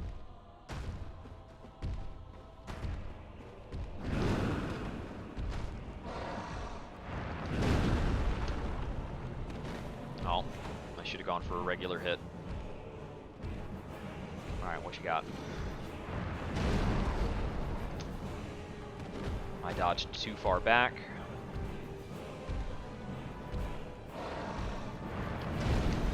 Too far back again.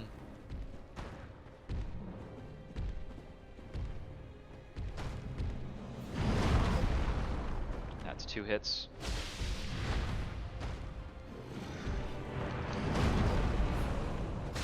I wasn't going to whiff on another one of those. 2 hits, right? Nope, wrong. It's a 1 hit, tops.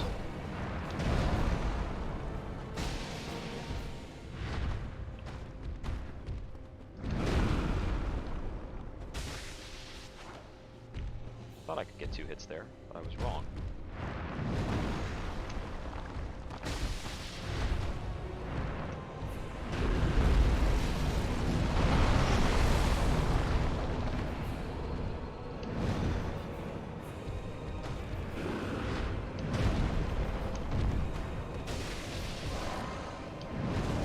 What?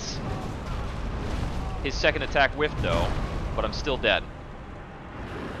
Okay, I'm gonna take a break as far as Manus Father of the Abyss is concerned. I'm getting a little frustrated by how many times I'm getting picked up by that combo attack, considering that I am giving it all the space in the world. Like, I am half a field away when that is clocking me.